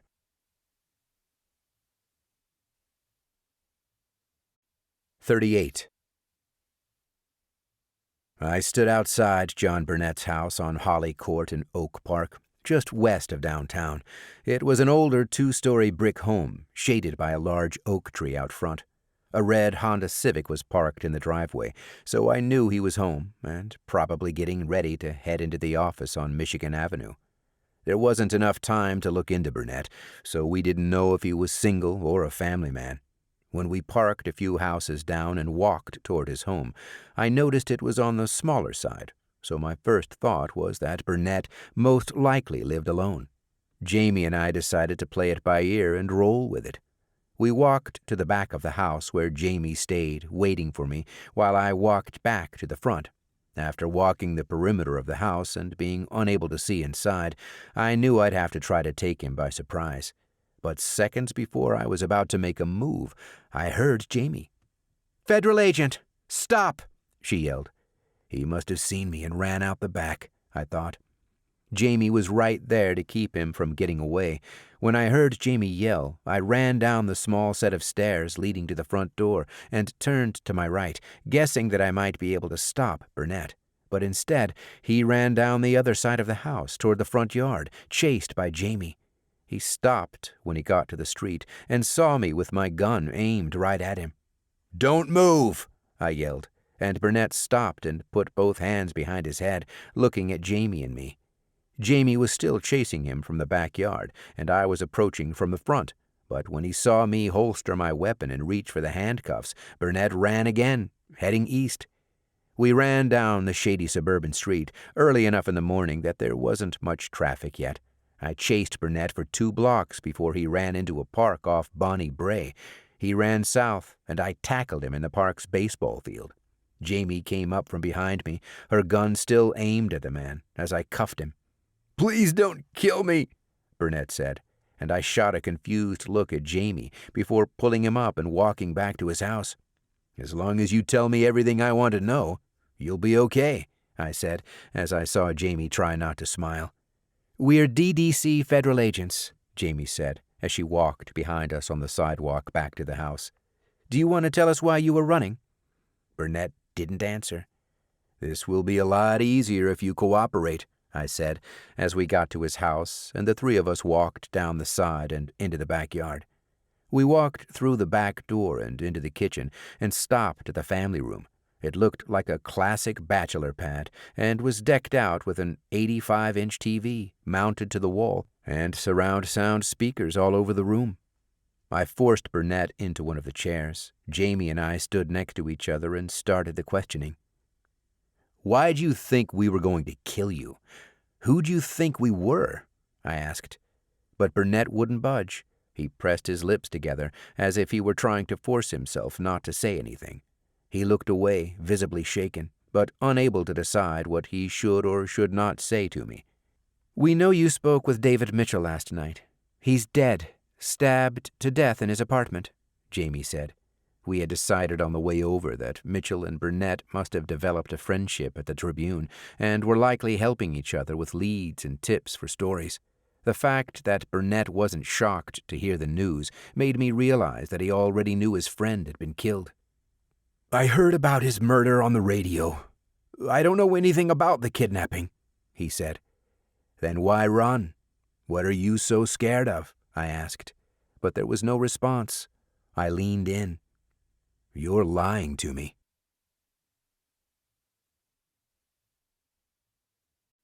39. 5 minutes before the president was set to speak from the Rose Garden, Chris Reed turned on the large theater-like screen and set it to one of the news stations so that every DDC employee on the floor could watch the speech from their desk.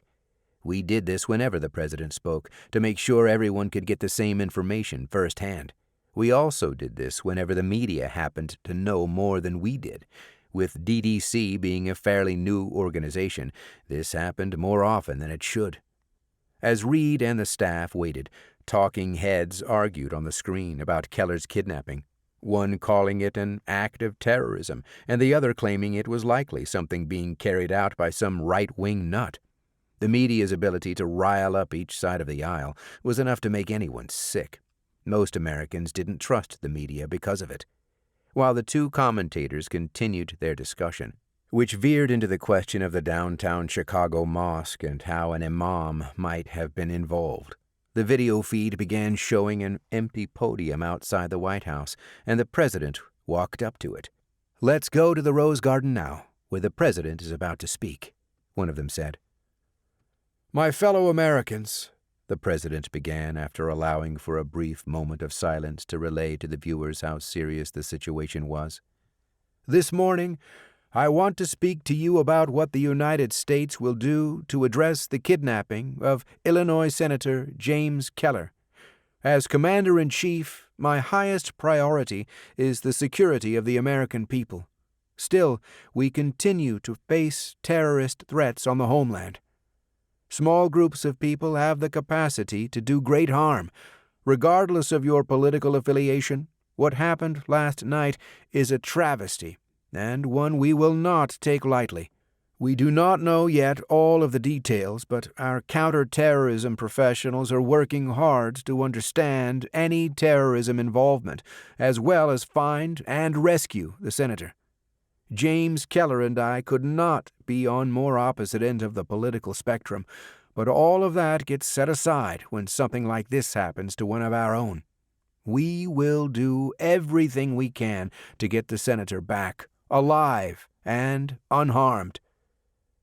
As the president continued to talk, Chris Reed was tapped on the shoulder. He'd been standing along with the other DDC employees who were watching the president's address, with his arms crossed and trying to understand whether or not the president was going to treat this as a terrorist attack. If he was, DDC would be able to officially spring back into action. But the president wasn't being clear enough.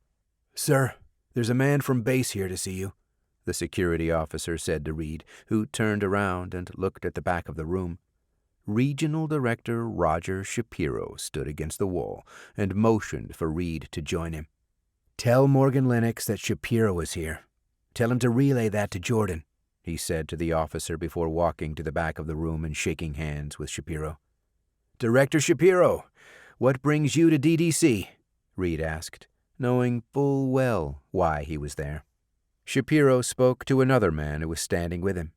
"Stop that officer," he said, pointing at the man Reed had just spoken with. "Put him in holding cell A," Shapiro added, then turned to Reed before continuing. "I'm here for Blake Jordan. Where is he?"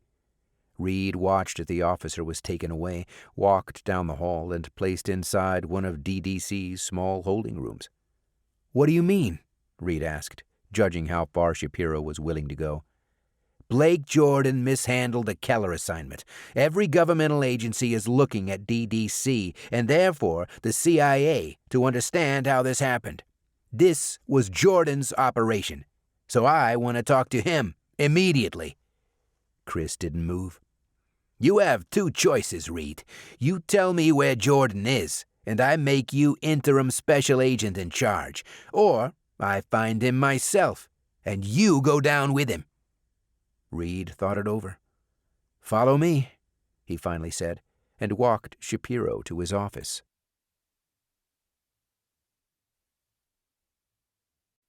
40. We were running out of time. The truth was, I couldn't make John Burnett talk.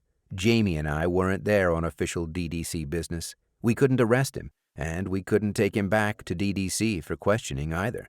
The best we could do was try to convince Burnett that he needed to tell us what he knew. But if he decided he was going to stay quiet, Jamie and I would be out of options. "You were pretty close to him, weren't you?" I asked, hoping to get some kind of reaction out of the man. Part of my SEAL training before joining DDC was how to interrogate someone and know when you were being lied to, as well as when you were covering subjects that mattered the most to whom you were questioning. You had to pay attention to their facial expressions and breathing. Sometimes you could see their heartbeat through their shirt if they were still enough. The trick was to ask questions until you got a reaction, and then once you did, continue drilling down until you got the information you wanted. Jamie and I were hoping to use Burnett's apparent friendship with Mitchell as leverage, but he wasn't budging. Or maybe you weren't close to him. Maybe you used David Mitchell for information to help your career at the Tribune. Maybe you stayed in touch with him because you knew that while he was someone you should keep your distance from, he had a knack for getting the scoop on the big stories. Burnett looked me over before turning away, just the confirmation I was looking for, so I continued down that path. You gave him privileged access to some of your biggest stories after he was fired from the Tribune to keep the friendship, but you were really using him, weren't you? Now that he's dead, you're on your own." Burnett pressed his lips together like he was keeping himself from speaking. I looked at Jamie, and she nodded, telling me she thought I was onto something, and I should keep going. "Why do you live all the way out here, Mr. Burnett? Why have a house in the suburbs instead of living in the city?" That got a reaction, and he didn't hesitate to respond. "There's too much violence in the city," he said. He was quick to answer that question, but why didn't he answer my other questions? Why this one? "Yet you thought we were here to kill you. That's what you said." Burnett didn't respond. I noticed that he kept glancing at the clock in the kitchen. He seemed to be getting more nervous by the minute. "Why do you keep checking the time? Are you expecting someone?" "Just running late for work," he said, and his eye twitched when he said it. I knew he was worried about something else. I walked to the window by the front door and looked outside. Nobody was there. "Here's the deal, Mr. Burnett. I know you're not telling me everything you know about Senator Keller's kidnapping. The man who murdered David Mitchell, I believe it's the same man who took Keller. He's proved that he won't hesitate to silence anyone who has information about what he's doing. I believe you have that same information. You don't have to tell me what you know. Agent Davis and I can leave. But when we do, understand that you're going to be on your own again. But if you tell me what you know, then I can get this son of a bitch, and you won't have to worry about your own safety," I said, and stood over Burnett, waiting for him to give us his decision. "I'm not saying another word without my lawyer," he said. I drew my gun and rested the barrel on his leg. "Blake, stop," Jamie said, and grabbed my arm and tried to pull it away. "Tell me what you know," I yelled in Burnett's face, and he winced and looked away, fully expecting me to pull the trigger. I never would have. At least I hoped I'd never do that. For being a by-the-book kind of guy, the lines between right and wrong were starting to blur. I didn't expect to react this way, and I was shaking just as much as Burnett. But the clock was ticking, and my patience was wearing thin. Jamie kept pulling at me, and I left the gun resting on Burnett's leg. "Tell me now!" I yelled again. Suddenly, I heard a voice coming from the stairs. "Daddy?" a little girl said, and she slowly walked down the steps, dragging a teddy bear behind her.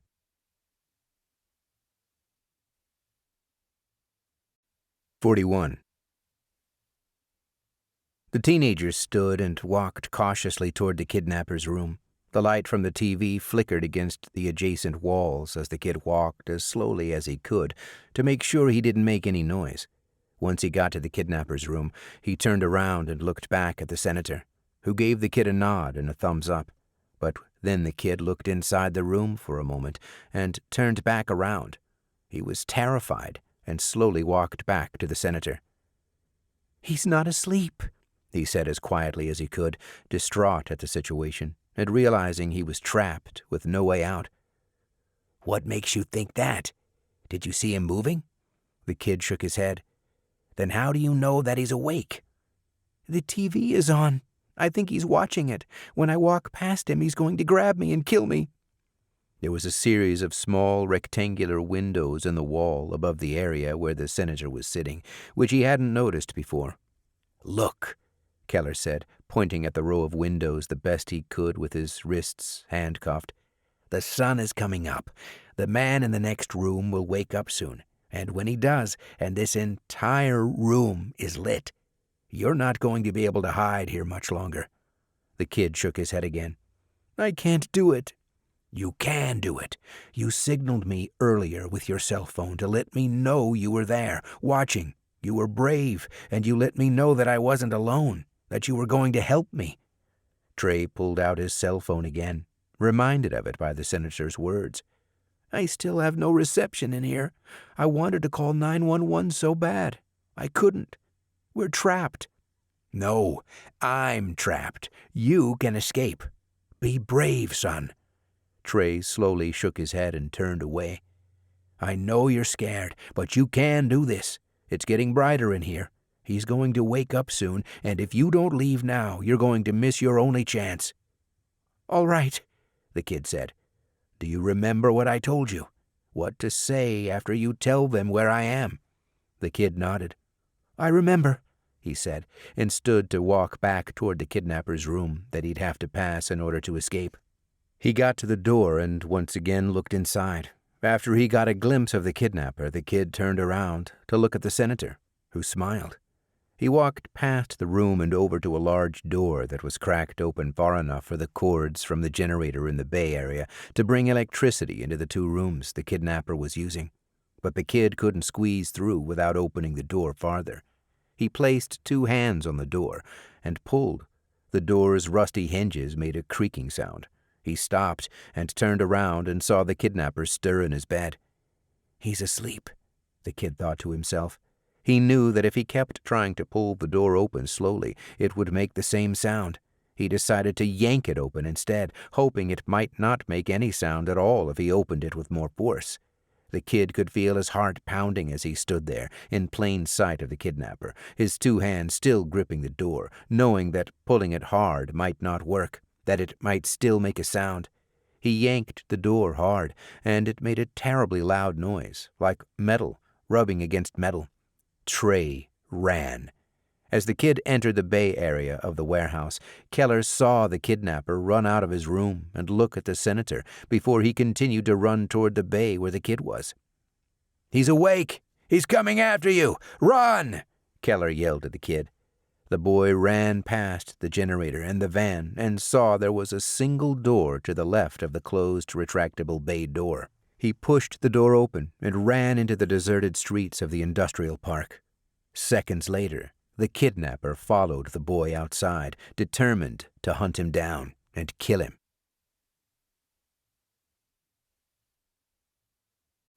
42. Burnett turned to his daughter. "Everything's okay, baby girl. Daddy's fine. Just stay in your room," he said. But his daughter continued walking down the stairs. When her father saw she wasn't going back to her room, he sat up in the chair and changed his demeanor to keep her from being frightened. I tucked my gun inside the belt behind my back. "I heard yelling, Daddy," she said as she got to the last step, and Jamie walked over to greet her. "Who are these people?" "Friends," Burnett said as Jamie crouched down to talk to the little girl at her level once she reached the bottom of the stairs.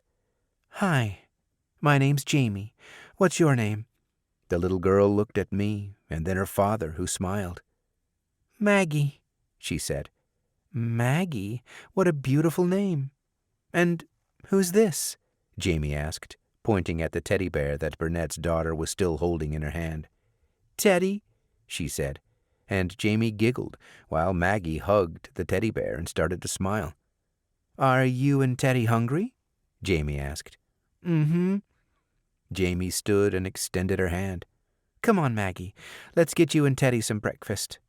Maggie grabbed Jamie's hand and gave her father a huge smile as they walked past him and into the kitchen together. In that moment, as Jamie held Maggie's hand and put the little girl at ease, she looked like she could have been her mother. It was a completely different side of Jamie than I had seen before. She was a natural.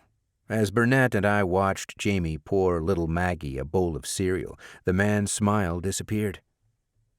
"Tell me what you know. Give me the information I need to get this guy," I pressed. He shook his head. "Not without my lawyer. I can't go to jail. I'm all she has," he replied, referring to Maggie. We heard laughter coming from the kitchen, a stark contrast to the conversation Burnett and I were having. "You're not going to jail, but I need to know everything while I still have time to catch the man who kidnapped Senator Keller and killed Mitchell. Either I go after him right now so you and Maggie can be safe, or you can call your lawyer to protect you." We heard more laughter coming from the kitchen, and Burnett sighed. "I called David last night. He said he'd have to call me back. I could hear him driving on his motorcycle. The senator was delayed, and I was hoping David might know why. When he called me back later, I found out why. Jim Keller had been kidnapped, and Mitchell saw it happen. He followed the kidnapper from a safe distance. David even walked up to the warehouse where he believed Keller had been taken to. He said he heard sounds coming from inside, and the entire industrial park was abandoned, so it had to be him. Then what happened? I tried to call him again after he broke the news about the kidnapping on his website, but he didn't pick up. I wanted to know when he was going to release all of the information. He finally called me back an hour later, and he sounded scared. He said the FBI had just come to his apartment to question him. I pleaded with him to release the information. He promised he would. Burnett looked back in the direction of the kitchen before he continued. He gave me the address, said he wanted someone else to have it, just in case something happened to him. The FBI must have really shaken him up. He told me that they had taken his old laptop and cell phone. He wasn't sure how much time it would buy him. He said he was tired and hungry. Then we hung up. I told myself that if he didn't release the information by this morning, then I'd do it when I got to work today. You have the address? I asked. I wrote it down on a legal pad, first drawer on the right when you walk into the kitchen. I went into the room and Jamie and Maggie turned to me. "What's your name?" the little girl asked. "Blake," I said, and smiled as I pulled the drawer open, picked up the legal pad, and read the address. 6176 South Sayre Avenue.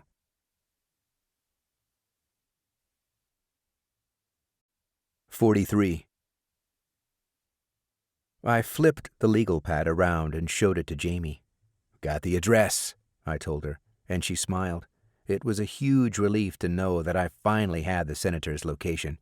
I walked back into the next room and helped Burnett stand. Then I removed the handcuffs. "We're going to go now," I heard Jamie tell Maggie in the kitchen. "Why do you have to go?" "We just do, sweetie," Jamie answered. "Do you have a safe place to go? Somewhere you and your daughter can stay until we can take this guy down?" I asked Burnett. "Do you think he might come here?" I nodded. He was able to figure out that Mitchell knew where he was keeping the senator. I don't know what his background is, but he was able to track him down and take him out. He seems more than capable of finding and silencing anyone he wants. Burnett thought for a second. "Her mom's not in the picture.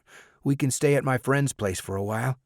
He picked up his daughter and held her with his left arm. Then he did something unexpected. He extended his right hand. "Please get him." I reached my hand out to join his. "Count on it," I said, and Jamie and I walked out, got into my car, and left. "We'll go back to DDC, stock up at the arsenal, and head out with a tactical team," I said, as I saw my cell phone light up on its own for no reason at all. I picked it up and stared at it, trying to figure out why it had lit up, and the phone started to ring. "Blake," my dad asked after I picked up. "Hey, I got the address. I know Jim's location." My dad was excited, but worried about me. "Blake, you can't do this alone. You're going to get yourself killed." "I won't go in alone. My partner's with me, and we'll have backup. We need to move now." After I said those words, the call dropped. "Dad?" I said, but heard no response. I looked at my phone and saw that it had shut down by itself. I kept driving while it restarted, and when it did, I saw that the battery was almost completely drained. I thought it was strange because I'd had a full charge right before I left for Burnett's. Then I realized what was going on. I knew what signs to look for, and the odd behavior was a dead giveaway. "My cell phone's being monitored," I said to Jamie. "What?" Jamie pulled out her phone and saw she had a text message. "Morgan texted me," she said as she slid her thumb over the message to read it. "Shapiro. That's all it says. What does that mean?"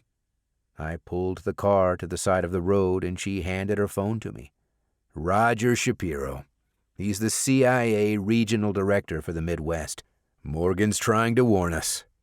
Jamie looked confused. She was too new to the agency to understand the politics and how things worked. "Warn us about what?" she asked as I handed the phone back to her. We can't go back to DDC. Shapiro's there to remove me from my position as special agent in charge because of the Keller screw-up. Is that all he'd do to you? After everything I've done today to get answers? Probably not. I turned my phone off and removed the battery. I told Jamie to do the same. I wasn't sure who was trying to listen to my phone conversations and track my movements, or why. Is it the kidnapper, the FBI, or my own agency? I wasn't sure, but I knew I didn't have time to figure it out, because the clock was ticking. We're going to have to go straight to the senator's location, I said, as I found the piece of paper with the address on it that I'd ripped out of Burnett's legal pad. I accessed the car's navigation system and typed in the address. I knew the FBI and DDC could track my government-issued car, but they couldn't track the GPS, so they wouldn't know where we were going. We could stay one step ahead of them, but it would be a very small step, and there wouldn't be room for any mistakes, and we'd have to move fast. We won't have much time after we get there before the FBI or DDC shows up, if they're tracking us. Under 5 minutes, I said. I took Harlem Avenue south and drove faster than I ever had in my life.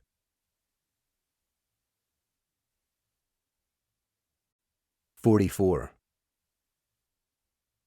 A few minutes after Victor Perez ran after the teenager, Keller heard him return to the warehouse. Did he escape, or did the kidnapper kill him?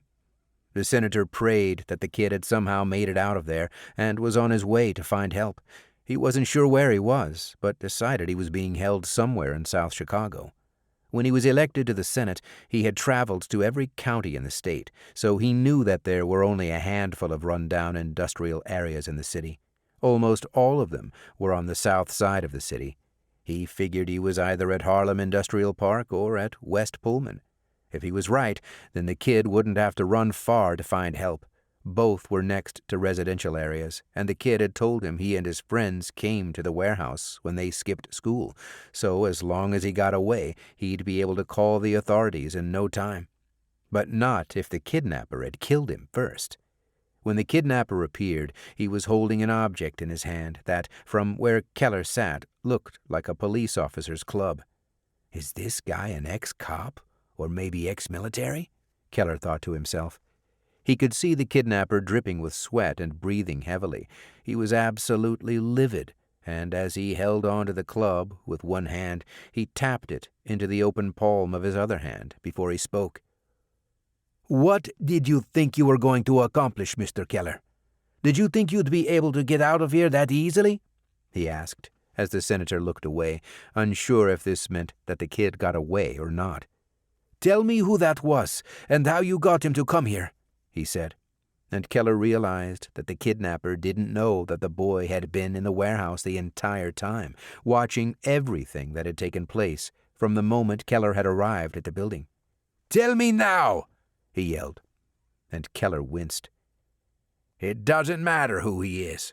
What matters is that right now he's calling the authorities. They'll be here any minute now, and your insane plan, whatever it is you're trying to do here, will be over," Keller said.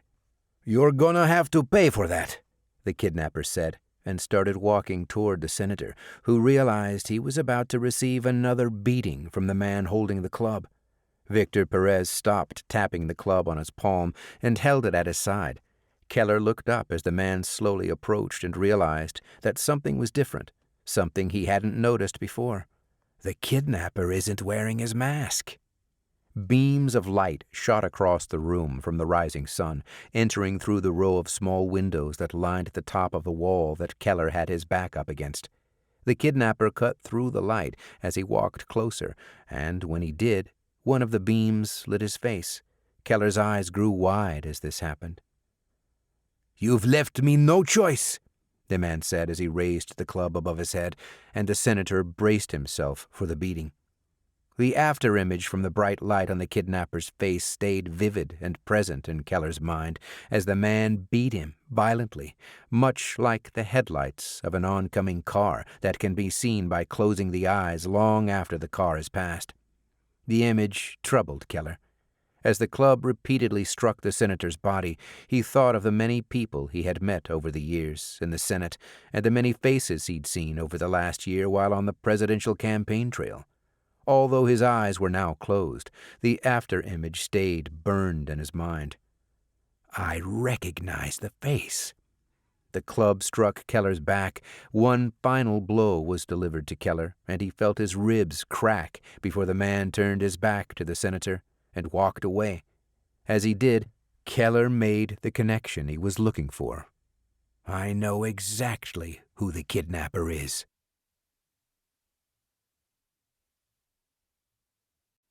45.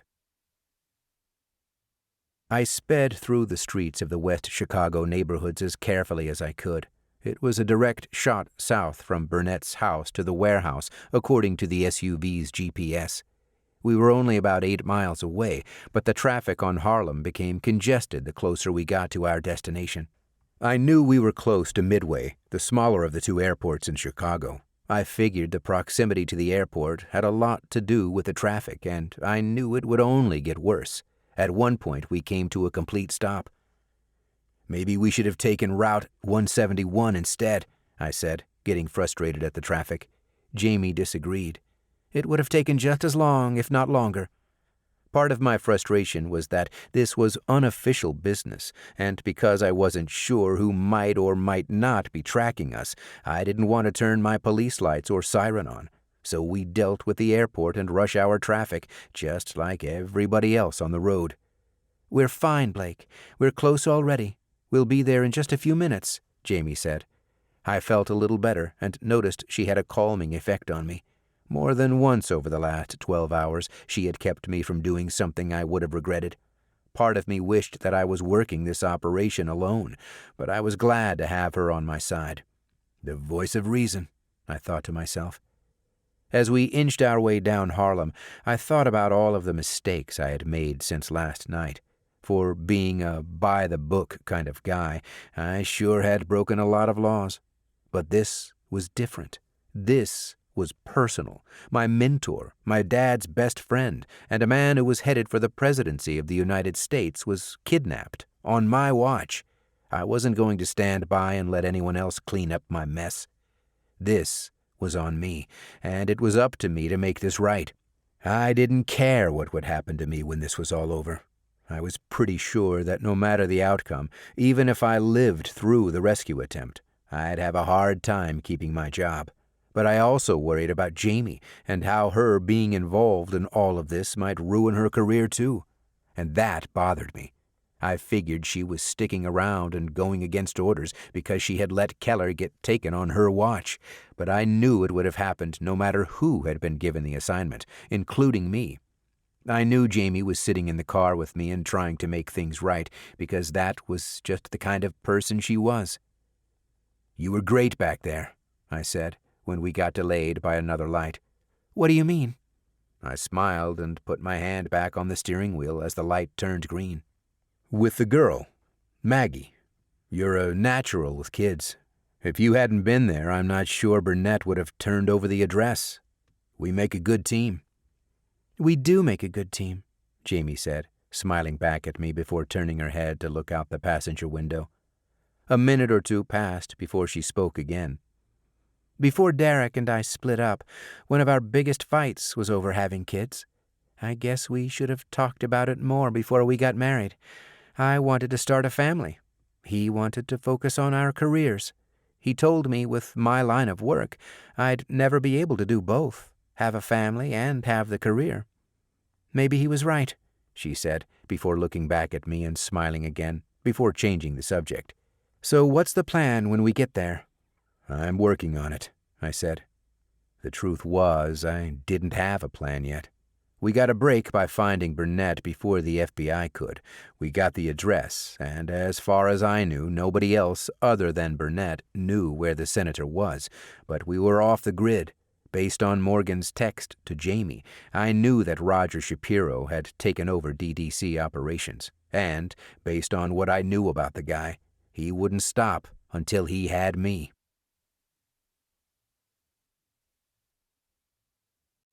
46. We pulled into the Harlem Industrial Park. "We're here," I said, and noticed that the sky was turning dark. The sun that had been shining brightly was now hiding behind large clouds that looked like they would break open at any moment. Jamie and I heard the rumble of thunder as we slowly drove by the many abandoned buildings and parked a block away at New England Avenue and 62nd Street. We parked far enough away from the warehouse on Sayre Avenue where we wouldn't be spotted or heard, but close enough that we'd be able to easily extract the senator from the building and get him in the vehicle to transport him out of the area. I decided that if the mission was successful, I'd take Keller to DDC to have a medic take a look at him, and I'd turn myself in. I couldn't risk taking him to a general hospital without knowing what was going on or why he'd been kidnapped. DDC was more than capable of taking care of the senator until we could figure out what was really going on. I also wanted to park the car far enough away where if the FBI and DDC really were following us, they wouldn't know immediately what building we were in. If they were using a drone, it wouldn't matter. They'd know exactly where we were. But I still needed to do everything I could to buy as much time as possible, since Jamie and I had no idea what we'd be dealing with. "Follow me in," I said, as I turned the ignition off and held the keys in my hand. "We'll approach from the east. If there are two ways in, then I'll take the front and you take the back. If not, then I'll lead and you provide cover." Jamie was busy loading a mag into her Glock 17, and I reached for my .22. She liked using the 17. It had less recoil and better control for her small hands, but required several hits to take a man down due to the smaller size of the bullets. "Got it," she replied. "I'm ready." A streak of lightning flashed across the dark sky. It looked like evening instead of mid-morning. We felt the thunder from the lightning bolt that struck somewhere close to us as we sat in the car getting ready. The reverberations lasted for about 10 seconds and grabbed our attention to remind us of the seriousness of the moment. This was it. We were about to rescue Senator James Keller. "We need to move," I said, and opened my car door, and Jamie followed suit. With our weapons drawn, we jogged west on 62nd past two large warehouses that took up the entire length of the block on both sides of the street. I wondered how large the warehouse was where Keller was being held, and how we were going to pull this off all by ourselves. As we approached Sayre, the building we needed to enter came into view. I crouched down, and Jamie did the same. I pointed to the building at the end of the street. "There's a door to the right of the bay. I'll take that, and you go around to the right. See if there's another way in." Just then, the sky opened up, and heavy rain started to fall. "Don't wait for me," Jamie yelled over the loud rain hitting the street. "We'll either meet inside, or I'll come back around to follow you in." It was hard to hear her. I thought the sound might help us enter the building without being heard. I looked behind us to make sure we weren't being followed. There was nobody there. Not yet, anyway. We stood and started jogging toward the building. I went straight to the door, and Jamie split off and ran down Sayre Avenue. I saw her climb and jump over a fence to get to the back of the building. I tried the door, but it was locked. I couldn't kick it in because it opened from the inside. I walked over to the bay door and saw a padlock on it. I tried pulling it anyway, but it didn't budge. I decided it must have been locked from the inside as well. I was going to have to shoot at the door's lock. As I stood against the building in between the bay door and the large rusty metal door, preparing myself for the fallout from the noise my weapon would make that the rain wouldn't be able to hide, I noticed movement in the distance, far down 62nd Street. I saw a police car park, followed by two black SUVs that looked exactly like mine. "They're here." I turned around and fired 3 shots at the lock.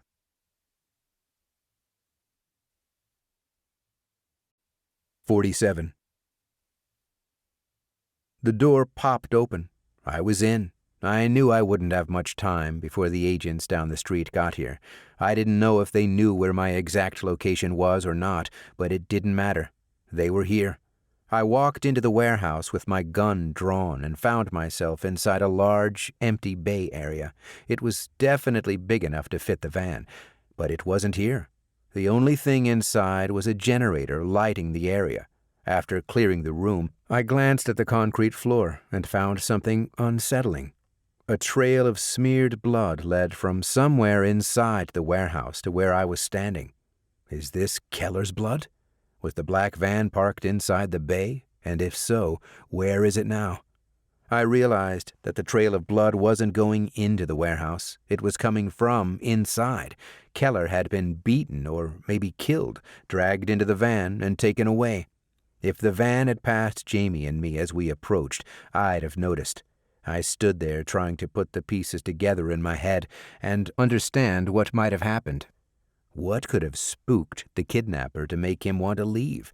If he killed David Mitchell because he knew his address, why would he feel like he couldn't stay in this spot any longer? Did he know that the FBI had Mitchell's laptop? And was he worried that they'd find his address? Was that why he left so quickly? Damn, I said under my breath, hoping I was wrong and Keller was still here somewhere. I kept pressing forward, walking beside the trail of blood, past the generator, and through another door that led to a small hallway. I passed a room that looked like a makeshift office or command center. I entered inside slowly and quietly, the heavy rain outside muting the sound of my footsteps. It was helping me move around without making much noise, but it also meant I wouldn't be able to hear if someone was moving toward me either. I confirmed that the room was clear, and I moved on. I stepped back into the hallway and found a bloody handprint on the wall in front of me, as if the person being dragged was trying to brace himself and stand back up. That gave me hope that Keller might have still been alive when he was dragged out of here, if that was what had happened. I touched the blood with my finger, and it came off easily. It was fresh, no more than 30 minutes old. I just missed them. There was a lantern turned on inside the larger room, the same kind I'd seen in the room I thought the kidnapper had been working from. The lantern in that room was turned off for some reason. Maybe he was sleeping when something happened, I thought to myself, as my mind raced and I tried to put the puzzle together. The lantern was bright and lit the room, but the hallway that took me there was dark, damp, and cold. This room was much larger. I looked all around as I walked inside. The ceilings were high, 10 feet maybe. Besides the lantern, there wasn't anything else inside. I looked down again and followed the smeared blood from the hallway and saw that it led all the way to the edge of the wall inside the room I had walked into. The trail ended next to a long metal pipe that came down from the ceiling and exited outside at the base of the wall. This is where he was being kept, I thought, and wondered where Keller was now. The pipe had scratches on it in one section. I wondered if the senator had been handcuffed to it. Suddenly, I heard a noise from behind me. I spun around and aimed my Glock in the direction of the room I hadn't been to yet.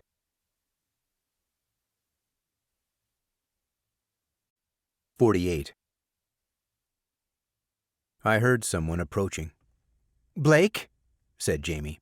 "In here," I replied and lowered my weapon.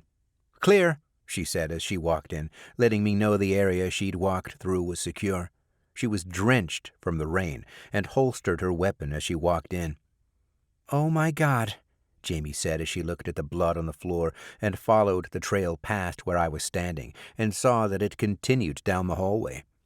"He's not here," I said, and Jamie closed her eyes and shook her head slowly. "I'm sorry." Jamie walked around the warehouse, examining everything. "Whoever was here wasn't planning on staying long," she said, seeing how empty the place was. "If we had DDC's support, we could have called the address in and had a satellite repositioned to send a feed to my phone. Maybe we could have followed the kidnapper wherever he went." "I know, Blake. Morgan could have done that, no problem." She walked farther down the hall, following the trail of blood. "It's fresh," I said. "There's a print on the wall. I'm sure it's from him. It's still wet. They left right before we got here, no more than half an hour ago." Jamie looked at the print and walked into the next room. "I saw agents arrive down the street right before I came inside," I added. "They're going building to building. They'll be here soon." Jamie nodded. I stayed inspecting the area where I was sure the senator had been kept, while Jamie looked around. I stood next to the metal pipe and looked at the entire room from where Keller would have been chained, looking for clues and grasping at straws. He would have left me a sign if he could, I thought. "Blake, you need to see this," said Jamie. When I walked in, I saw she was holding a flash drive. "I lifted up the air mattress and found this," she said, and handed it to me. I looked around the room more closely than I had the first time I went through. There were 2 monitors on a desk with a docking station, but no laptop. The kidnapper had left in a hurry, and in the rush, he had lost the drive. We started turning everything over, looking for more clues. If we had access to Morgan still, we could have him scan it and figure out who this guy is, I said. Jamie thought for a moment. "I know someone who can help us," she said, and just then we heard a noise from the warehouse bay. We looked and saw a bright light. It was the door opening. "They're here. Go! I'll stall them. Find out what's on this," I said, handing her the drive. As she took it, Jamie placed her other hand on top of mine and squeezed, her way of letting me know we'd be okay after the dust settled. I smiled and handed her the keys to the truck. As she grabbed them, one of the men spoke. "Blake Jordan, we know you're here. Come out with your hands up," I heard a man yell, and his voice echoed throughout the empty building. "Go," I said again, and she headed out the back exit. Jamie was now my only hope, and whatever might be on that flash drive, if anything, was the only thing that could save Senator Keller now. As I saw her disappear, I knelt down in the same spot where I knew my friend and mentor had been chained over the last 12 hours. There was no way out of this, and I knew that in a moment I'd be arrested and turned over to Roger Shapiro. I put my hands behind my head and faced down. 4 men rushed in and 2 aimed their guns at me. One just stood there, the man in charge of the operation, I assumed. It was the FBI. One of the men grabbed my hands and pulled them behind my back and handcuffed me. Then I noticed something. On that metal pipe, just to the left of the scratches that I knew had come from Keller's handcuffs, was another marking. There were initials scratched on the pipe. I blinked to refocus my eyes. It read, M.L.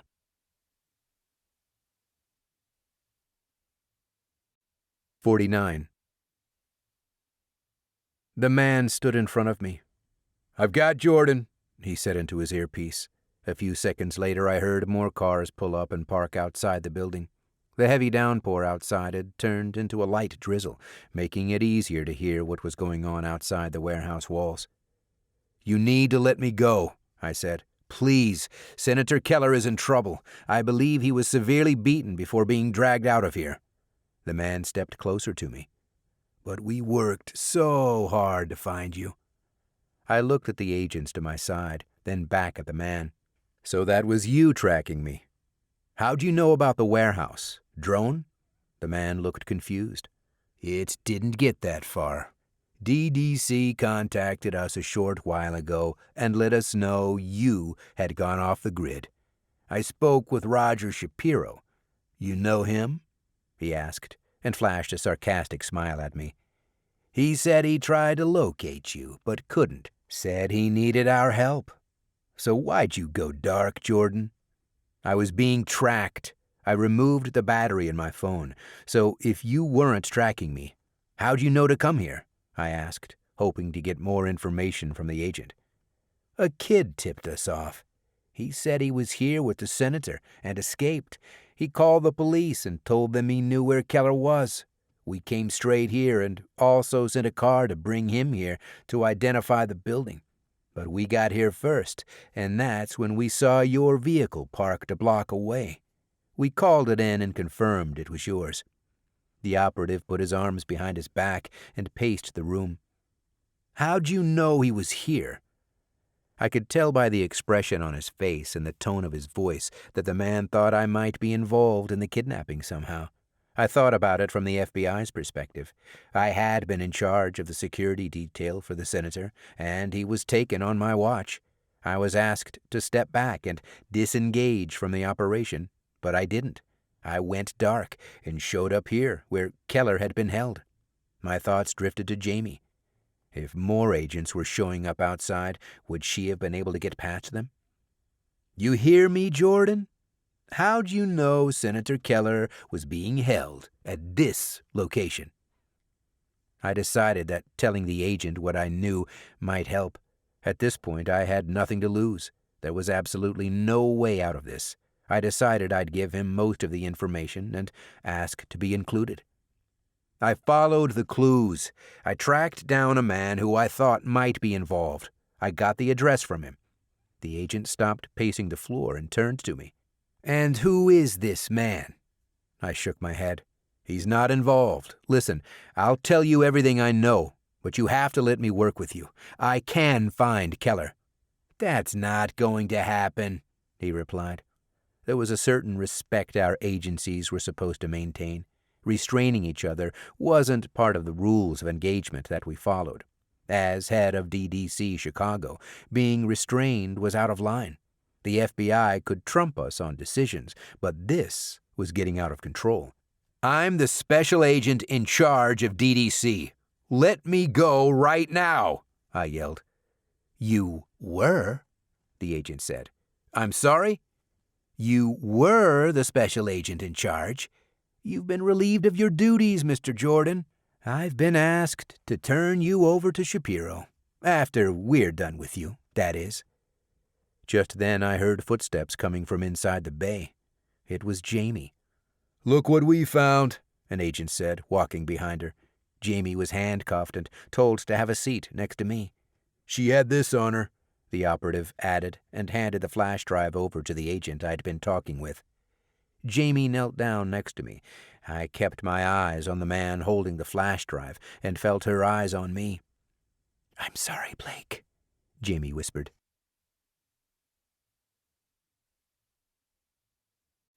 50. The man in charge turned to Jamie.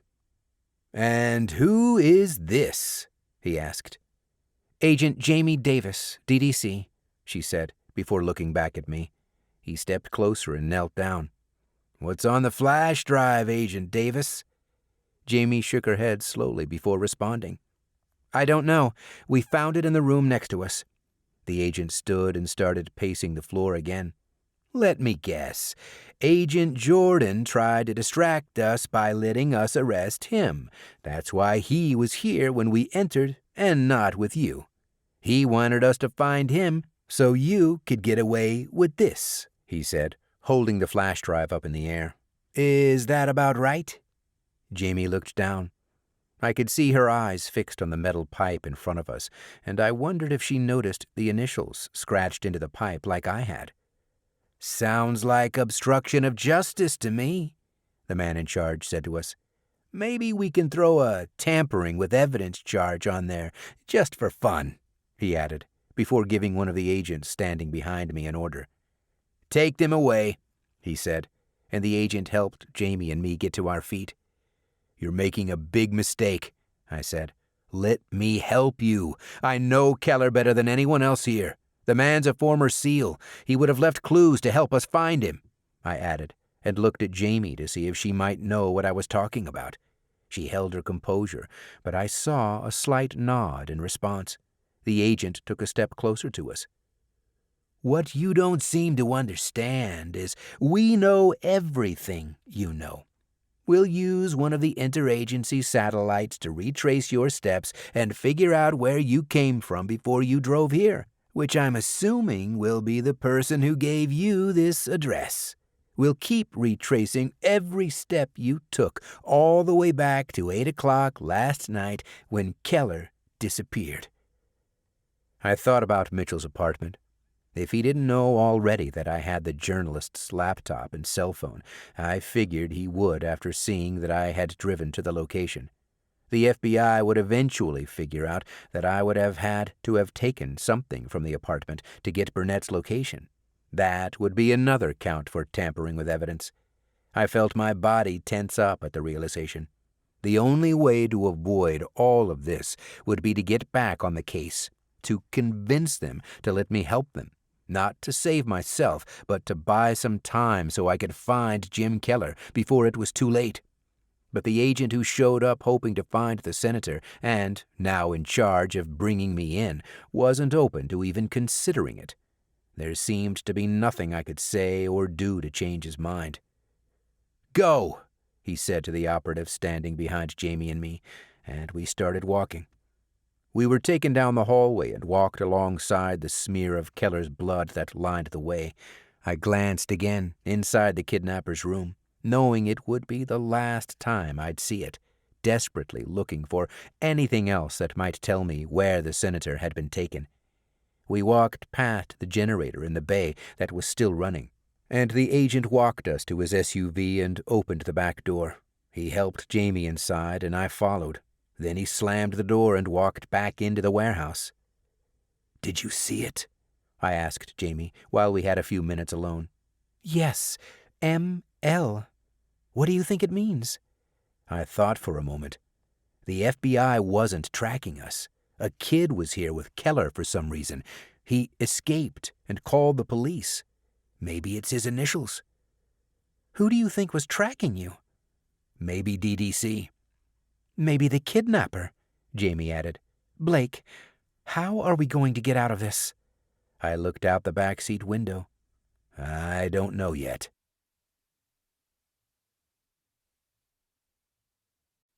51. Jamie and I sat in the back of the SUV for a long time, waiting for the agent to return. I was surprised that the FBI had left us together for so long. I started to wonder if it was done on purpose. Even though they said they hadn't been monitoring me, I wouldn't put that kind of thing past them. It didn't matter now. They had caught me working a case they had explicitly asked me to stay out of. They had also caught me trying to take evidence from a crime scene. It couldn't get any worse than this. We watched as a crime scene unit arrived at the warehouse and parked next to us.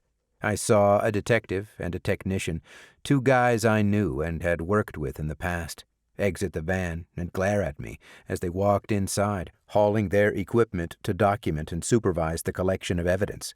A minute later, the agent who had escorted us to the SUV showed up again. He started the ignition and we were off. He drove down Sayre and turned onto 62nd and hung a left at New England. I looked out the passenger window and saw the doors of my truck open and the FBI searching every inch of it. "That must be the kid," Jamie said. I turned my head and saw, on the other side of the street, a CPD patrol car. A teenager was leaned against it, pointing in the direction of the warehouse we had come from and talking with a Chicago policeman and one of the FBI agents. The agent driving didn't say a word to us. The man seemed upset about something, and I wondered what might have happened that Jamie and I didn't know about. He raised the volume of his police radio to better hear dispatch. The woman on the other end of the radio was communicating with agents in the field using police codes to help mask what they were talking about.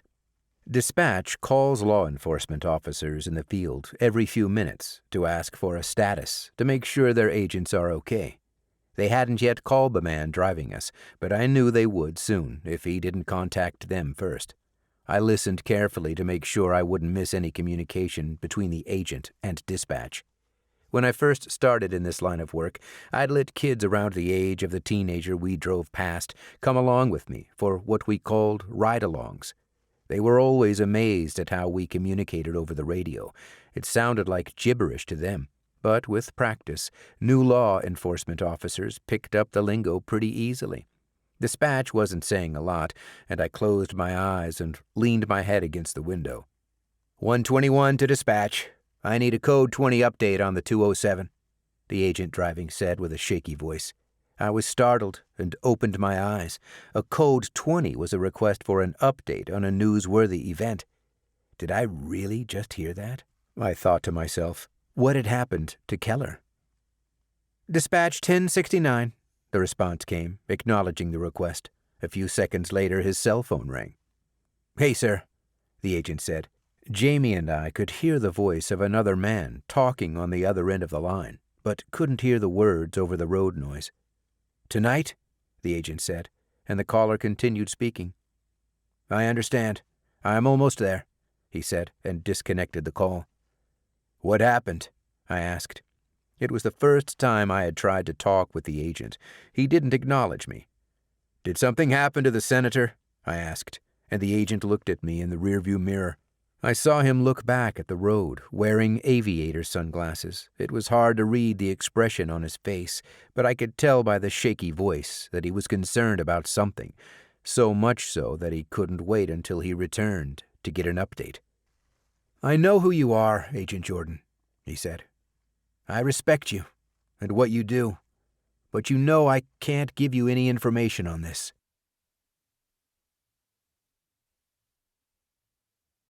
"52. We arrived at the FBI's Chicago office 20 minutes later. The agent driving took Interstate 55 to 290. The streets were now barren, a stark contrast to an hour earlier, when Jamie and I had fought our way past midway traffic to get to the warehouse. When we drove through a checkpoint at Damon and Roosevelt, I knew that the city had been placed on a curfew and the citizens asked to stay off the roads. The agent driving us pulled into the building. It was like a long carport that extended from one end of the building to the other. They had a fancier setup than we had at DDC, definitely more secure than ours. He stopped the car in the middle, stepped out, and opened our door. 2 new agents took over from there. Although I had driven by their building every day since it was so close to DDC, I had never been inside. As a spin-off from the CIA, we had access to their intelligence technology. We had tried to take the best from each agency when we formed DDC to be as effective as possible for handling domestic terrorism. The FBI had a team of analysts out on the floor and a large screen on the wall like DDC, but instead of streaming video, it showed the entire Keller operational plan and the status of each agent's assignment. I saw our names next to Agent 121, who I knew was the man who had driven us in. The status next to our names read, "Captured." We were being treated like hostiles. From their position, I couldn't blame them. The agent walking with Jamie hung a right and took her down a hallway and stopped at a holding room. I looked at the man escorting me and he said, "Keep walking." They were finally going to split us up. I figured this was the standard FBI playbook. First, they'd split us up and prepare a list of questions. Then they'd ask each of us the same set of questions and compare our responses. The Bureau was already throwing multiple charges at Jamie and me, and if they wanted to, they could go as far as they wanted to get information out of us.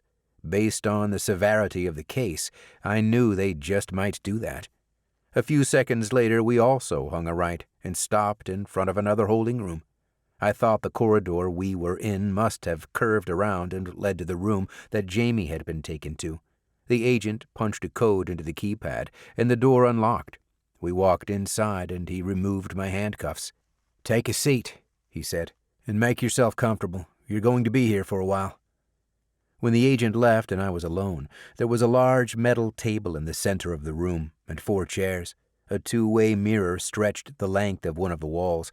I paced the floor and went through the events from the past several hours. I thought about the flash drive and wondered what information might be on it. I wondered what the Code 20 was all about. What event had taken place that would have warranted a citywide curfew to be declared? My legs got tired after what felt like an eternity standing in the room, so I pulled back one of the metal chairs, took a seat at the table, and thought some more. What did the marking on the metal pipe mean, and was it even from Keller, or had it been there before? I thought about the kid who had discovered the senator's location, and I wondered why he'd been in the warehouse with Keller. Then my thoughts drifted back to my dad. Jim Keller was a friend to me, but had been like a brother to him. Despite my best efforts, I wasn't able to save the senator.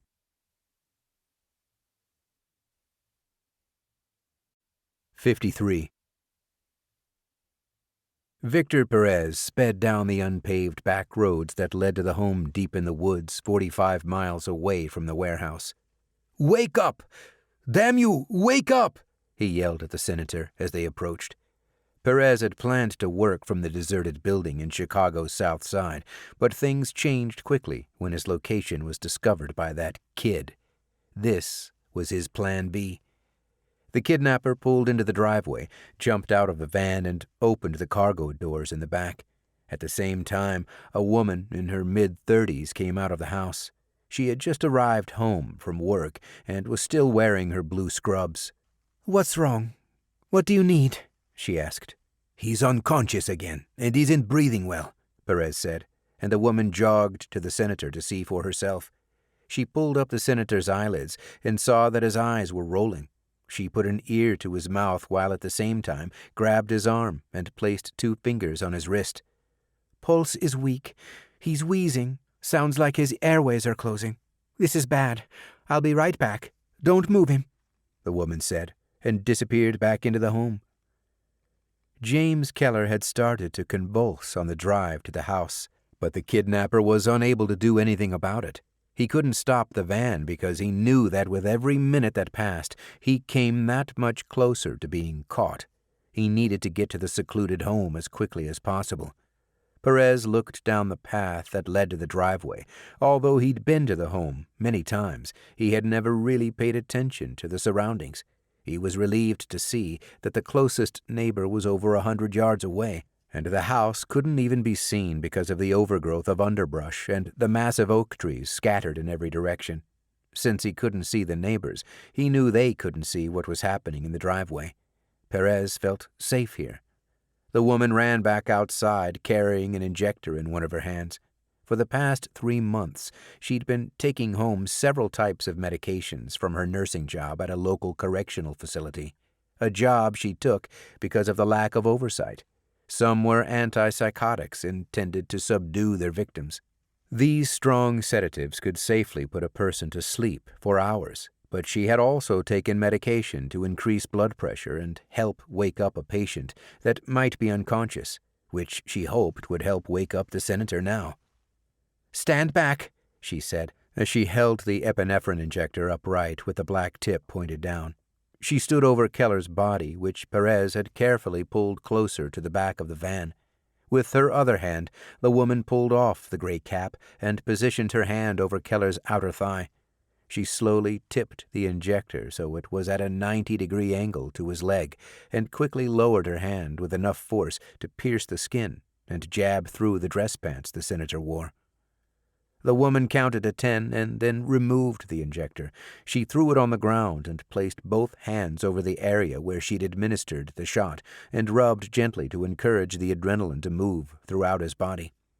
She counted to 10 again and then took a few steps back. "It didn't work," Perez said. "I need him conscious, or this will all be for nothing." "Just wait," the woman said. A few seconds later, Senator Keller's eyes opened, and he started coughing violently. Keller gasped for air and sat up in the van. "Take deep breaths," the woman said to him, and the senator started breathing more easily. "You need to learn to control your temper," she said to Perez, and walked back to the house. "Move!" the kidnapper said as Keller got to his feet. Perez closed the van doors and grabbed the gun, tucked inside his belt. "Get in the house," he said, and Keller headed toward the front door.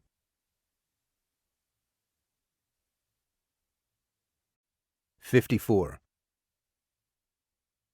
Right at noon, I heard the sound of codes being entered into the keypad outside my holding room. An orderly walked in, followed by Agent Landry. "I thought I told you this wasn't your operation," Landry said. I started to get up. "Stay seated, Agent Jordan," Landry barked at me. The orderly placed a meal on the table for me and left. Landry stayed standing and crossed his arms. "I guess I didn't make myself clear back at the United Center. I told you to stay out of this," he said sternly. "You know I couldn't do that. Because of your job or because he's your friend?" I glared back at the man. "Both," I said. "I screwed up. It happened on my watch, like you said. I needed to make this right. If I would have arrived sooner, I could have rescued him." I thought about John Burnett. Getting the location of the warehouse from him had taken longer than it should have, and that made all the difference. "We'll be keeping you under our jurisdiction until we get the senator back. Roger Shapiro is on board. As you know, you've been relieved of your duties at DDC, and he's appointed Chris Reed as interim special agent in charge. I need to understand everything you've been involved in over the past 16 hours, so I'll have Agent Mallory meet with you shortly. We'll hand you over to Shapiro when this is all over. I want to know what's happened since I was arrested at the warehouse." Landry shook his head. "Jordan, you're being treated as a suspect. For all I know, you're involved in this somehow." I stood.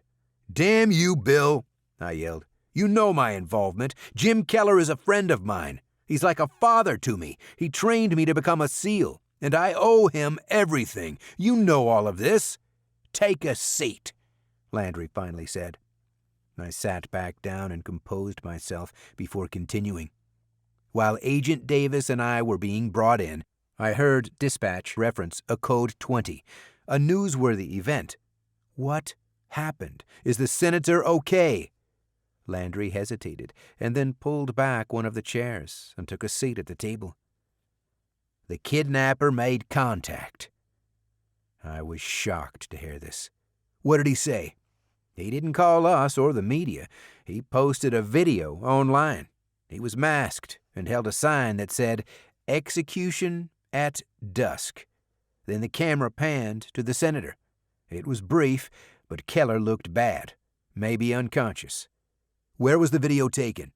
Landry shook his head. "From inside the kidnapper's van, we think. His location was identified as being a few miles away from the warehouse." I crossed my arms, set them on the table, and leaned in. "Bill, you have to let me help you.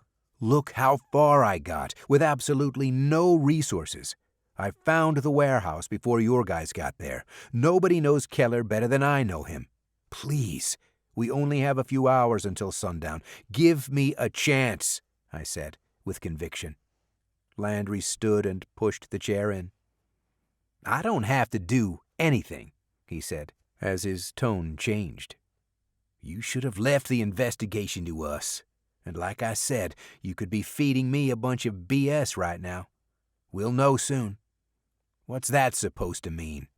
Landry turned around when he got to the door. "Agent Mallory will be in soon. You need to tell him everything. If he suspects you're lying or withholding the truth on anything, he's got authority to call in help to make you talk. You don't want him to do that. I want to know everything, Jordan. The United Center, David Mitchell, John Burnett, the flash drive, everything." Landry left, and the door closed. There was absolutely nothing I could do now. The senator would be executed in a matter of hours. The FBI had no leads, and I was stuck in a holding room, unable to help. I had never felt so helpless in my life. I sat in the cold room with my hands holding the back of my head, with my elbows resting on the table. I had tried my best. I had to face the reality that I wouldn't be saving Jim Keller from certain death today, and that my journey was over.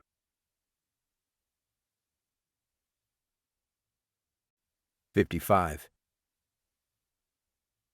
90 minutes after Landry left, I once again heard the familiar sound of an entry code being punched into the keypad outside my holding room.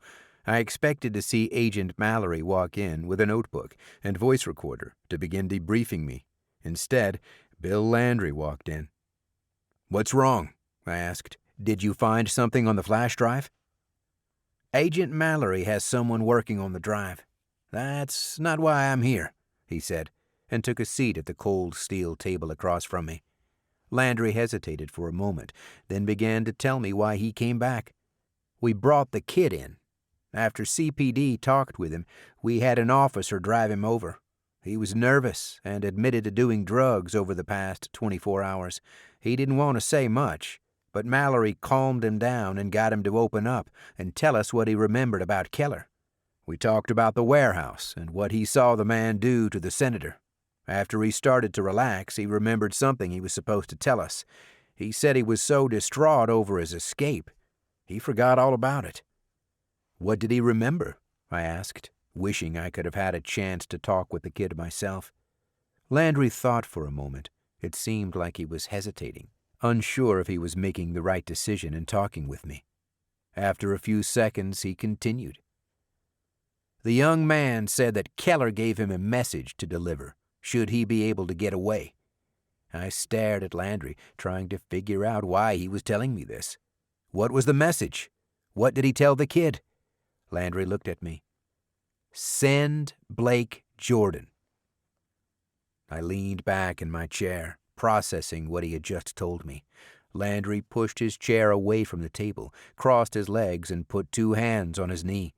He looked me over, trying to gauge how I was going to respond, but I kept my composure. I wondered how the FBI was going to handle the request. There's no way that kid would have known who you were, said Landry. It seems that Keller wanted you to assist in rescuing him. I shook my head. No, he wanted me to lead the rescue. I told you, nobody knows him better than I do. Landry looked like it pained him to say the next words that he spoke. Listen, Jordan. I'm willing to let you help the FBI on a provisional basis. But you play by my rules. You go off the rails or keep us in the dark on anything, and you're finished. Understood? I nodded. Understood. I want us involved in everything. I'm assigning Mallory to work with you. I'm giving him authority to make decisions on my behalf. You need to do something, you go through him. No exceptions. Landry started to leave the holding room. You'll work from here, he added, before he reached the door. I stood and stopped him from leaving. I want Agent Davis brought to me. I need access to that flash drive, and I need you to call DDC and have them send me an analyst named Morgan Lennox so he can take a look at the drive. And I want to talk to that kid when you're done with him. Landry stared at me for a moment before responding. I'll make a call and order a transport for Lennox. Agent Mallory will be right in. I stopped him again. What about the charges against Agent Davis? I can't do anything about DDC. She still works for them. That's Shapiro's call. I understand he's not a big fan of yours, so I think it's safe to say you're finished there. I know Roger. He doesn't backtrack on decisions. As far as your charges go, now that DDC has turned you over to us, that's our call. So I guess we'll need to see how you handle the next few hours. Find the senator, and I'll go easy on you. And if you don't, he said before I interrupted him, I will. I'll find him, and I'll get him back alive.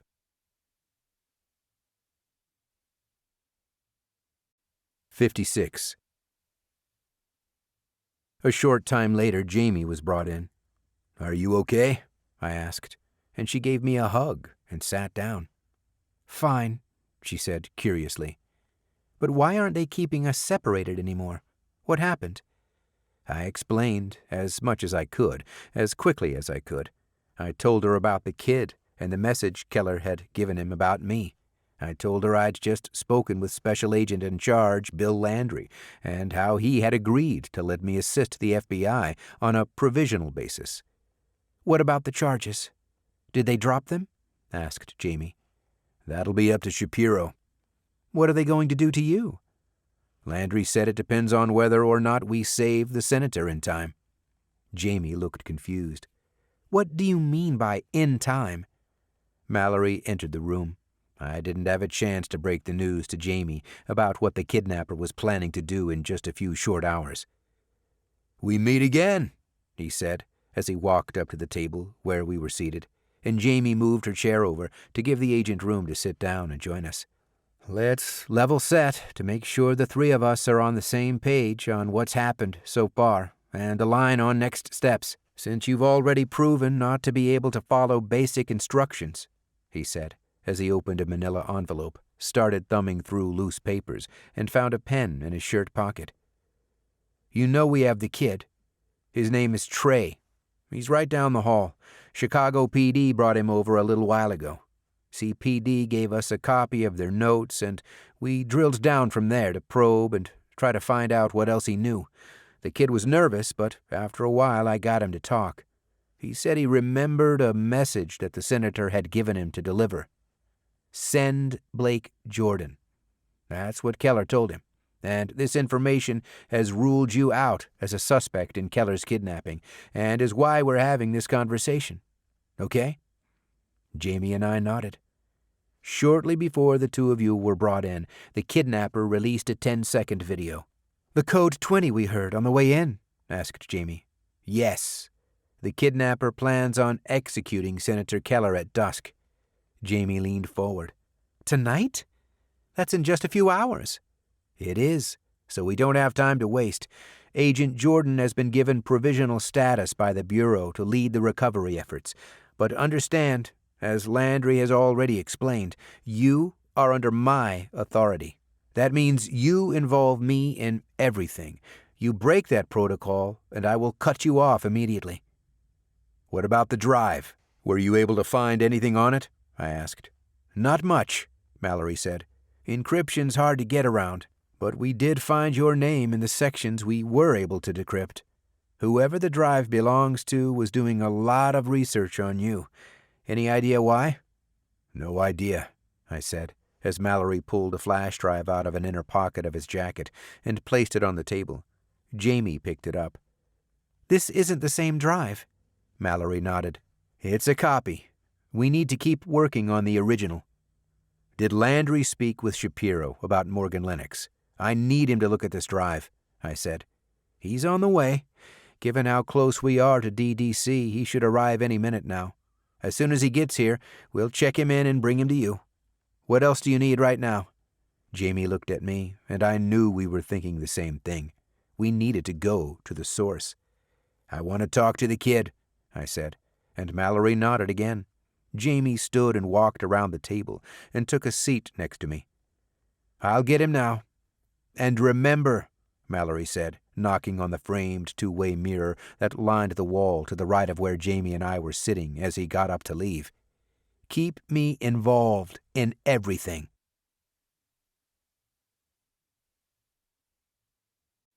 57. Jamie and I met with the kid while we waited for Morgan to arrive and get checked in. He told us his story, how he and his friends often went to the warehouse to smoke and drink, and how his friends had ditched him yesterday. I asked about the initials scratched into the pipe. He said he didn't see Keller do it. I wondered if Keller had even made the marks. Morgan was escorted in just as we wrapped up with the kid, and he was taken out of the room. "I try to distance myself from the two of you, but you just find another bloody way to pull me back in," Morgan said with a half-smile, before he set his laptop bag on the table and sat down with us. "It's good to see you too," said Jamie, and handed him the flash drive. "But seriously, Blake, Shapiro's not happy about this at all. I have to go back and work with these people when this whole thing is over, you know. You're making things very difficult for me." Morgan grabbed the drive from Jamie. "What's this?" he asked, and held the drive up to his eyes for a closer look. "I found it at the warehouse, in the room the kidnapper was working from. We need to know what's on it," Jamie explained. "The Bureau took a look and found my name referenced on the drive, but they weren't able to decrypt most of it," I added. "Your name? The kidnapper knows who you are?" asked Morgan. "I don't know what it means," I said. "Maybe it's a listing of the agents that would be at the United Center." Morgan unzipped his bag and pulled out his laptop. "Let's give it a go, then, and see what we can find."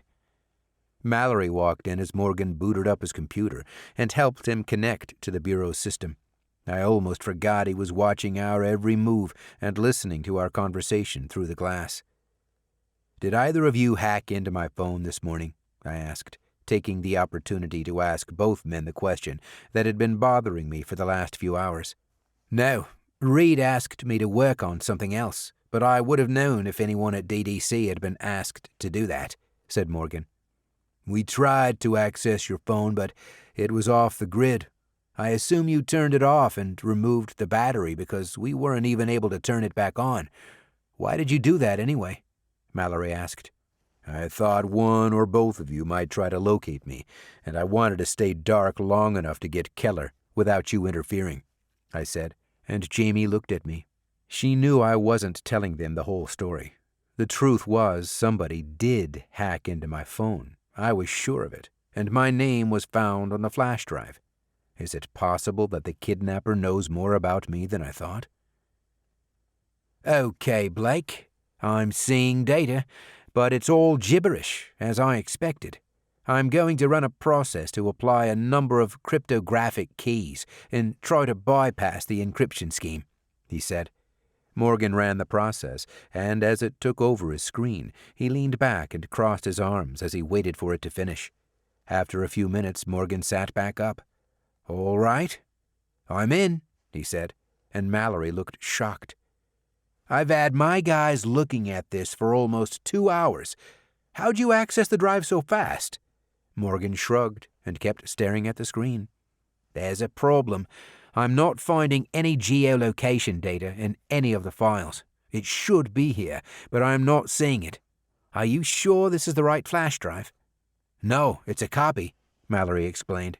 Well, I need the original, Morgan said, raising his voice, and he pulled the drive out of the laptop and slid it across the table to Mallory, who got up and left the room. I wanted to tell Morgan more about my phone, how someone had tried to track me earlier that morning, but I didn't know who else might be watching us from behind the two-way mirror. Maybe Landry, maybe Shapiro. But Jamie gave me a look that told me she knew what I was thinking.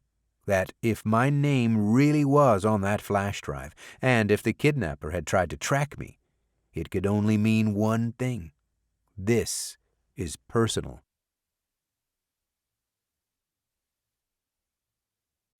'58.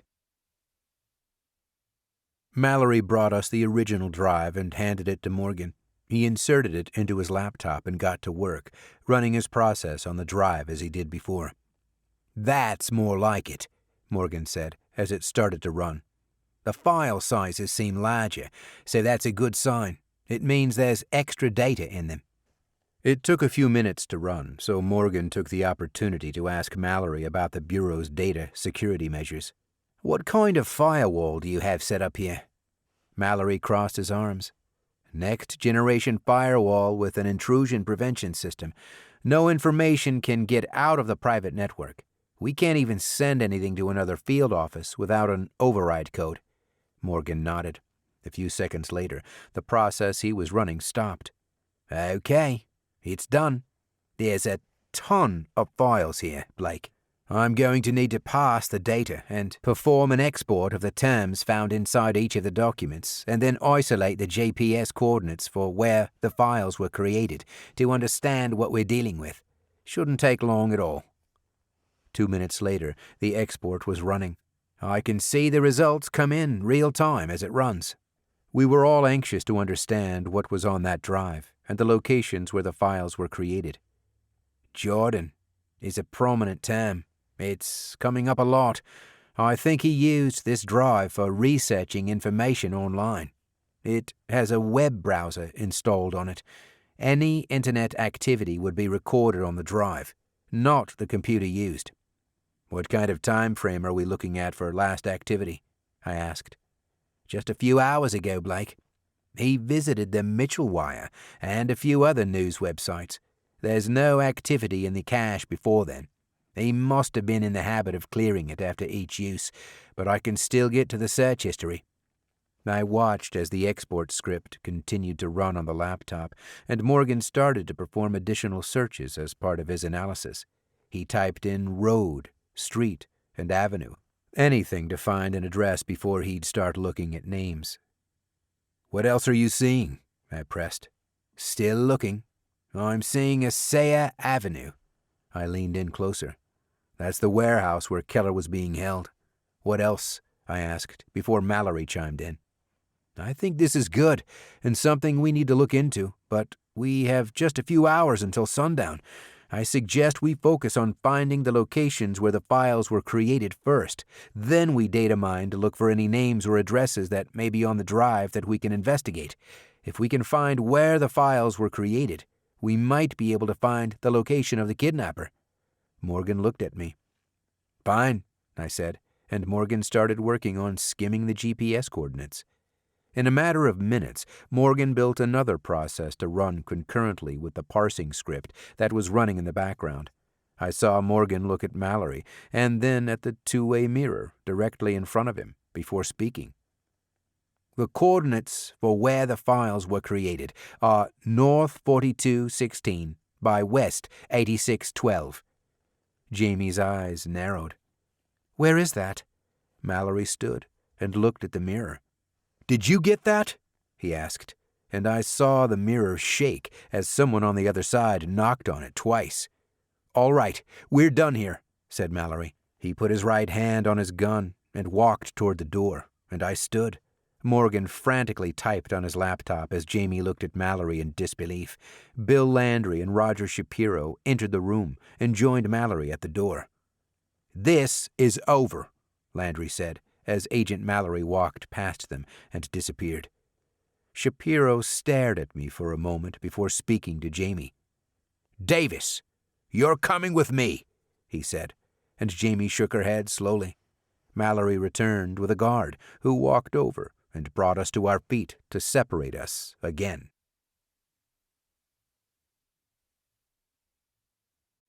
'59. Morgan kept his eyes on the screen. You don't want to do that, he said with a matter-of-fact tone of voice. Pack up, Lennox. Let's go, Shapiro ordered. Morgan raised his left hand in a stop-right-there kind of motion and kept his right hand on the laptop's keyboard, looking up at Shapiro before his eyes returned to the keyboard. He brought his hand back down to the laptop, finished typing a command, and hit Enter. I had a feeling this would happen. Those coordinates I gave you earlier weren't accurate, he said. What the hell are you doing? Shapiro barked. Mallory looked at Morgan, then turned back to Landry and Shapiro to get their reaction.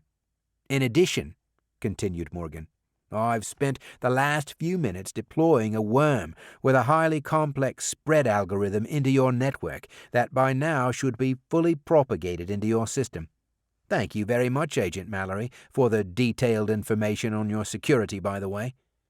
Mallory stared at him. You're good, but not that good. Landry crossed his arms. You're bluffing, Lennox. All right then, mate, said Morgan as I watched him type a command into his laptop. The lights in the entire building went out for 5 seconds. All I could see during the short blackout was Morgan's grin illuminated by the laptop screen. He was enjoying this. The look on Landry's face when the lights came back on was priceless. He had underestimated Morgan. I've set an internal timer.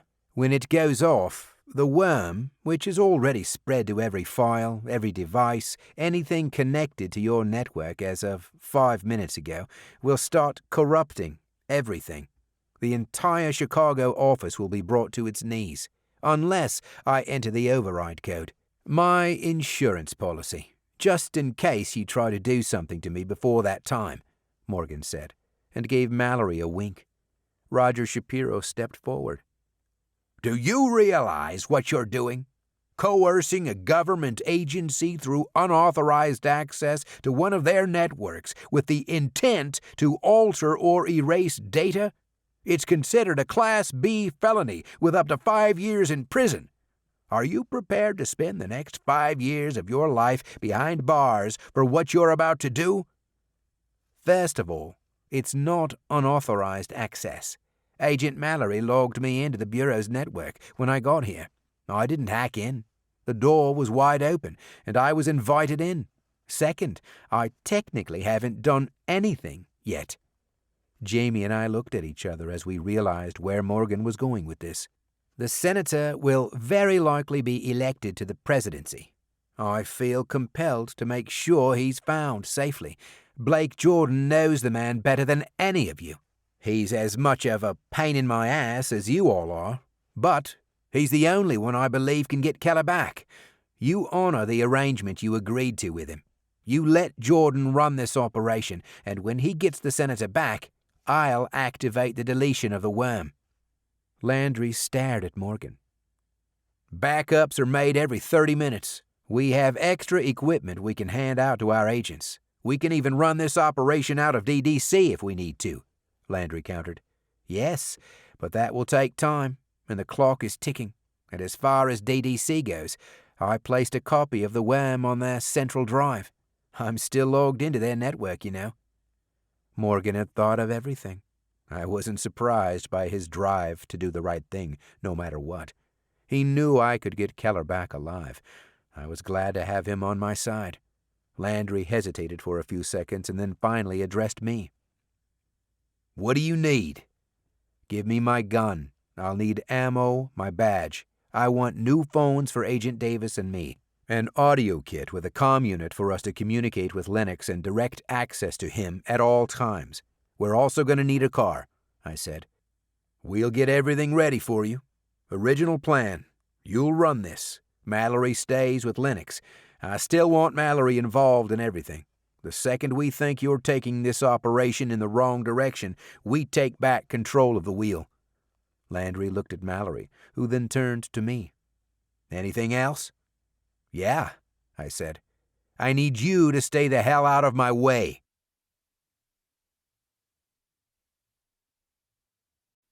"60. Victor Perez yelled into his cell phone. "Where is he?" the kidnapper asked. His plan was falling into place, but there was one more thing he needed for tonight's performance to have the full effect. "I'll meet him outside," he said, and slid the phone into his back pocket after disconnecting the call. 5 minutes, Perez said to the woman. She was in one of the bedrooms, looking after the senator.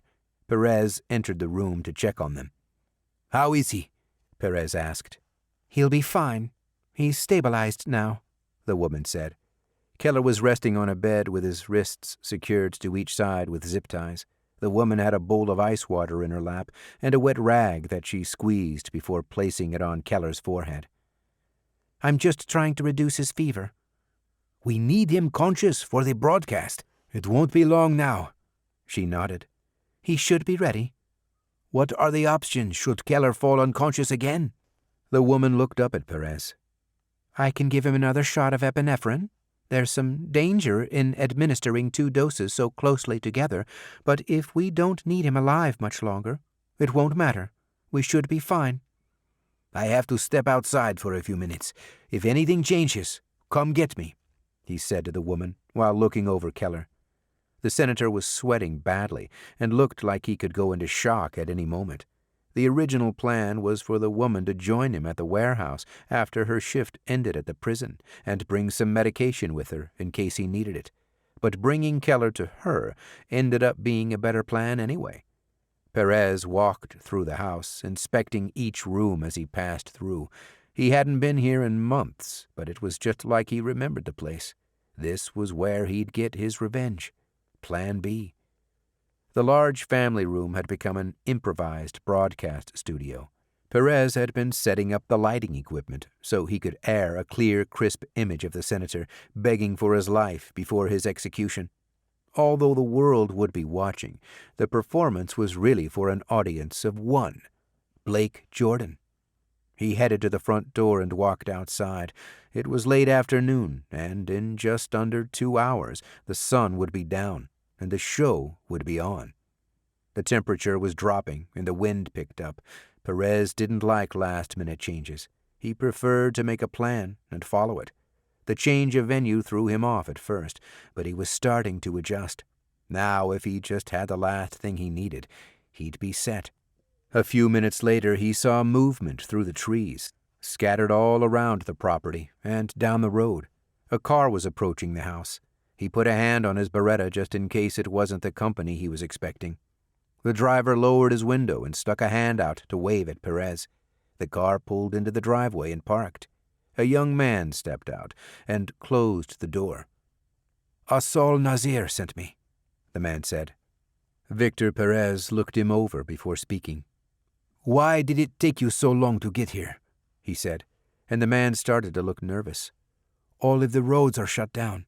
There were checkpoints everywhere. I had to take back roads just to get here, and I almost got caught." Perez looked past the man, scanning the surrounding area. "Were you followed?"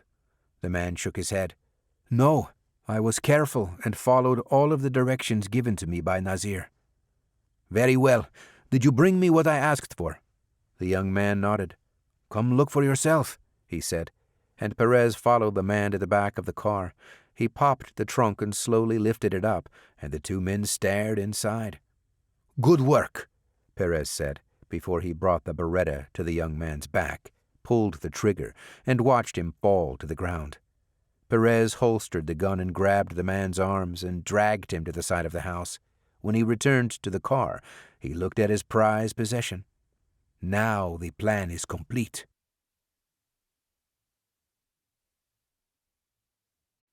'61.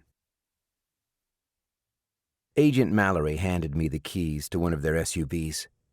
"It's been prepped with everything you asked for," he said, and walked Jamie and me to the elevator, and we took it down to the ground floor. Similar to DDC, their agents parked in a heavily guarded and monitored area within the building for safety concerns. I was surprised to see that the vehicle they gave us looked exactly like mine. Standard issue, I thought to myself. Mallory left as Jamie and I climbed in. We had been given our guns back upstairs. Jamie got her old badge back, and I was issued one from the FBI. I placed a test call to my dad with one of the two phones. He didn't pick up. I looked at Jamie's phone, found the number, and called so she'd have my number too. "Morgan, do you copy?" I asked as Jamie and I put our earpieces in. "Copy," he replied. "Take Madison east to North Ogden. We're watching." I looked at Jamie. Morgan was letting us know that he and the FBI were tracking us. "Copy that," I responded. We left the parking garage and sped down Madison. I saw Jamie looking out the passenger window. She leaned forward and looked in the mirror, then turned around and looked out the back window of the SUV. "We're being followed," she said. I looked in the rearview mirror and saw a car trailing us at a distance. They were easy to spot with no traffic on the streets. I knew they wouldn't give us too long of a leash, I said. Jamie looked at me. "What are we going to do?" I turned to Jamie, then looked back at the road before responding. "Not give them a reason to take over," I said, as I picked up speed on Ogden, trying not to waste any time.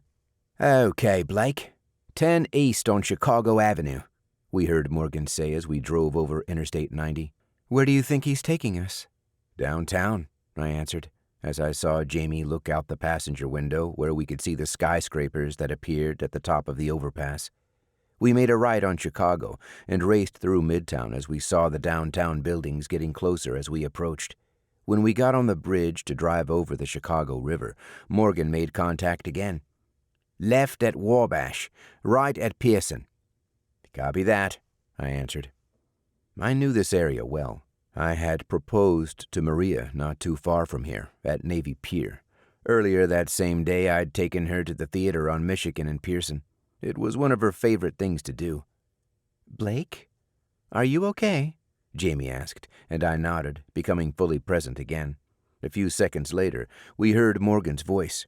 "Stop, Blake! You're there!"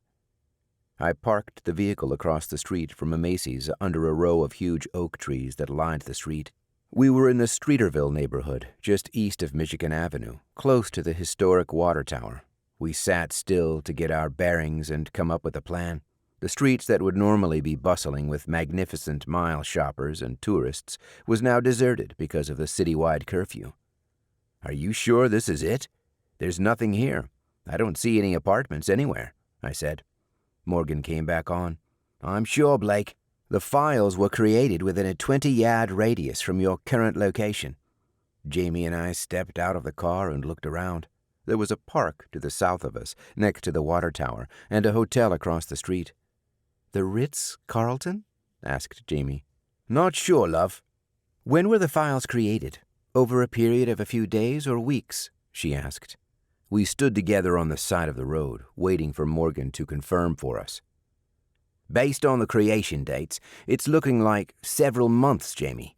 "We're going to try the hotel first," I said, as we walked across the empty street and stepped inside.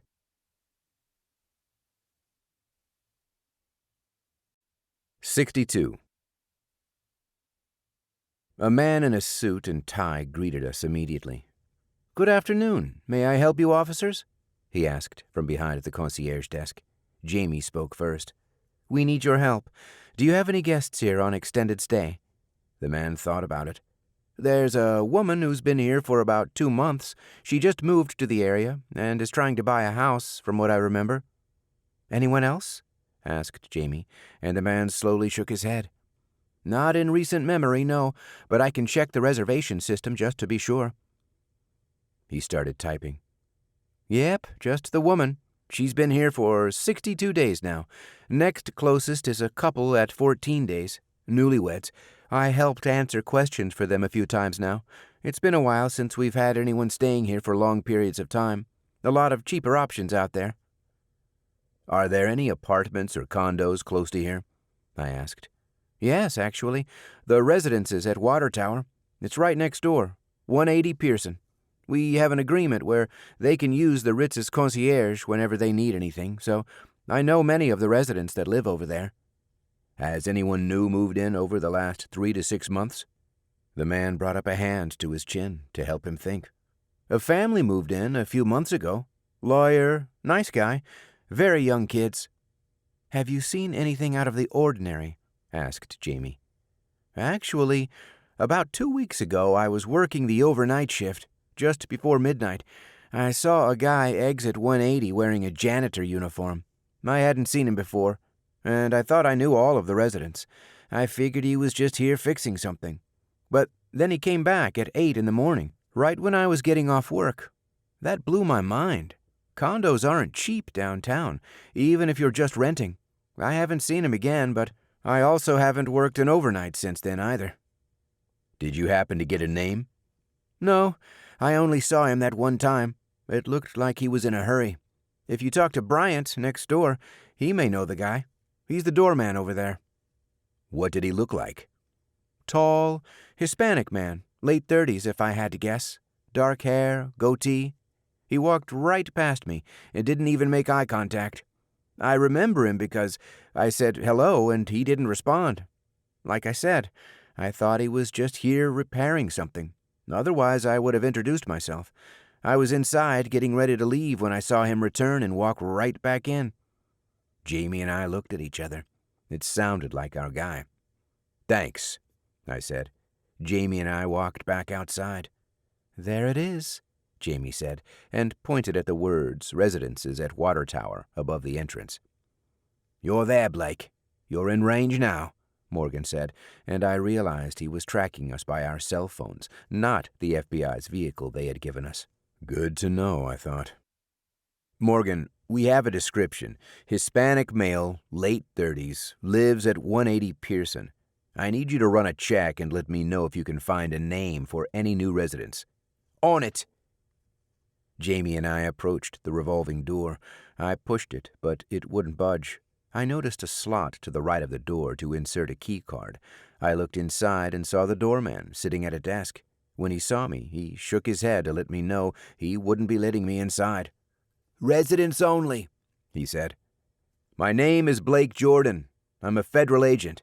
Open this door," I yelled, and showed him my badge.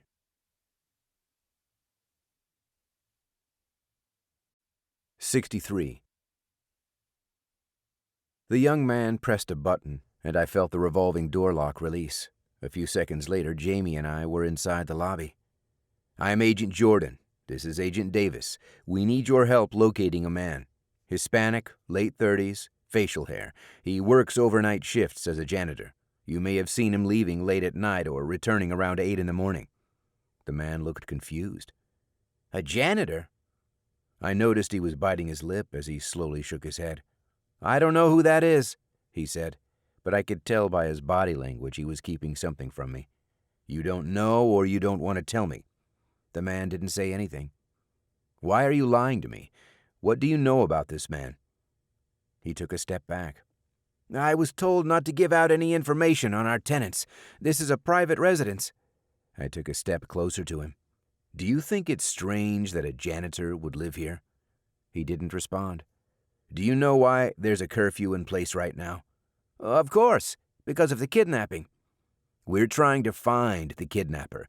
He might be here in your building." He again shook his head and looked away. Then he looked at Jamie. "Look, I just open the door for residents when I see them walk up. I don't want to get involved in any of this.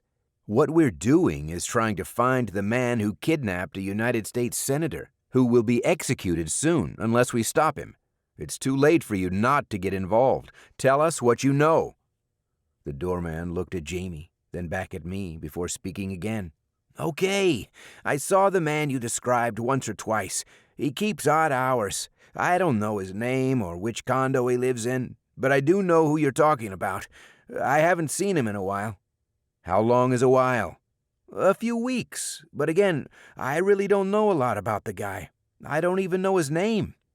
I looked at Jamie, who I could tell had more questions for the man.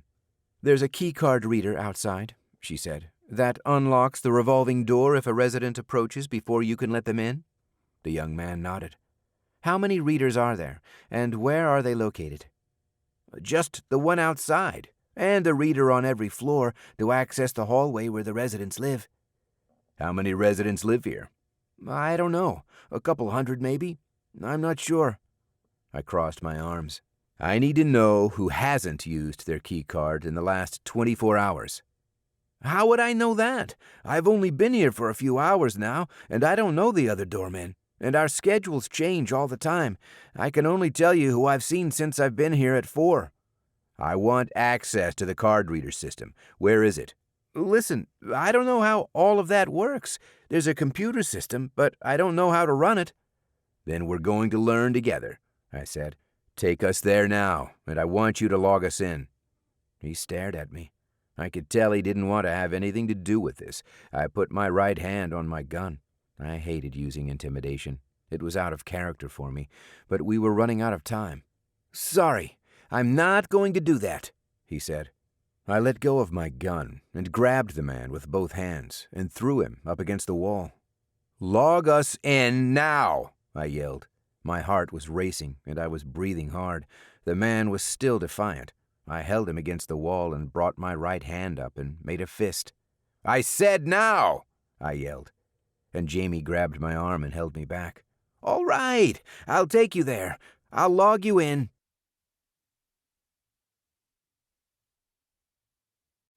"64. The doorman led Jamie and me down a hallway and unlocked the door to a small office. Once inside, we found a computer, and the young man sat down in front of it and logged in. "Okay, this is where I go to clock in and out and check work email. It's a small company. We all share the same computer," he said. "Let me take over," said Jamie as she switched places with the man and searched for the program. "Okay, I think I found it," she said as she accessed the program's main menu and was prompted with a number of options, including creating a new keycard, troubleshooting the system, and reporting. "Go to reporting," I said, but the system stopped her from moving from the main screen without entering in the password. "Do you know the password?" she asked the man. "No, I've never used this system. I was trained once, but I haven't touched it since." I looked around the room. "Did you get a training manual?" He walked to a cubby and shuffled some things around and pulled something out and handed it to me. "Here's what they gave me." I flipped through the manual until I got to the section on accessing the system. "It says the username is your RACFID. What is that?" "UIZ1, he answered. "Password is first initial plus last initial plus the last 5 of your SSN, I added. The man looked at Jamie. "CL74956, he said, as Jamie entered in the credentials. "I'm in. Blake, how do we run a report?" she asked, after entering the reporting section. "We want to run it by usage, so run it by date last active. For time frame, use the last 24 hours. Jamie typed in the report parameters and ran it. 27 results, Blake. The doorman looked at us. "Is it because of the curfew?" I thought about it for a moment. "Okay, run it by the last 72 hours. Jamie reran the report with the revised requirements. "Now I'm only seeing 3 results, 2 women and a man. The woman is in suite 910, then a man and woman both from suite 706. I stepped closer to look at the screen. "Do you know a Barbara Nichols in suite 910? "Yes, I know her," replied the doorman. I helped take her luggage out to a cab a few days ago. Said she was traveling to Florida to visit some family. What about Anita and Victor Lopez in 706? He looked at the screen. I don't know them. I put a hand up to my ear. Morgan, can you do a reverse search on 180 Pearson, Suite 706? Morgan responded immediately. Looking now, Blake. A few seconds later, he had something. I found an Anita Perez, just turned 65 over the summer, purchased a condo at 180 Pearson in July. I'm doing a cross-check against her retirement benefits and bank account. I'm going to need a few minutes. I turned to Jamie. Can we find out when their keycards were created? There's a timestamp right here, she said, pointing at her screen. Anita's keycard was created 3 months ago, and Victor's was added about a month ago. Looks like she started receiving her retirement benefits, but hasn't cashed her check from this month yet, Morgan said. Something's not adding up. Who the hell is Victor Perez? I asked Morgan. I don't see the name associated with Anita in any way, he replied. Victor isn't a beneficiary and not related from what I can see. Jamie navigated back to the main screen. What are you doing? I asked. I'm going to create a key card for Suite 706. She looked at the doorman. Where do you keep the cardstock? I don't know. Like I said, I've never had to do this. The residents are usually good about not losing them. When new people move in, someone just updates the cardholder name, I guess. He looked around and started opening drawers and finally found a stack of blank key cards and handed one of them to Jamie. She inserted one of the blank cards into the reader, located next to the computer, and hit reprint on Victor Perez's keycard. It disappeared into the reader and, a second later, popped back out, and Jamie grabbed it.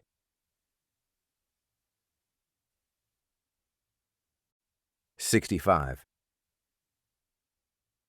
Jamie turned to me. It looks like Anita's keycard stopped working the same day Victor's was created. It's not adding up.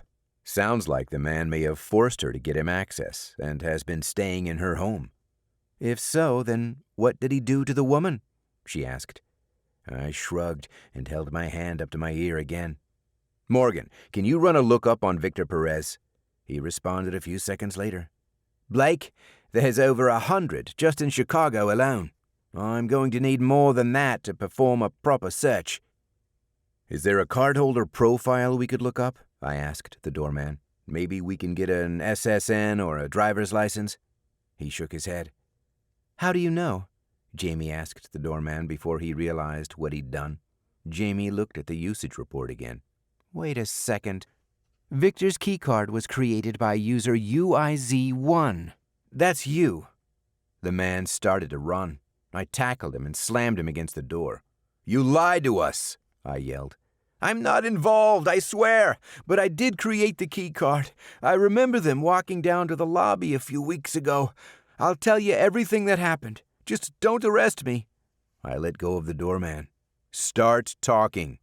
Okay. Early one morning after I started my shift, the lady came downstairs with the man you've described. She introduced herself as Anita Perez from Suite 706 and said she was going to be going out of town for a while, and she couldn't find her keycard. She thought she'd lost it. I shook the man's hand, trying to figure out who he was. The lady said he was her son, and he'd be staying at her place while she was gone. I created a reprint and volunteered to create an additional card for her son. You're not supposed to share keycards. It's one per person. He was reluctant at first, but finally gave me his name. Victor. You haven't seen the woman since? Not since that day. I haven't given it much thought. Morgan, we might be dealing with a squatter in 706. Can you access the city's power and water usage for the suite over the last few days? I want to know what we're dealing with before we go inside. He said he'd get back to me. How do we get to the 7th floor? Where's the elevator? Asked Jamie. There are 2, straight back. You'll need that key card to get onto the floor. You can use the same one you reprinted to get into Suite 706. All right, mate. Electricity's being used, said Morgan. There was a drop in usage this month, but it's still active. Same with the water. Very minimal usage, almost non-existent. Maybe from an ice maker. I can't be sure, Blake. Jamie turned to me. Sounds like nobody's been in the suite for a few days now. It should be clear. I turned to the doorman. Is there anything we're missing? Anything else we should know about? No, I don't think so. What are you going to do with me? Let's head up, I said to Jamie, and we walked out of the small office. I stopped the doorman from leaving. Give me your cell phone, I said, and the man took it out of his pocket and handed it over. I yanked the phone from one of the desks inside the office and took it out with me. You're staying here. I closed the door behind me and positioned a nearby chair against the doorknob.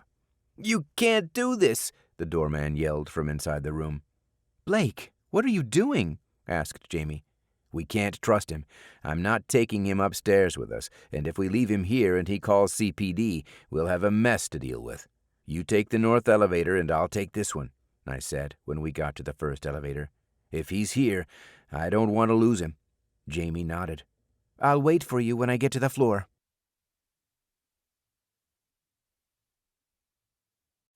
66. I arrived at the 7th floor a few seconds later. I'm here, I said to Jamie through my earpiece.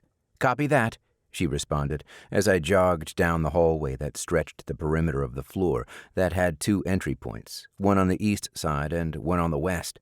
When I found Jamie, she was holding her Glock 17. I grabbed my .22. You ready? Ready.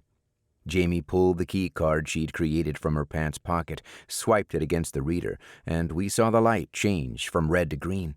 I grabbed the handle and turned it, then pushed the door open. Jamie went in and I followed right behind her. The hallway was empty. Jamie looked at the suite numbers on the floor. We were standing in between suites 748 and 749, across the hall. It must be on the opposite side, I said, and we started to pick up speed. I thought about David Mitchell's apartment on the Gold Coast. It was nothing compared to this place. There were ornate decorations along the wall, and the partially tiled floor looked expensive. Millionaires, I thought. We slowed down when we got close to Suite 706 and stopped outside the doorway. We didn't have enough time to ask Morgan to look into the floor plan of the suite, but it would have been nice to have known what we were getting ourselves into ahead of time. You take the left side and I'll take the right. Jamie nodded in agreement. I held onto my Glock and aimed it at the floor as I waited for Jamie to swipe the key card and push the door open with her foot. As soon as it swung open, I turned and ran inside and heard Jamie follow me in. Federal agents, I said, loud enough to be heard inside the condo while trying to keep my voice down to not alarm any of the other residents. There was nobody in the living room, so I entered the bedroom, and it was clear.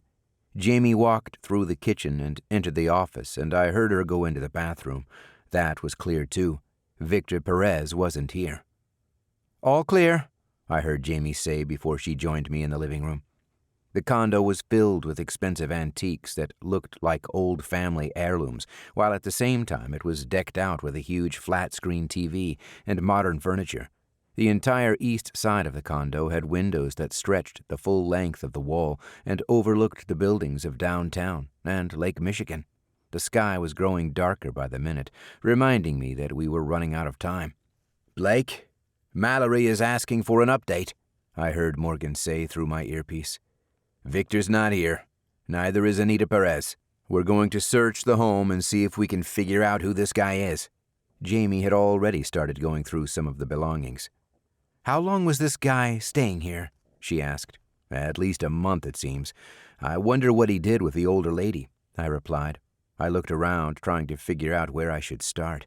Jamie was in the living room, going through some papers that were stacked on the coffee table. I'll check out the bedroom, then let's go through the office together. There wasn't much to go through. The closet had a few of Victor's clothes in a small section next to the woman's dresses that took up most of the closet area. The bed was made, and there weren't any personal effects on or anywhere inside the dresser. I went through every drawer. All I found was Anita's jewelry. I walked out of the bedroom and passed through the living room. Jamie was just wrapping up and looked like she was ready to join me in the office to look around. I noticed the front door was still wide open. I'll get the door, I said, and walked over to shut it, when a woman appeared and startled me. I reflexively put my right hand on my gun. "Is Anita back home yet?" the lady said to me. "Who are you?" "Sandra.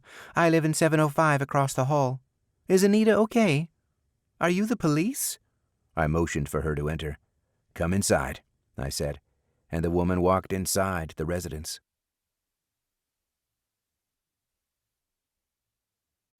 67. I showed the woman inside and escorted her to the living room. "Please, sit down," I said. Jamie sat next to her on the couch, and I sat in a recliner across from her.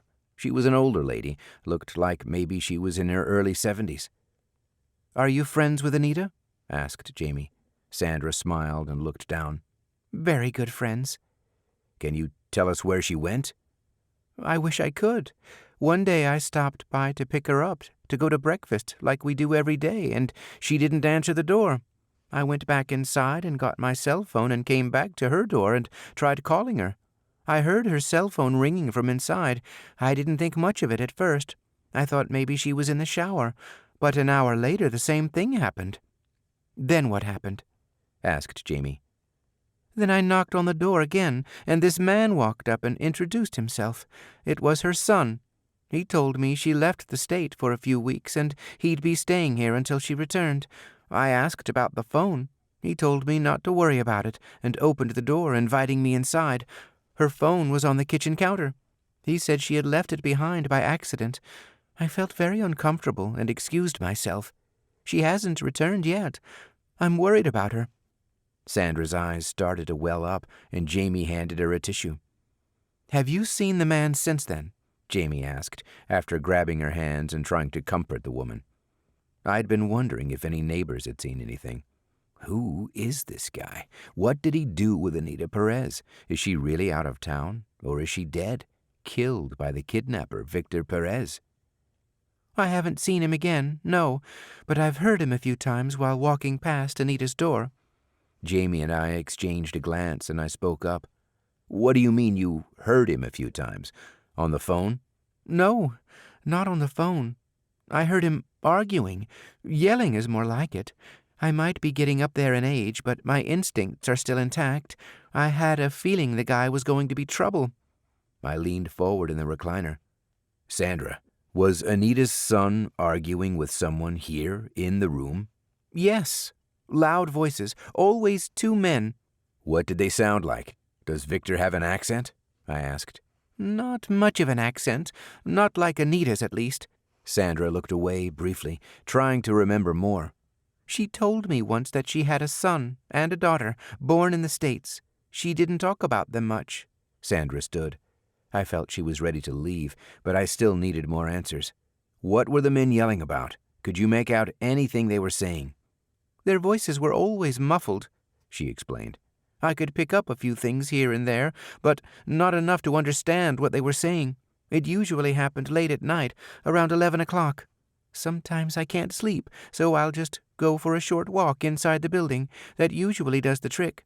But whenever I'd hear them, I'd just go back inside. I try to avoid them both." "What do you mean, avoid them both, Mrs. Sandra? Do you know who the other man is? The one Anita's son argues with?" Jamie asked. "Oh, yes. Well, I don't know him, but I know where he lives. Right down the hall. He's in 723, Sandra said, and walked to the door. "We'll let you know if we figure out what's going on. Please stay inside and don't come out for the rest of the night, okay?"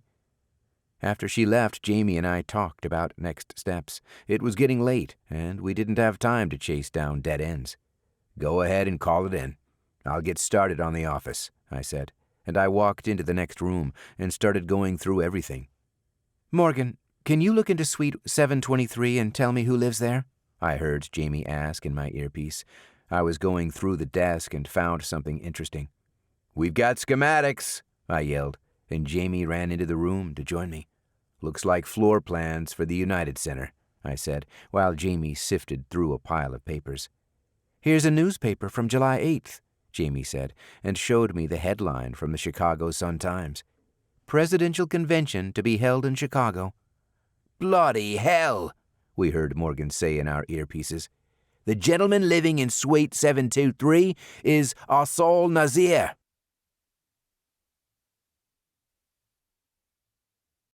"68. I felt numb. Asal Nazir was involved after all, but how? What was the connection?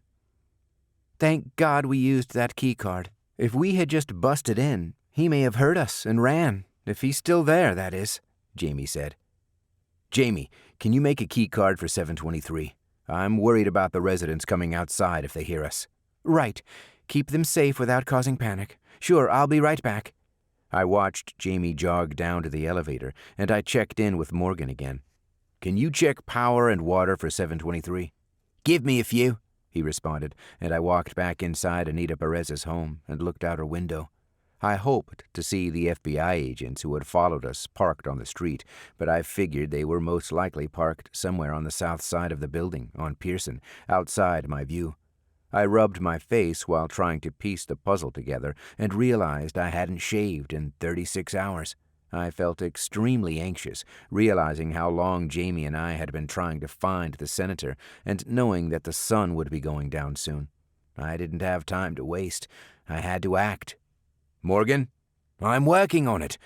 "Okay, I see activity. Heavy usage. I believe someone's in there right now." "What's the background on him? Wife? Kids?" "All of the above, Blake. Wife and 2 small kids."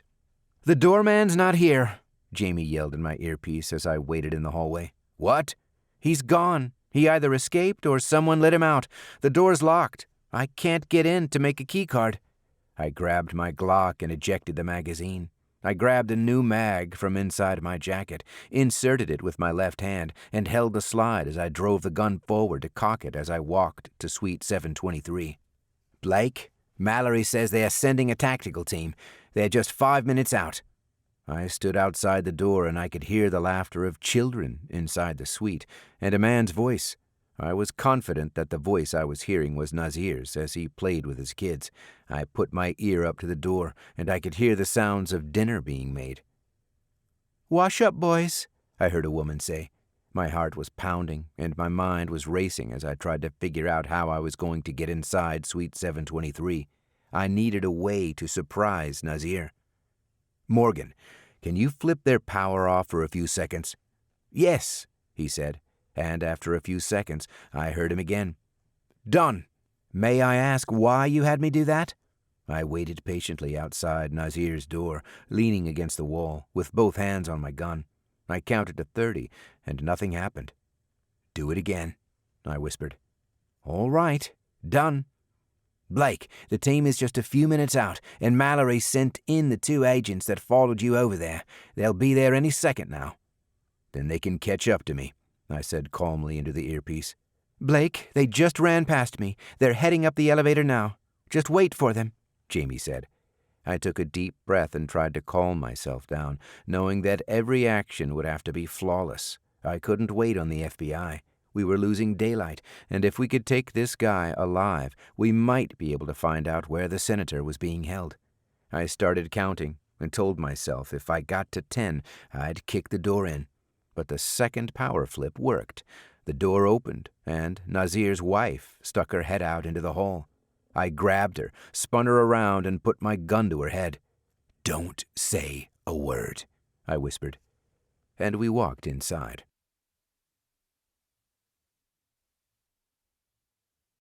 69. We walked inside and slowly passed the kitchen.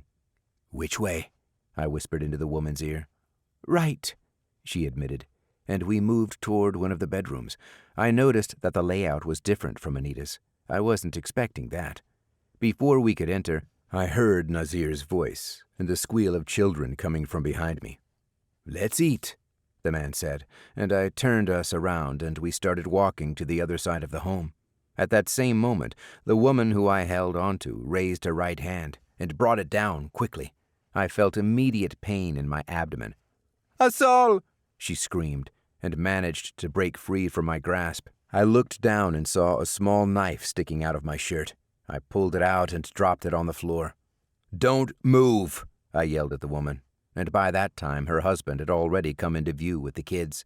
She ran past him and hid in a bedroom while Nazir held the youngest child, a boy around 3 years old, and reached into the couch and pulled out a gun hidden behind one of the cushions. "Drop the boy!" I yelled, not caring about alarming the other residents anymore. "Or what? You'll shoot me?" Nazir asked as I aimed my Glock at the man and followed his every move. He was about 25 feet away from me. I noticed that the toddler was holding onto the end of a blue car with his right hand and squeezed it tightly. He wasn't crying, but by the confused expression on his face as he looked at his father, then back at me, I knew he was about to burst into tears at any moment.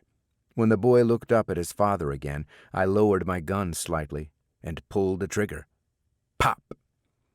The blue car left the boy's hand and flew across the room and hit one of the walls behind Nazir, who jumped, thinking I had tried to shoot him. When the car ricocheted off the wall and landed at his feet, Nazir realized what I'd done. "I'm better at this than you are," I said in a gruff, confident voice.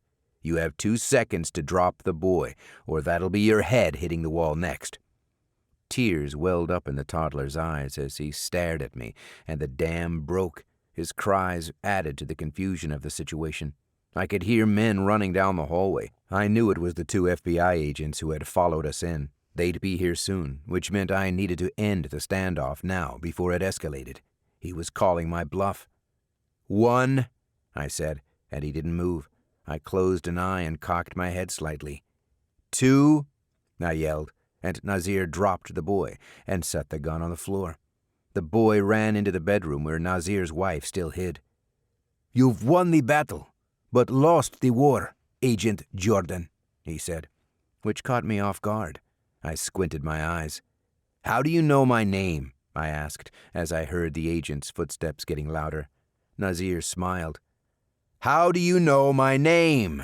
I yelled, and rushed the man, running into him and pushing him against the wall as I held my Glock to his neck. "We know everything about you," he whispered, and started to laugh as the agents ran inside. I wished we were alone. I would have made him talk. If there was any doubt before that this whole thing was personal, it was far gone. What did any of this have to do with me?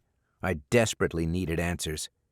"Agent Jordan, stand down!" one of the men yelled at me. The barrel of my Glock was pressed so hard against Nazir's throat he was having difficulty breathing, but managed to laugh again anyway. "Jordan, stand down now!" I stepped back and noticed I'd left a trail of blood as one of the bureau agents handled Nazir, and I told the other one that there was a woman with a knife hiding with her children in one of the back rooms.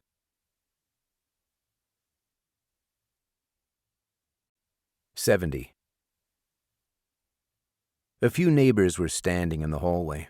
Others poked their heads out, trying to understand what was happening. So much for being discreet. Jamie saw my shirt was wet and asked me what happened. "Paring knife," I said, and her eyes grew large. "Blake, that's bad," she said, just as the tactical team arrived. 5 men showed up. 4 of them went inside Nazir's apartment, but one of them, a medic, hung back. "Are you okay?" he asked as he saw me holding onto my stomach tightly, trying to stop the bleeding. "He has a knife wound," Jamie said as I started walking back to Anita's apartment. "Are you Agent Jordan?" he asked, and I nodded. "You need to let me take a look at that, sir. I need you to stop walking." When I went inside Anita's apartment, Jamie grabbed me. "Blake, stop! Let him check you out." The man walked me into the bedroom and asked me to rest on the bed to reduce some of the blood loss. "Bend your knees," he said, as he set a medical kit down on top of the bed and rummaged through it. I unbuttoned my shirt and cringed with pain as the medic looked it over. "It's not that deep. You're lucky," he said. The medic covered the wound with a moist, sterile dressing and taped it on as I started to sit up on the bed. "What are you doing? You're going to have to get to a hospital and be treated to prevent infection." "I don't think so. Not yet," I said. "There's a little boy down the hall. Go make sure he's okay." "Agent Jordan, you really should have this checked out. You can't leave this untreated," he demanded. "I will, after we get the man we're looking for." The medic shook his head and left the room. I stayed sitting on the bed and Jamie paced the room. We were all alone, for a few minutes at least. I was worried about you, Blake. You could have been killed in there. What were you thinking? Don't worry about me, I said, and Jamie put a hand on my shoulder. For the first time, I wondered if there might be something more going on between us. I dismissed the thought and tried to focus. I didn't get to finish looking into Nazir earlier. I wonder if Reed had anyone else chase down the possible jihadi coalition connection. I guess it wasn't a red herring after all. What's the connection? She asked. Morgan, are you still there? I'm here, Blake. Why wasn't Asal Nazir arrested earlier? CPD questioned him, but had nothing to go on. How would the man be able to afford living in a place like this if he's just an imam? Jamie asked. The JC, that's how. They have billions in funding, some of it even coming from the United States. Jamie tucked a lock of hair behind an ear and looked at me. Here's what I'm thinking, Blake. The kidnapper had his own agenda and somehow got connected to Nazir because he needed money. If Sandra heard them arguing, that tells me the kidnapper probably didn't work for Nazir. They teamed up, and for some reason they weren't seeing eye to eye on something. That made sense to me. I started buttoning my shirt back up. The dressing was secure, and I was going to have to be careful not to open the wound again, but I decided I'd be okay to get back to work. We still need to search the office and check every inch of this place to try and figure out who this guy is. You sure you're okay to keep going? Jamie asked, as she sat down next to me and put a hand on my back. I turned to her and noticed a strange expression on her face. There's something under the mattress, she said, as she stood and helped me get to my feet. The pain was worse than I let on. We each took a side of the mattress and lifted it up to see what she'd felt when she sat on top of it.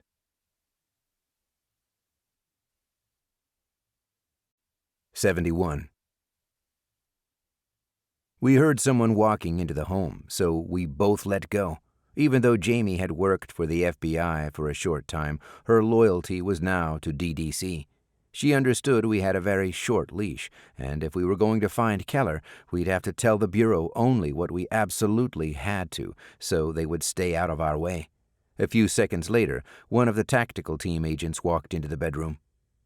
Landry's having us take Nazir in. He wants to know what your next steps are. We're going to stay here. We haven't finished going through everything yet.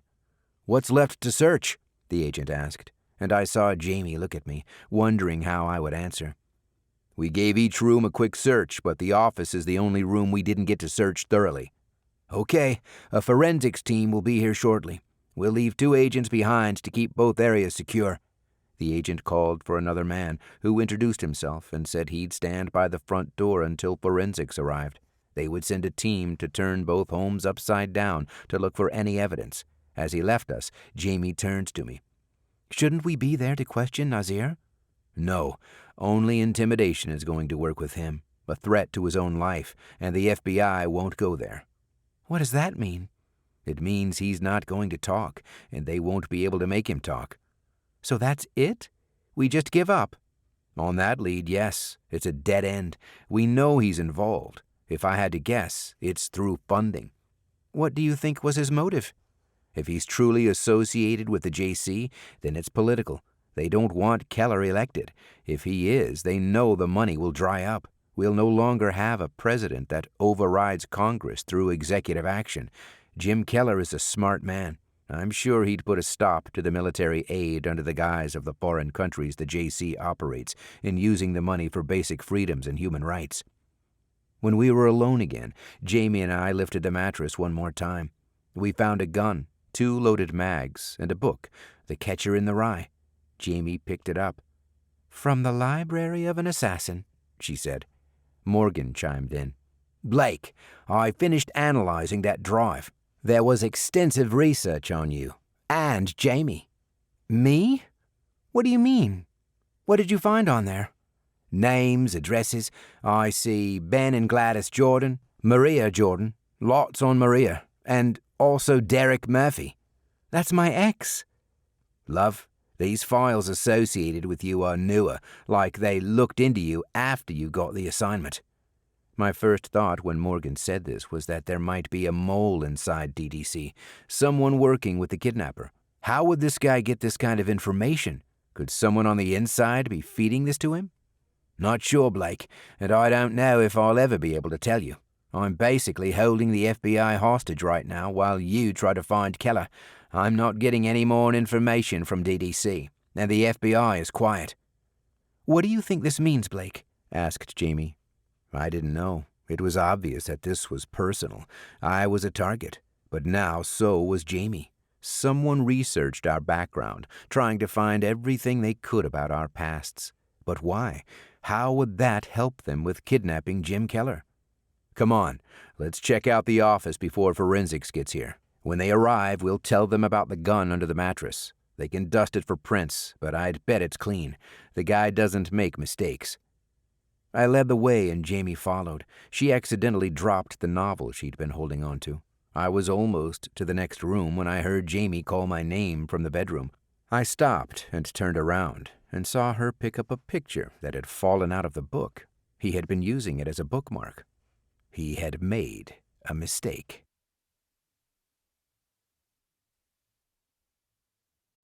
'72. Jamie held the picture up to her eyes. "This must be Victor Perez," she said, as I approached. She held her hand out and let me take the photo to take a look for myself. "My God," I whispered. "Impossible." "What's wrong?" "I know this man.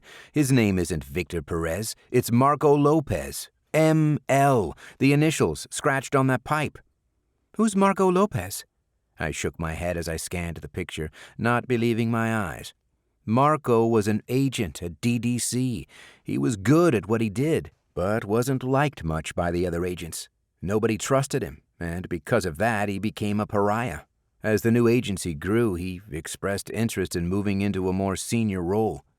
Jamie moved closer to me, and I held the picture in front of us so we could look at it together. "When DDC named you special agent in charge, I'm guessing that didn't go over too well." "No. He resigned that same day. Didn't even give notice. First thing I dealt with as the new SAIC. "How does the senator know Lopez?" When Keller launched his bid for the presidency, he asked if I could have DDC help with security. I was about to go out of the country, but had Chris Reed put a team together. Reed had Lopez run point. "That was when Nazir got arrested by CPD? So Lopez was there that day. Somehow he and Nazir got together. I want to know why." "You and me both." "So how'd I get involved in all of this?" "I took my time finding the right person to backfill Marco's job. You were the replacement hire." "Great. So I'm on his list. You didn't have anyone monitor this guy? Find out what happened to him?" "It didn't get that far. He died a week later in a car crash. His body was burned beyond recognition. In the picture, Marco had his arm around a woman. I recognized her.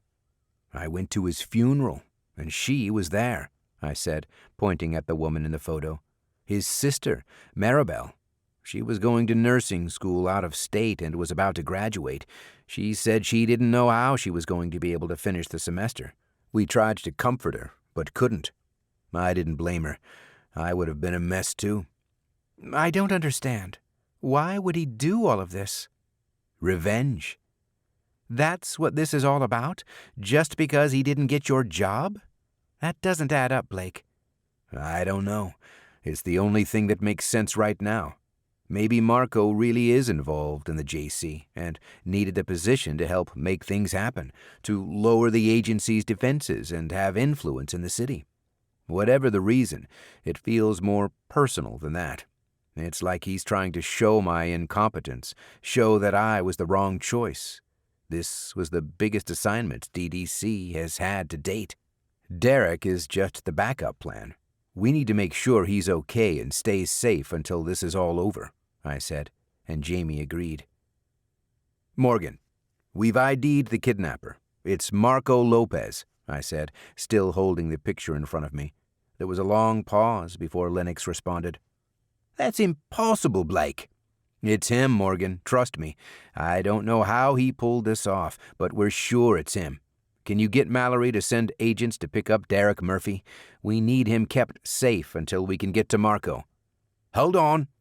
We heard Morgan talking with Agent Mallory. Yes, he'll send someone out to get Derek. Jamie pulled out her phone and called her ex and left him a message when he didn't pick up. She followed up with a text message and waited for him to respond. I walked over and put a hand on her shoulder, and then she turned to me and held on to me tightly. I winced at the pain, but hid it from her. "I'm sure he's fine, Jamie. Mallory's sending someone now to pick him up. We have to stay focused." Jamie let go of me when we heard shouts coming from the hallway. I folded the picture and stuffed it in my back pocket, and we asked the agent standing outside Anita's door what happened. He said he didn't know. We were walking down the hallway back to Nazir's when Sandra appeared. "The news is reporting on the kidnapper," she said, and invited Jamie and me inside.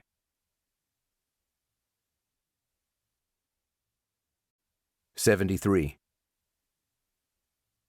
Sandra's voice was loud and raspy. "The man who kidnapped the senator, he says he's going to broadcast the execution tonight. He's going to kill him on the air," she said. I gave Jamie a look, and she grabbed the remote and raised the volume on the TV inside Sandra's home so we could listen to the reporters talking. "There's a new video," Morgan said. "I know. Jamie and I are watching it right now. Can you track the location? Find out where it was filmed?" "No, Blake. Only if I had the source file. And even then I might not be able to do something like that." We watched as the CNN reporters talked over the audio and showed a short clip of the killer's face. As Jamie spoke with Sandra, the forensics team arrived. One of the agents walked inside and watched the news report with us.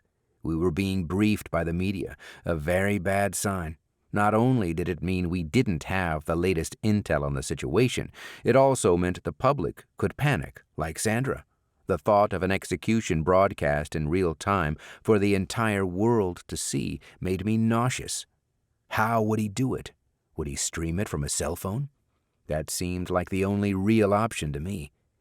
Jamie said she was going to hang back with Sandra for a few minutes, and I walked back to Anita's to show the forensics team the gun we had found. Nazir and his wife had been taken to the FBI Chicago field office for questioning, so a few of the men went to his home to get started. Only the children remained behind, as agents waited on a close family friend of the Nazirs to arrive and take them home. It was heartbreaking to hear their cries and not know when they would see their parents again. The forensics guys got to work as cries from the children echoed throughout the hallway. I thought about how this event would probably mess them up for life, if they hadn't been messed up before. I wondered how exactly their father had been involved.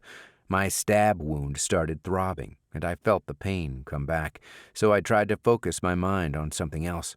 I turned Anita's TV on and watched the footage again of Marco. I watched as he spoke into the camera of a cell phone, which made me even more convinced that this was how he was going to broadcast the execution in just a little while. He wore a ski mask, but I knew it was him.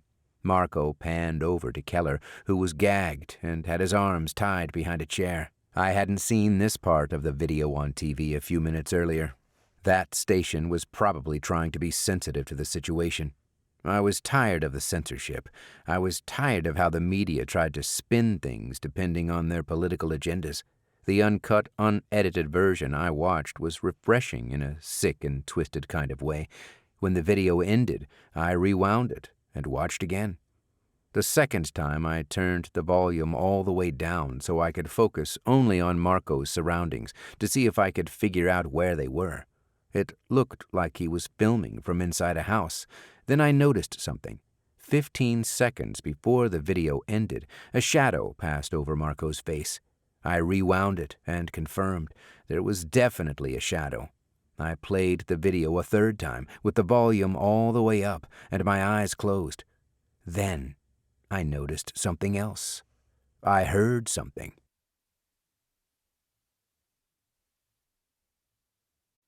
74.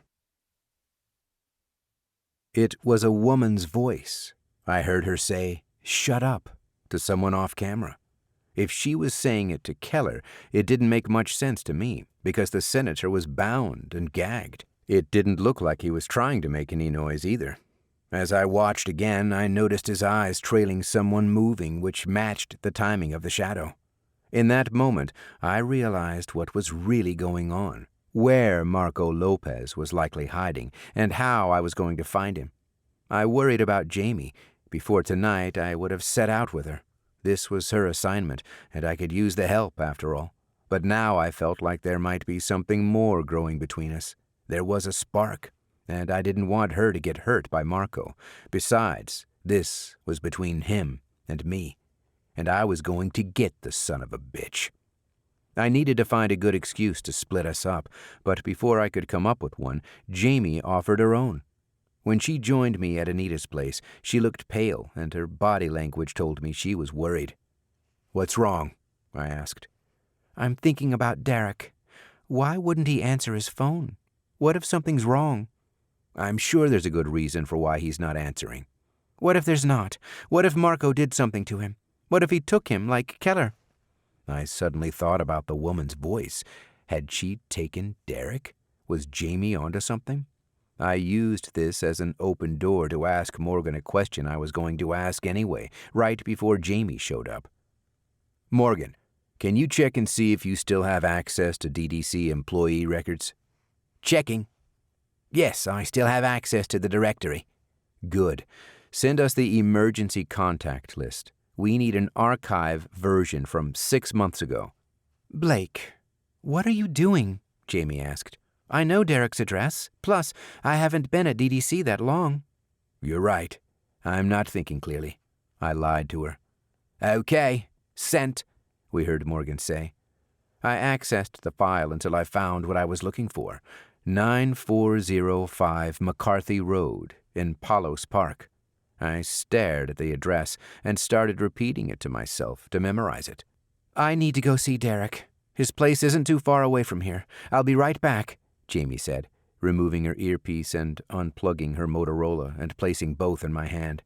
I insisted on walking Jamie out, telling her that I wanted to know about the conversation she had with Sandra, as any information might be helpful. I just needed an excuse to get to the car. We walked across the street, and I said I needed to get something out of it. As she adjusted the seat, I pulled the cell phone the FBI had given me out of my back pocket and slid it underneath the passenger seat when she wasn't looking. Jamie promised she'd be right back. I told her I'd still be here helping the forensics team. As I watched her drive away, the glow of her brake lights made me realize how late in the day it was. "Morgan, we're going off comm. We're headed to Derek Murphy's place. If you need us, call." "Copy that. I see you moving," he replied. I still held on to Jamie's earpiece and Motorola. I removed both of mine as well and dumped the equipment in a nearby trash can on the side of the road where I stood. I was on my own now. No car, no partner. I had less than an hour to find Marco and rescue Jim Keller before the execution.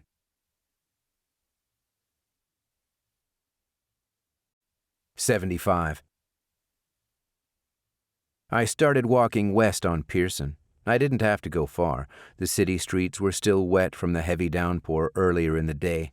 In the many years I lived in Chicago, I'd never seen downtown like this. There were no residents driving cars on the road.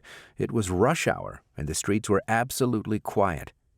9405 McCarthy Road, Palos Park.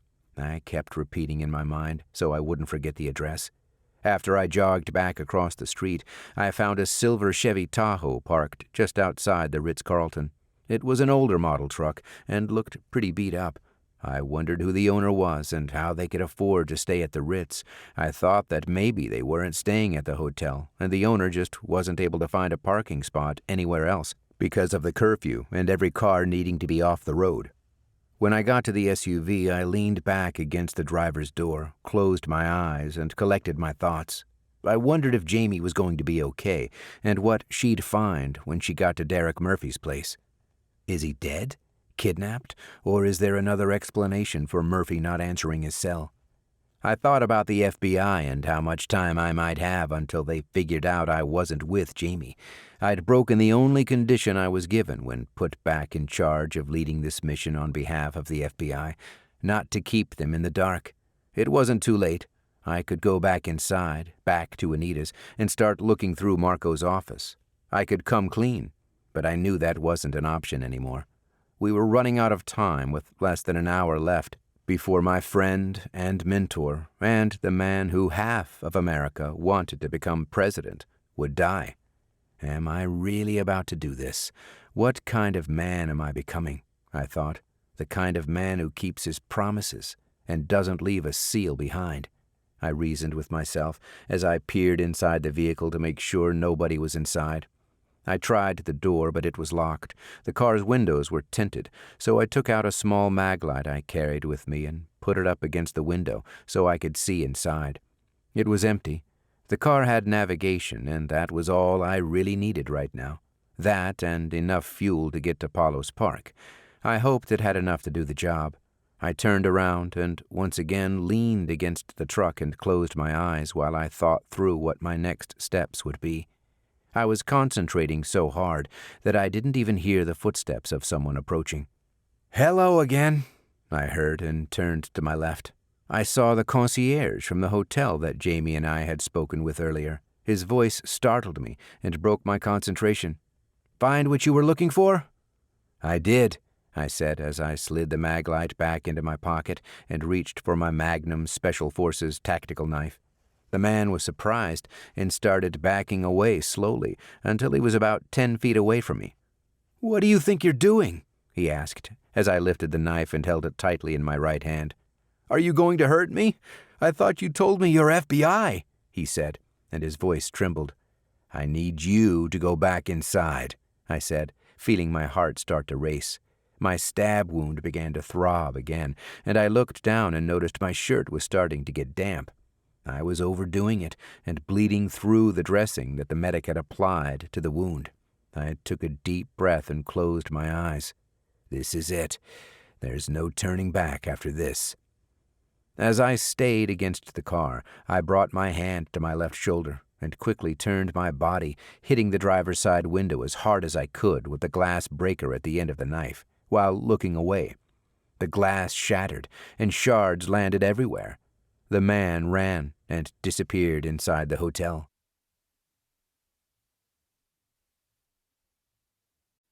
76. The piercing sound of glass shattering echoed on the empty street. I reached inside to unlock the door. After I got it open, I removed my jacket and used it to remove the broken glass from the driver's seat. Once I got it cleared out, I climbed inside to try to get it started. I inserted the tip of my knife into the ignition and tried to turn it over. While the trick worked sometimes, it did no good on the Tahoe. I cursed when I realized this was going to take longer than I had time for. I pulled the knife out and used it to remove the plastic cover on the steering column. The light from the Ritz was barely enough for me to see what I was doing. I found a bundle of electrical wires underneath and set my knife down and grabbed my maglite to look for the right bundle that led to the battery, starter, and ignition. When I found it, I pulled it aside. I'd use it in a few seconds as the primary power supply for the ignition switch. I looked at all of the different colored wires, and a memory came back to me. John Miller was a buddy of mine I was stationed with while in the Navy.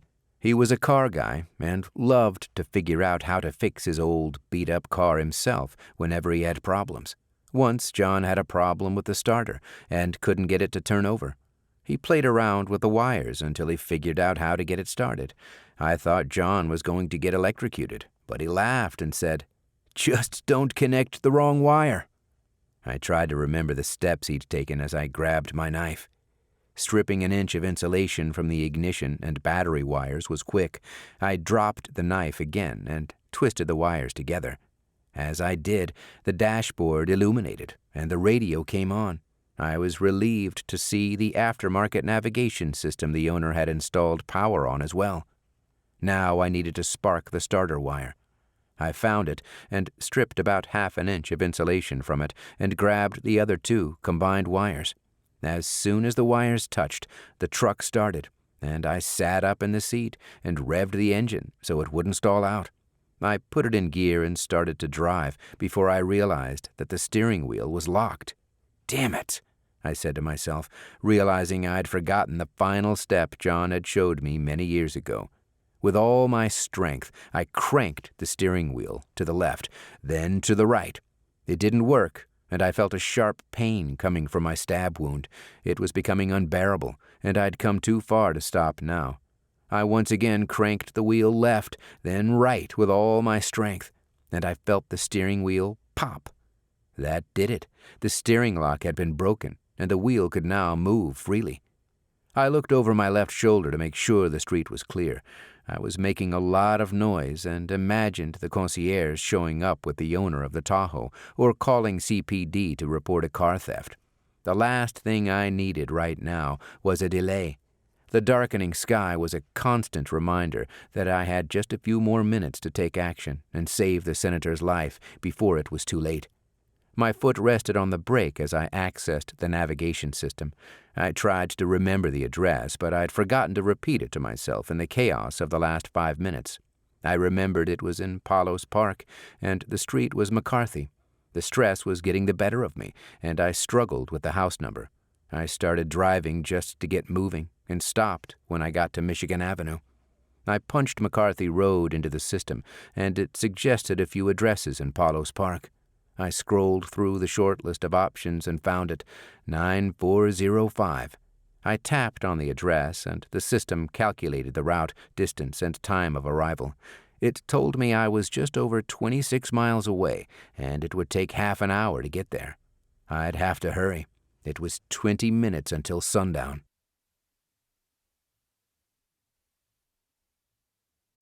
77. I headed south on Michigan, trying to avoid one of the city's many checkpoints I knew had been set up.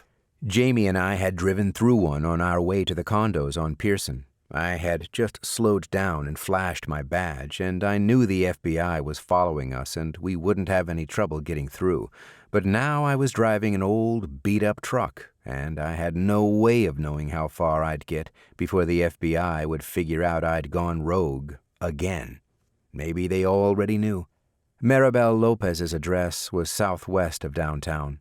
Based on the information the GPS had given me, I knew that Lopez lived in the 40 Acres Woods area, and I knew exactly where that was.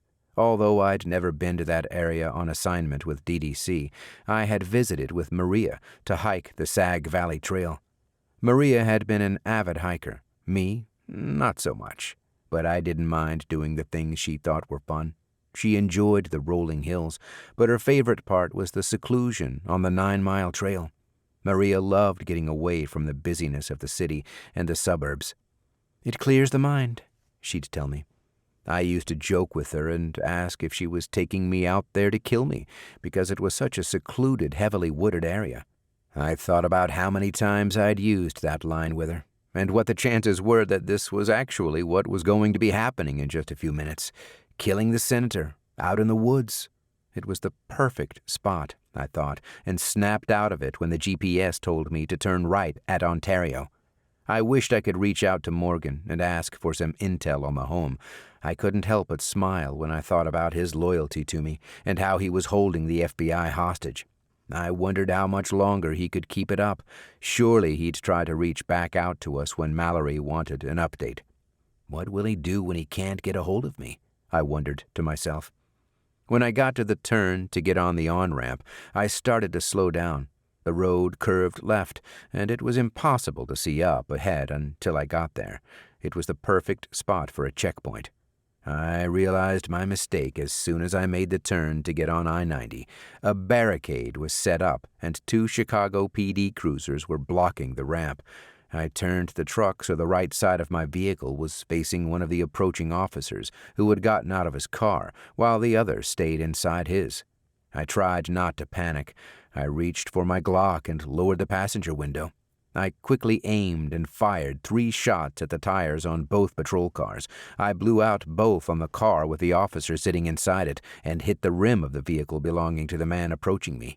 So much for being a good shot, I thought to myself. He ducked and drew his gun and fired back, and I gunned it, heading south and driving onto the exit ramp from the highway. I was glad there wasn't traffic on the street, or this maneuver wouldn't have been possible. I drove the truck through a few small bushes and up over the median, and came out on the on-ramp behind the cruiser with the blown-out tires.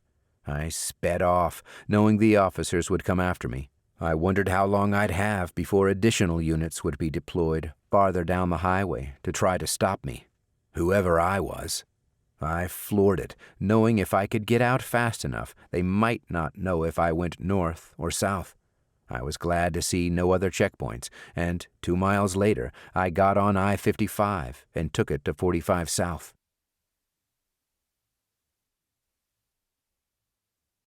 '78. Jamie was relieved when she arrived at Derek Murphy's home. She was the first one to get there, even before the agents the FBI had deployed to check things out and make sure he was okay. Jamie parked the SUV the FBI had issued Blake in front of the house and stepped out. A street lamp right above the truck turned on, and Jamie looked up and felt anxious. She didn't want to leave Blake so late in the day with such little time to spare, but there was more going on with Derek, and she just had to make sure he was okay. The thought of Marco doing something to her ex made her feel sick to her stomach.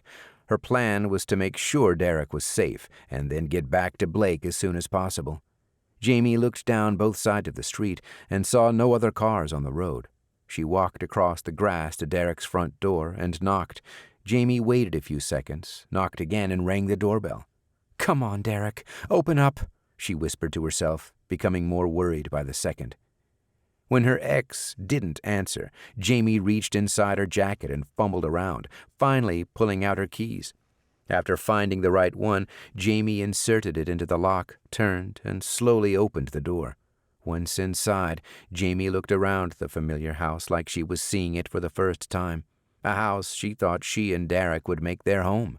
She thought about the many talks they'd had about their future together.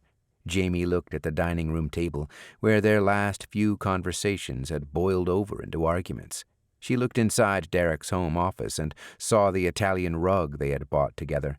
Memories began to flood her thoughts until she tripped on something, not noticing the cluttered floor before now. "Derek? Are you here?" Jamie asked, stepping slowly and hearing the wood floor creak as she walked. Jamie realized something was wrong.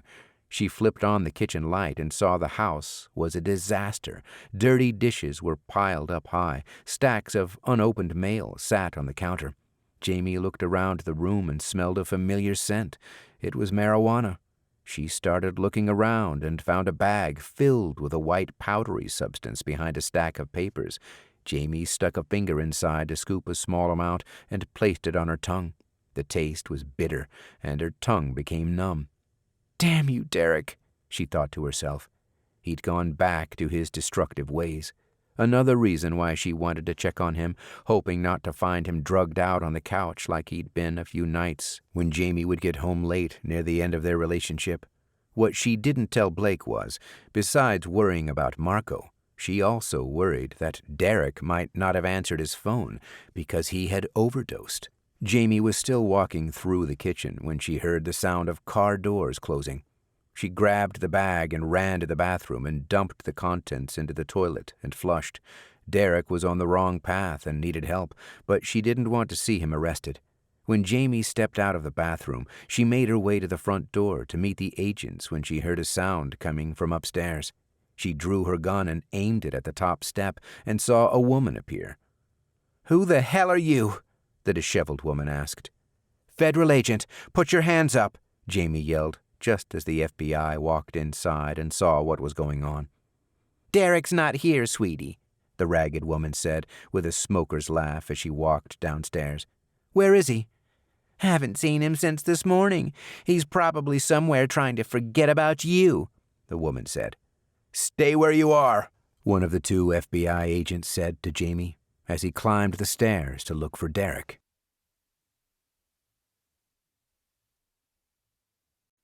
'79. The agent upstairs reappeared. "All clear," he said, and walked down the stairs. The second FBI agent had taken the woman into the kitchen and had started to question her. Jamie stood alone, trying to figure out where Derek was and looking around to see if there were any signs of forced entry. "Did he say where he was going?" Jamie asked the woman sitting down, interrupting the agent. "I'm not talking to you. How'd you even get in here?" she asked while lighting a cigarette. Jamie turned to the other agent and asked what he could do to help her. "We can't do much if he's not here," he explained. "Can't you locate him by his cell phone?" "I understand it's turned off. We'll keep trying, and I'll let you know if we're able to find him." Jamie thanked the agent and left them to do their job and question the woman to see if they could find out where Derek had gone. She walked to the truck and climbed inside. Jamie tried calling Derek again, but the call went straight to voicemail. She left a message asking him to call her back and said she'd try again and asked him to go back to his house where agents were waiting for him. Deciding that there was nothing more she could do from the house, Jamie called Blake to let him know about Derek and to tell him she was heading back to Pearson to join him. But as soon as she dialed the number, she heard a phone ringing. The sound was coming from inside the car, and Jamie realized that a phone was tucked away underneath the passenger seat. She leaned over, felt around, and pulled it out. As soon as Jamie answered the call, she heard a loud echo and realized the other phone was Blake's. Why did Blake leave his phone in the car? Jamie thought about calling Morgan, but decided to first take a look at the phone. Blake didn't make mistakes like this. Leaving his cell phone in the car was intentional. Jamie thought about how Blake had insisted on walking her out. He needed an excuse to leave the phone. While she held the phones side by side, Jamie noticed that both of the batteries were draining quickly. She remembered how earlier the battery in Blake's personal phone had drained and how he was sure he was being tracked. Was Blake worried he was going to be tracked again? Why would it matter if he's working with the FBI now? Jamie put her phone down and held on to Blake's to take a closer look. After she disconnected the call, the screen went back to the file Blake had been viewing before he hid it in the car. Jamie noticed it was the archived employee contact list. Why was he looking at that file? She thought. But as she scrolled through the list, looking for her name and knowing it wouldn't be there, Jamie found the reason why Blake had asked Morgan for the file. A name caught her eye. Maribel Lopez. It was Marco's sister, listed as his emergency contact. Then she saw Maribel's address, noted right underneath her name. 9405 McCarthy Road, Palos Park, Illinois, 60464. "Oh, my God," Jamie whispered to herself as she realized why Blake had left the phone with her. He wasn't worried about the FBI tracking him. He wanted them to track him and think that she and Blake were together. Jamie wondered why the two agents inside didn't ask her where Blake was. Maybe Blake was able to leave Pearson without any of the on-site FBI agents realizing what he'd done. He's doing this alone, she thought. His terms, his way. I have to help him, she convinced herself, and keyed Maribel's address into the GPS. A few miles down the road, as Jamie got onto the highway, her phone rang. She didn't answer. A moment later, Blake's phone rang. Jamie knew it was Morgan and imagined Mallory sitting next to him, telling him to place the call. The FBI saw them moving again and wanted to know where she and Blake were going. "Sorry, Morgan," she whispered to herself.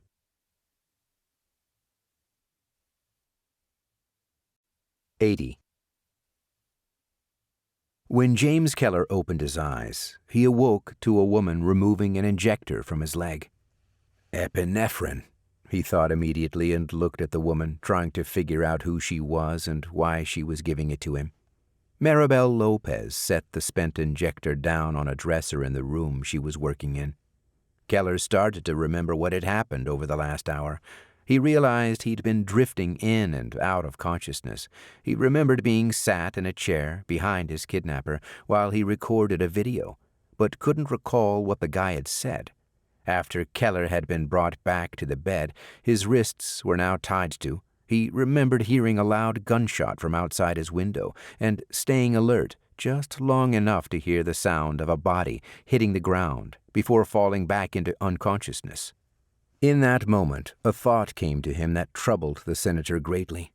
Who was shot outside my window? Was it Blake?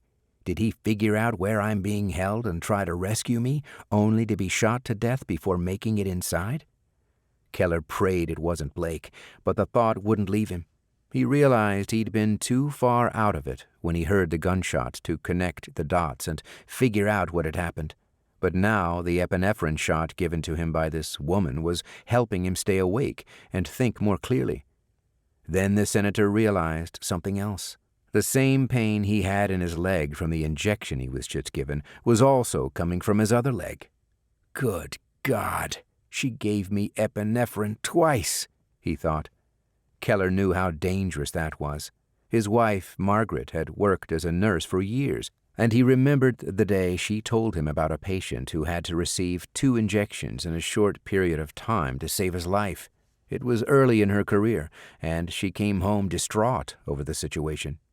Keller realized the woman wanted him awake for a good reason. He'd be executed soon. He thought about Margaret again and prayed she was being comforted by family and friends. He wondered if she knew that the man somewhere inside the house getting things ready was going to be murdering him in just a few minutes. Did the Secret Service pick her up, and is she with them somewhere? His thoughts returned to Trey, the kid in the warehouse that ended up being an answer to his prayer for finding a way out of there. He wondered if the boy had gone to the authorities. If so, he'd taken too long. Finally, Keller began to think about Blake. He'd been like a son to him, the son he'd never had. The two of them had worked so hard to prepare Blake to become a SEAL. Keller had pushed him harder than he himself had been pushed. He knew what Blake was capable of. He knew his strengths and weaknesses and his sense of loyalty.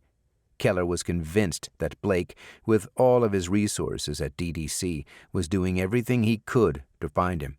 You don't leave a SEAL behind.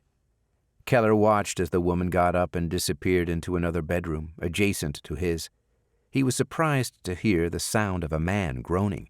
Keller moved his head to look in the hallway, even though he knew that wouldn't help him see inside the other room. Who's in there? Are there 2 of us being held captive? Are both of us being executed? He wondered if it was Blake, captured by the kidnapper. Suddenly, the madman appeared at the doorway of both bedrooms and spoke to the woman attending to the other person. "How's Keller?" he asked. "He'll be conscious for at least 20 minutes. "Good," Marco said. "How's our special guest doing?" "Fine. Not running into any problems with him at all." The kidnapper looked at the senator and smiled. "Well then, let's get going. It's showtime." Marco pulled out a gun and handed it to the woman. "In case he gives us any trouble," he said, moved to the bed, and used a knife to cut the zip ties that had been securing Keller's wrists. He got the senator up and walked him out of the bedroom, heading for the den. As Keller walked past the other bedroom, he looked inside to see if it was Blake, but the lights were off and the room was completely dark.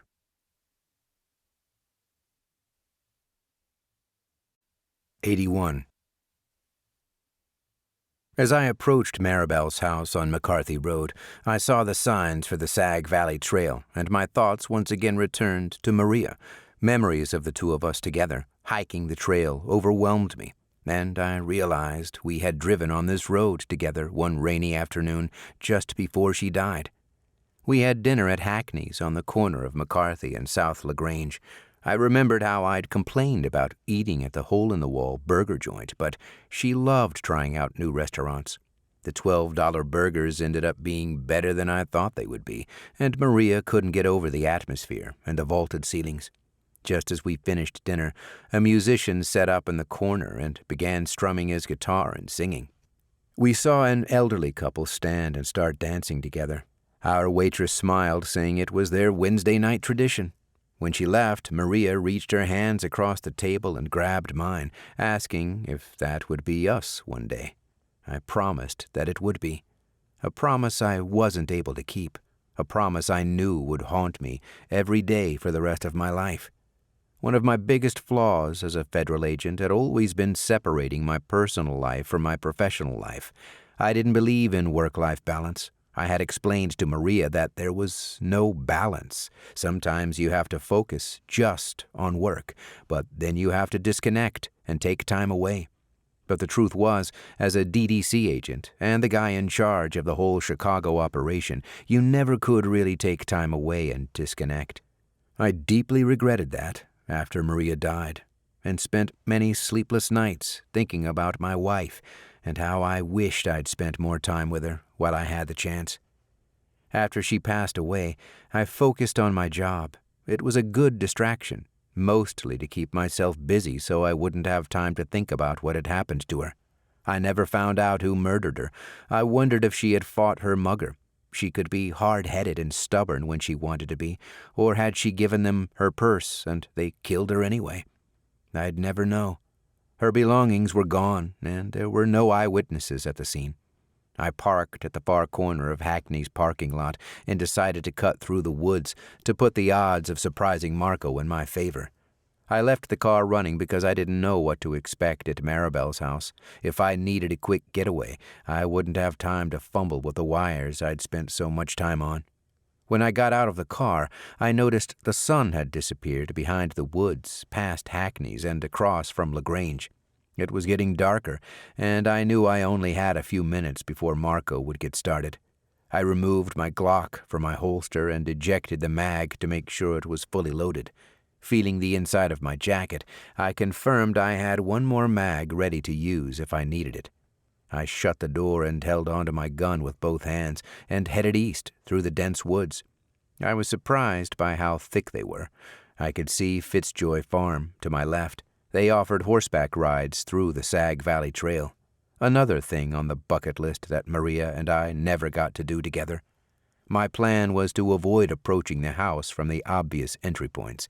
I needed a way to catch Marco off guard. I could have parked on McCarthy and approached from the driveway, but I knew he'd be watching that part of the property. Knowing Marco was an ex-federal agent, I was sure he'd be watching from all sides. Still, I had no choice but to settle on an approach, and I decided the woods would be the best.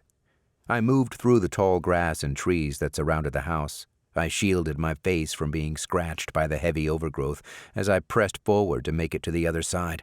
I felt my heart race, and my stab wound started to ache again. I needed to get to a hospital, but my first priority was getting to Keller. 5 minutes later, I came to a clearing, and I could see Maribel's house. I crouched down to survey the area and decide on my next steps. How am I going to take Marco by surprise and get inside?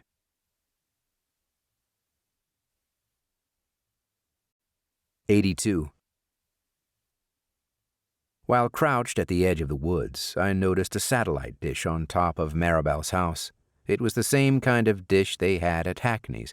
I remembered how the last time I was there with Maria, the manager had been frustrated when the TV and internet kept cutting out because of a storm that was passing through.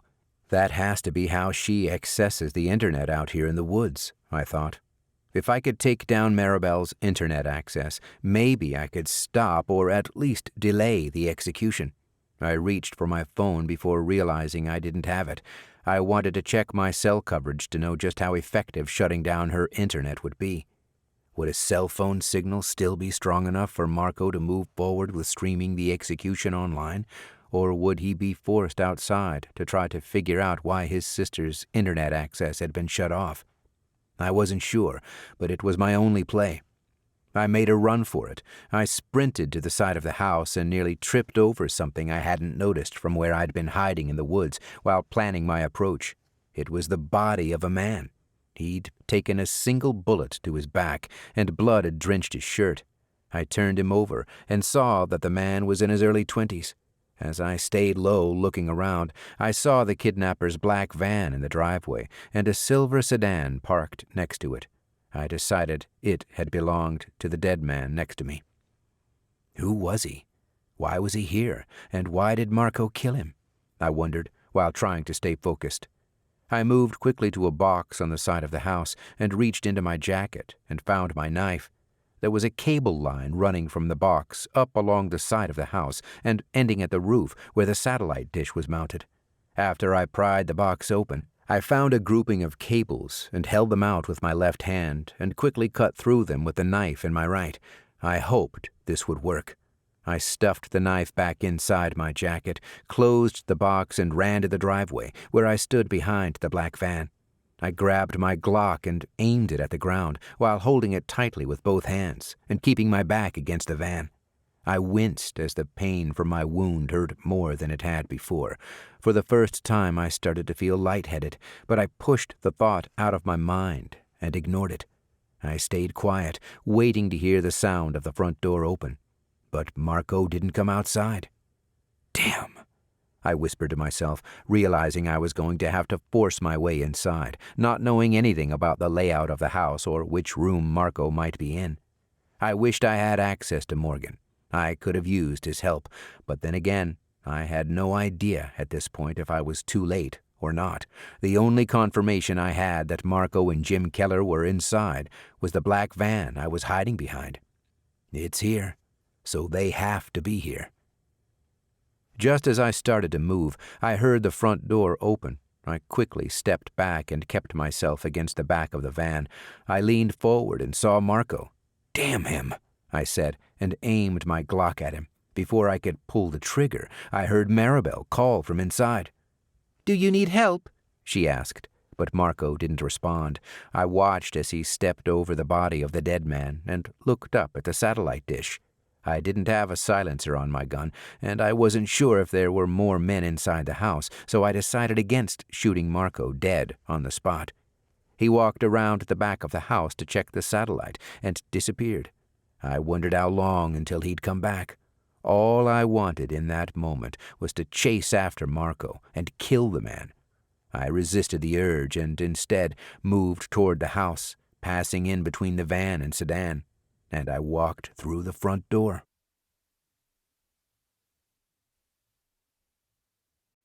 83. My Glock led the way as I entered Maribel's home. I really didn't know what to expect when I stepped inside.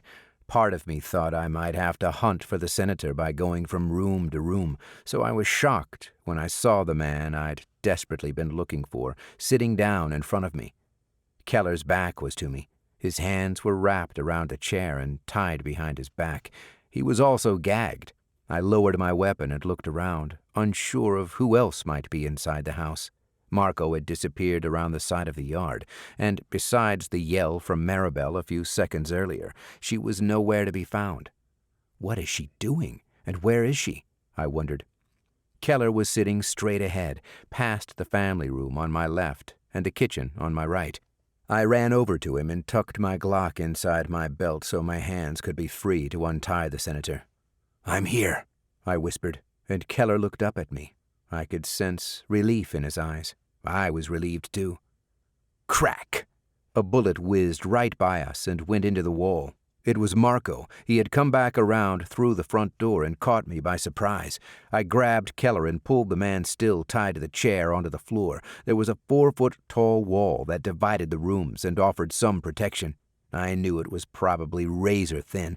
I popped up and fired 3 shots back at Marco, who ducked back outside. 3, I thought to myself, counting how many bullets I had used so I'd know when to change out the magazine. I noticed Keller trying to say something and having a difficult time because of the gag, but my main priority was trying to kill the madman standing just outside the door.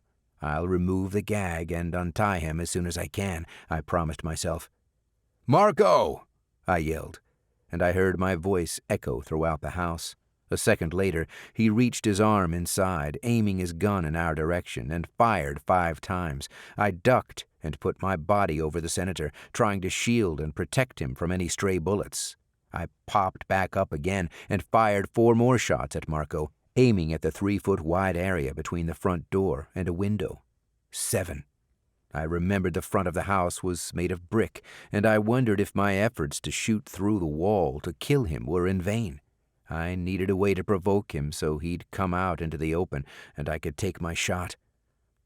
"I was wondering how long it would take you to find me," Marco shouted from outside. "It wasn't hard at all. You were just as sloppy as an agent as you are now. No surprise they chose me." Marco peeked around the door and aimed his gun in my direction.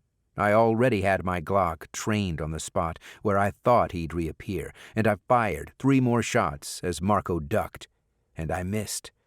10. Just like with Burnett earlier in the day, I felt like I'd struck a nerve. Keller had stopped trying to speak.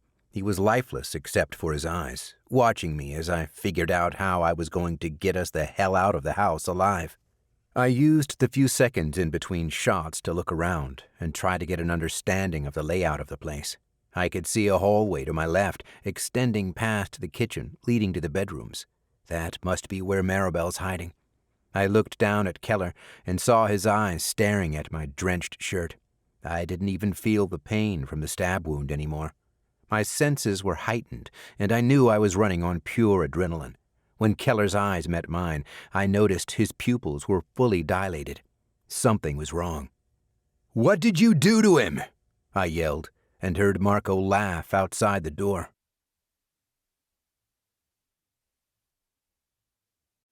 '84. The senator tried to speak again and struggled to get up. "Stay down," I said in a low voice, trying to keep him calm so I could focus on getting to Marco.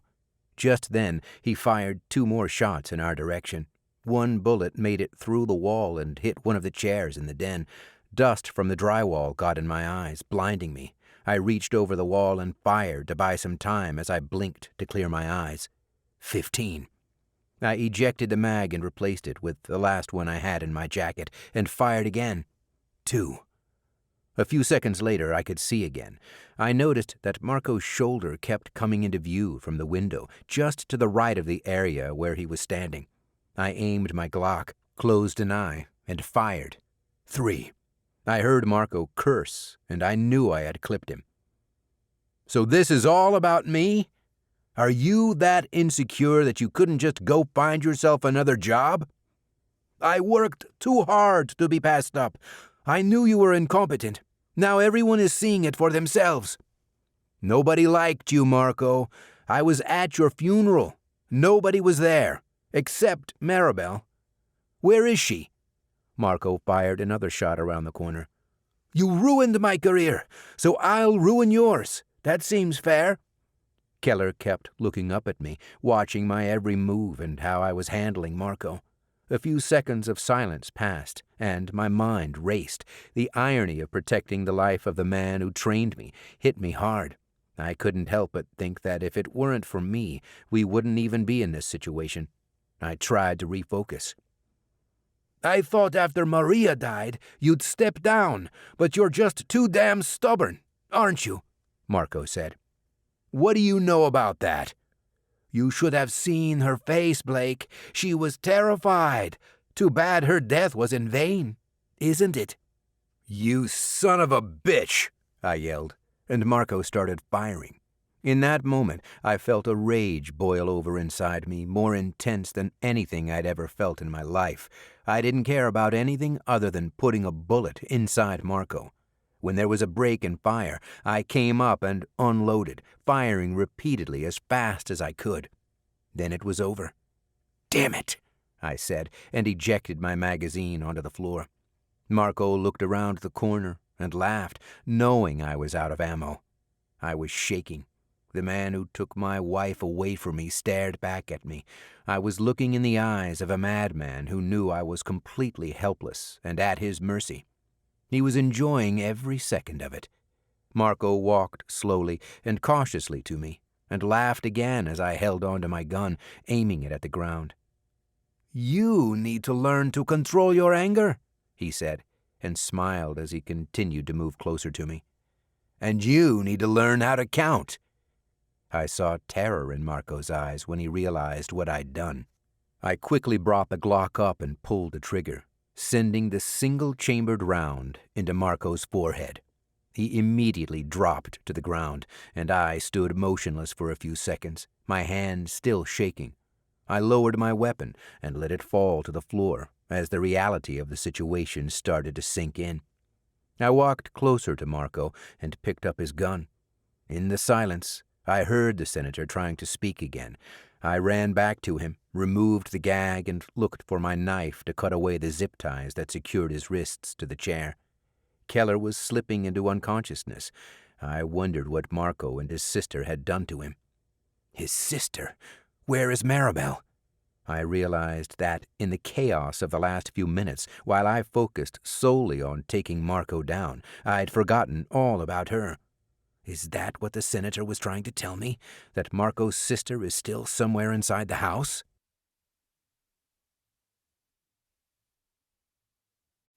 '85. I aimed Marcos's gun into the dark hallway past the kitchen, where I believed his sister was hiding. "Maribel! Show yourself!" I yelled. I wasn't sure what her involvement was. If Keller had been in better condition, I would have just left with him. But right now, my main concern was getting him to safety. I didn't have a way to call for help. I needed to find Maribel and make sure she wasn't going to be a problem if I was going to be able to focus on finding a way to get help for the senator. I called out to Maribel again, and a second later, I heard her voice coming from the back room beyond the kitchen. "Jordan, I'm coming out, but you're going to let me go, unharmed," she demanded. "Yeah, right," I whispered to myself. I saw a few unused zip ties on the kitchen counter. I thought that when she came out, I'd tie her to the same chair the senator had been secured to and neutralize her.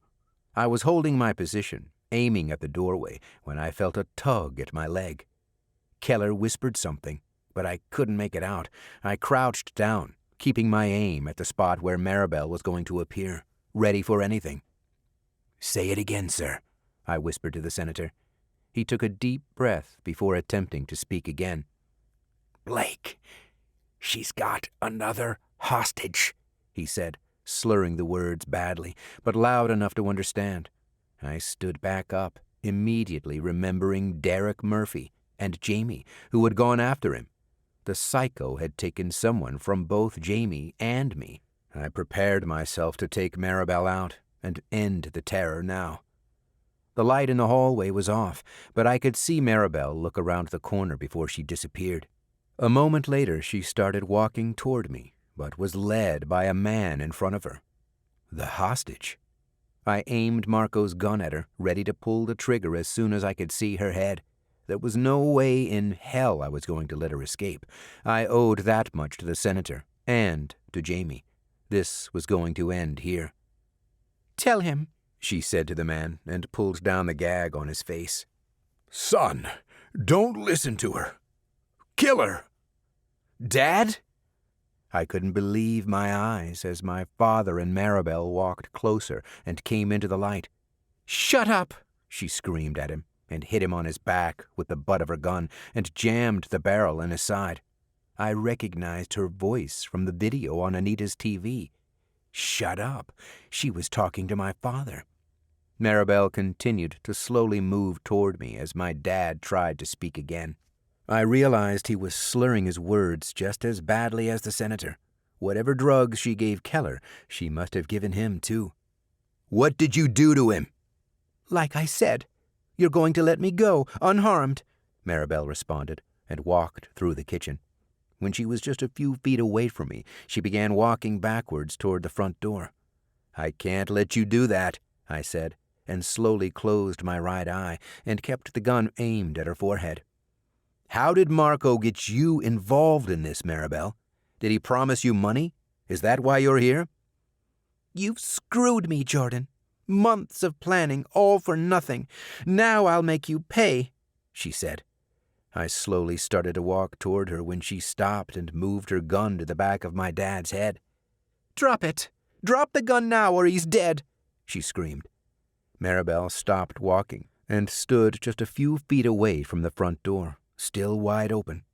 "1 second after you shoot him, you're dead too," I said. Maribel waited a few seconds before she started walking backwards again toward the door, and that was when I saw Jamie standing behind her.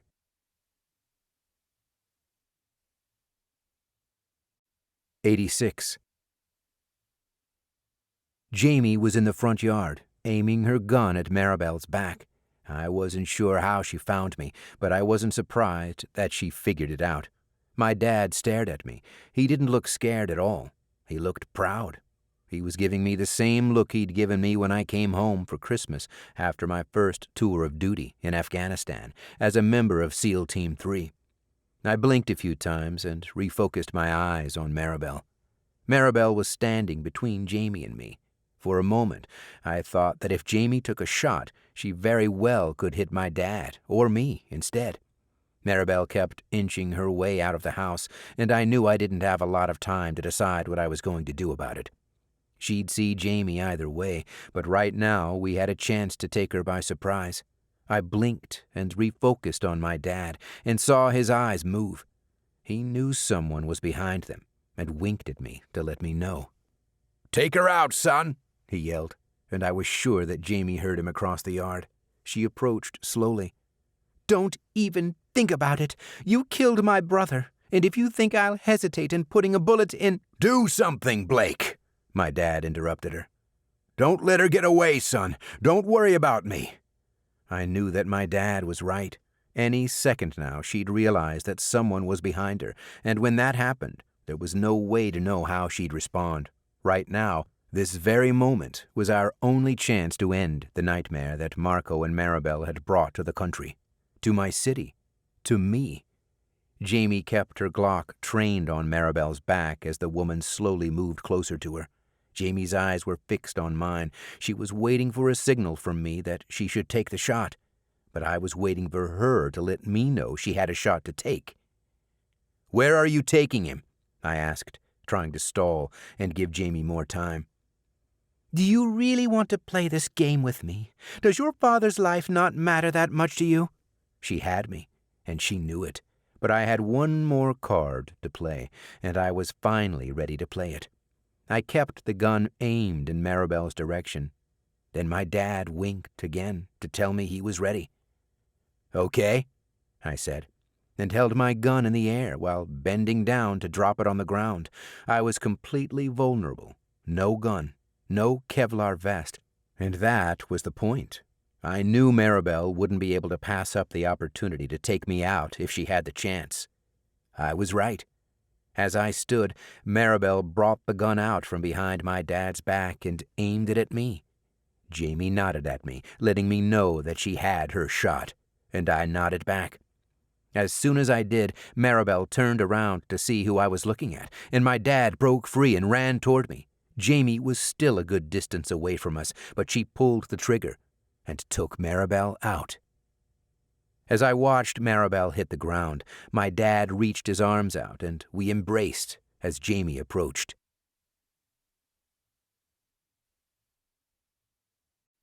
87. As I held on to my dad, I noticed movement down the road. The FBI had arrived. I figured that either Jamie had called Morgan on her way over, or they'd just tracked her to the Palos Park home. Several vehicles drove up to the driveway, and agents stepped out and began to move in our direction. "You did it, Blake," my dad said, still holding me tightly. "You saved Jim." For a moment, I felt relieved. This was finally over. My dad wouldn't let go of me, and I started to laugh at the bear hug he was giving me. I moved my head so I could see past him. Jamie had stopped to tell the agents that Keller was inside the house. She turned around and began walking toward us again as even more vehicles started to arrive and parked down the street. The FBI was setting up a perimeter to secure the area. Red and blue lights flashed and reflected on the woods that surrounded us and on the faces of the agents arriving at the scene. Then I noticed it. I looked down and saw Maribel staring right at me. A cold chill ran through my body.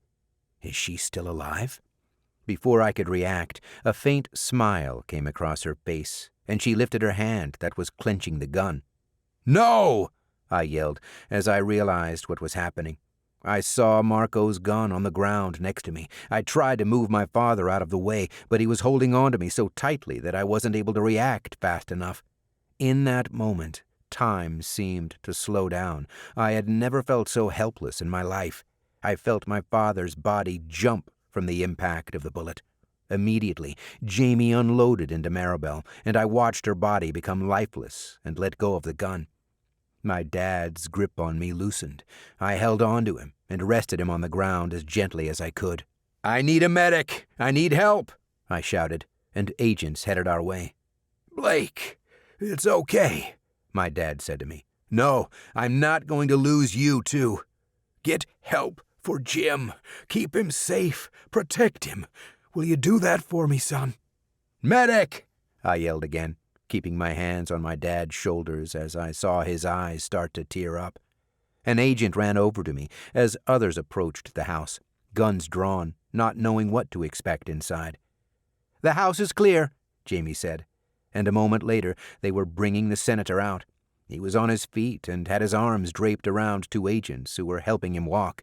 The agent kneeling next to me looked my dad over and radioed to dispatch that they had 2 men ready for immediate transport. "Make that 3. Blake's been stabbed and needs to get to a hospital," Jamie said with a hand on my back. "Ben? My God," the senator said when he got close to us. My dad looked up to his friend and smiled. "Hell of a boy I have here," he said to Keller. As the ambulance raced down the road, I heard the warble of the siren and the voice of the medic start to become distorted. Then I heard a high-pitched ringing in my ears. My body was giving up on me. The sharp pain from where I'd been stabbed started to hurt again.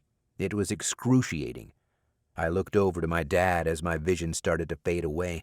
I fought to stay conscious as long as I could, but I was too weak. A moment later, I blacked out.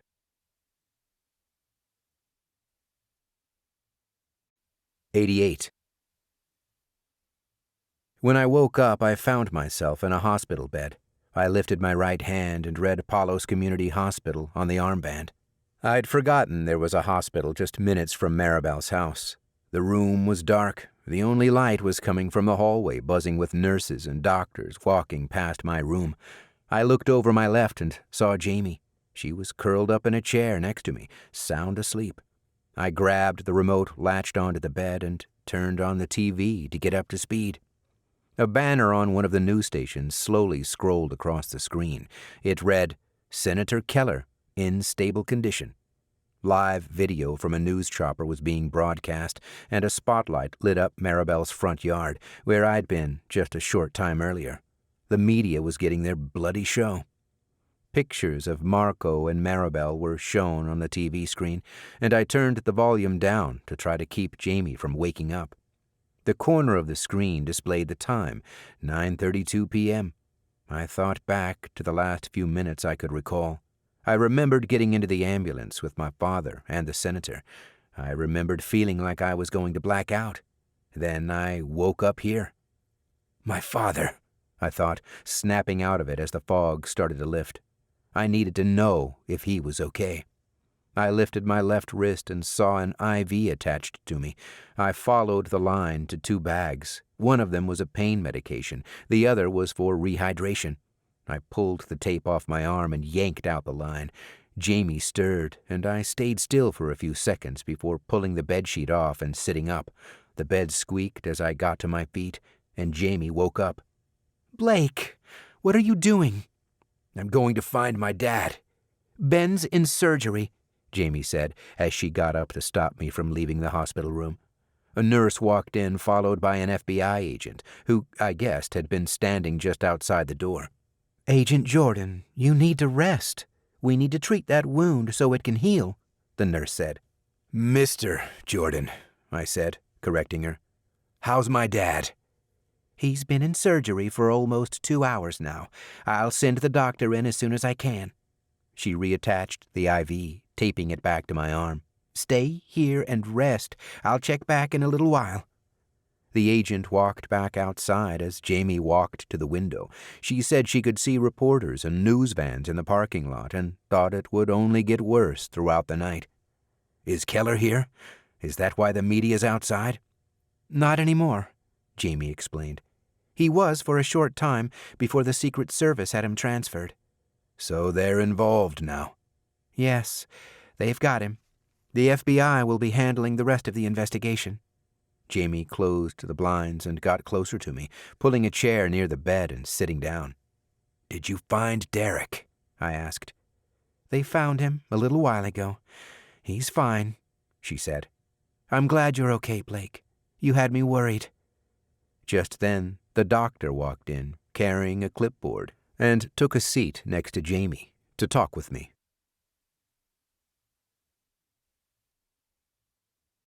89. The doctor let me know that my father was out of surgery. He said they did the best they could, and he had a good shot at making it through. I thanked him and shook his hand. I also let him know that as soon as I was released, I'd be at his side, so he'd be seeing a lot of me in the next few days. A few days later, they discharged me. I spent my mornings trying to sort out my life. DDC and the FBI ordered me to come in and participate in several debriefs. I had to explain and document every action that I took while trying to recover the senator. They officially relieved me of my duties and gave me an hour to clean out my desk after the last debrief. I found a picture of Maria while packing my stuff, and I sat in my chair and stared at it for a long time. I thought I had put all of her pictures away.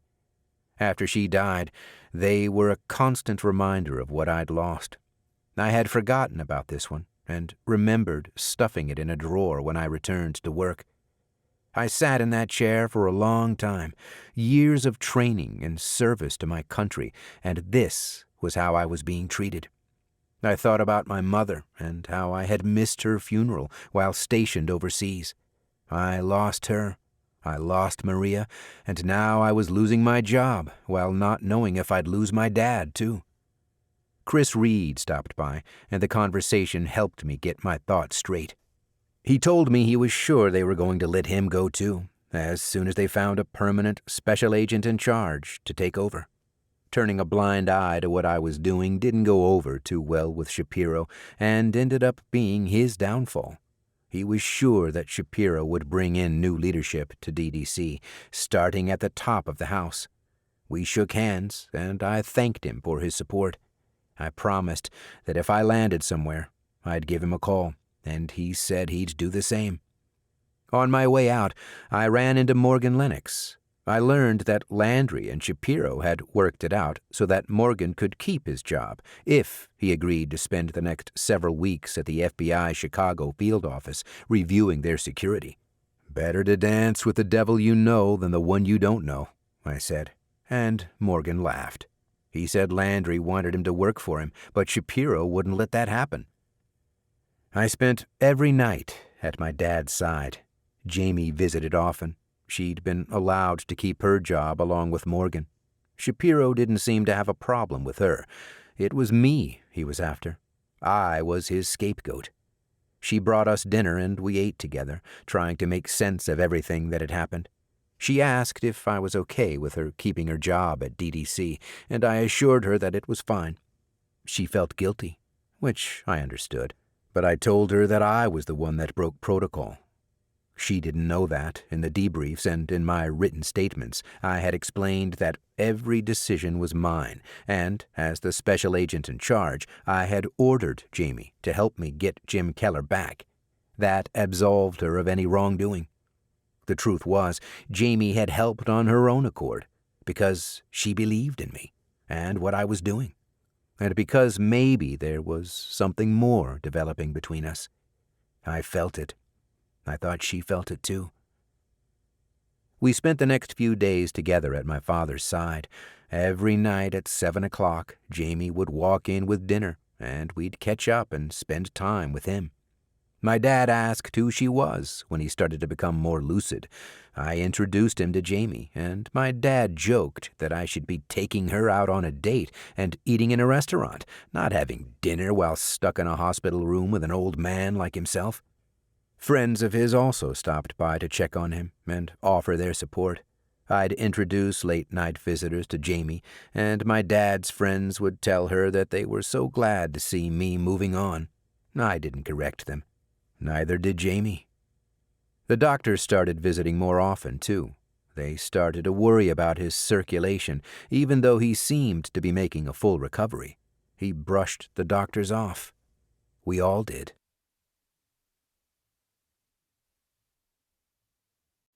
90.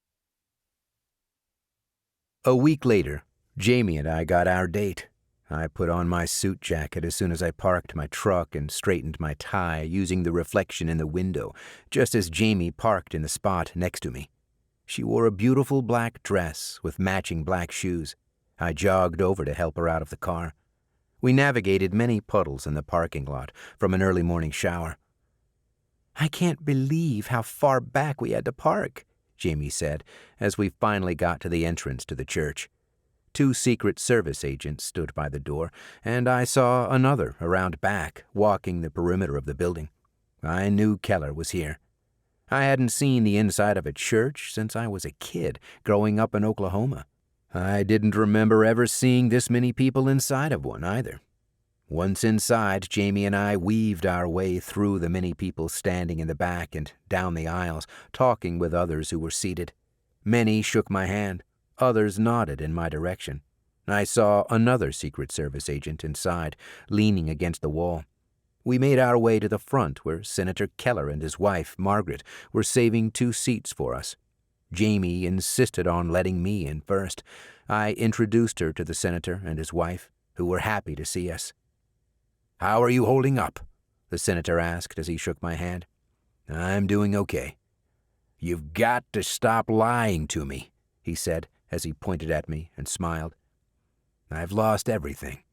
I've failed in so many ways," I said, feeling overwhelmed and defeated. "Blake, stop. You saved my life, didn't you?" I felt myself start to choke up.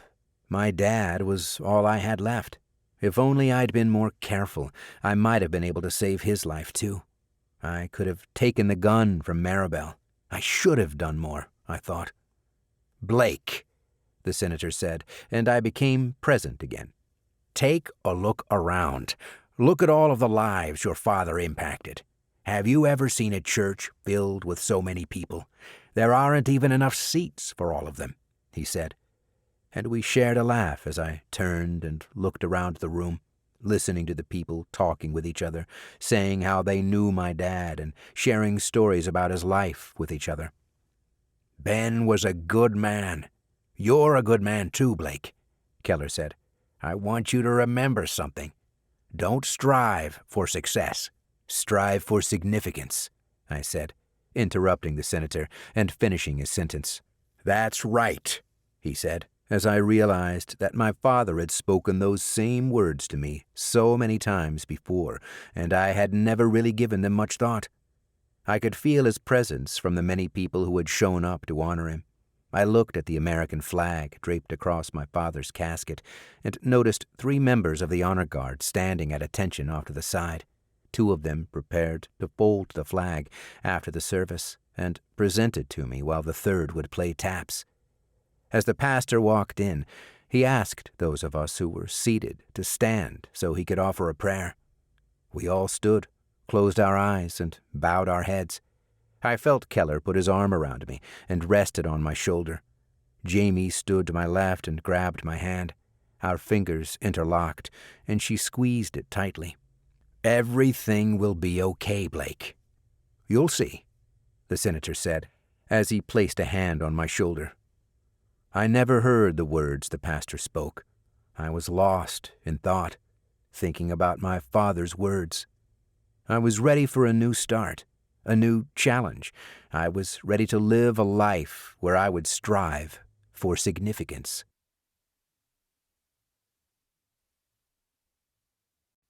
Keep listening for a preview of Book 2 of the Blake Jordan series, Credible Threat. 1. Paul Hartman was still, listening to the rhythm of his little girl breathing as she slept peacefully next to him. At around midnight, a bad dream had awoken little Bella, causing her to run out of her room and climb into her parents' bed, further complicating her father's plans. Paul always welcomed his daughter to sleep in his bed whenever she was scared, but tonight was different. Tonight he had hoped for a few hours of shut-eye and worried about waking his daughter when 5 o'clock rolled around. Hartman lifted his head and leaned to his right to check on the time. The green display read 4:59 a.m. After taking a deep breath to calm his nerves and convincing himself that he couldn't delay any longer, Paul lifted the thick linen bedsheet that Bella had stolen most of during the night and tried not to wake her. Hartman climbed out of bed as quietly as he could so he wouldn't disturb Judy either. Just before he got to his feet, the bed squeaked, and Paul heard his wife's breathing stop for a few seconds. "Please, God, don't let her wake up," he prayed. When the breathing resumed and he was sure that Judy had fallen back to sleep, Hartman placed both hands on the bed, leaned over, kissed his little girl on the forehead, and mouthed, "I'm sorry." As the man walked out of the bedroom and stepped into the hallway, he made sure to stay as close to the wall as he could. Paul knew that was the best spot to walk to keep the floorboards from making any noise. Hartman used the nightlight just outside his daughter's bedroom to keep from running into any toys along the way. He took his time walking downstairs and went straight to the bathroom next to his office, where he had hidden a change of clothes. After changing, Hartman stared at his reflection in the mirror.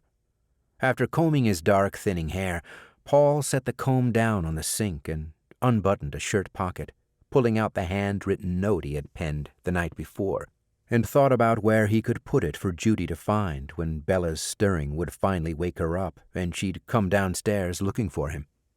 Hartman grabbed the doorknob, twisted it, and gently pulled open the door. "What the hell are you doing?" Judy asked, standing at the doorway. Startled, Paul shoved the note in his pocket and took a step back while his wife followed him into the bathroom and closed the door behind her in an effort to avoid waking up Bella.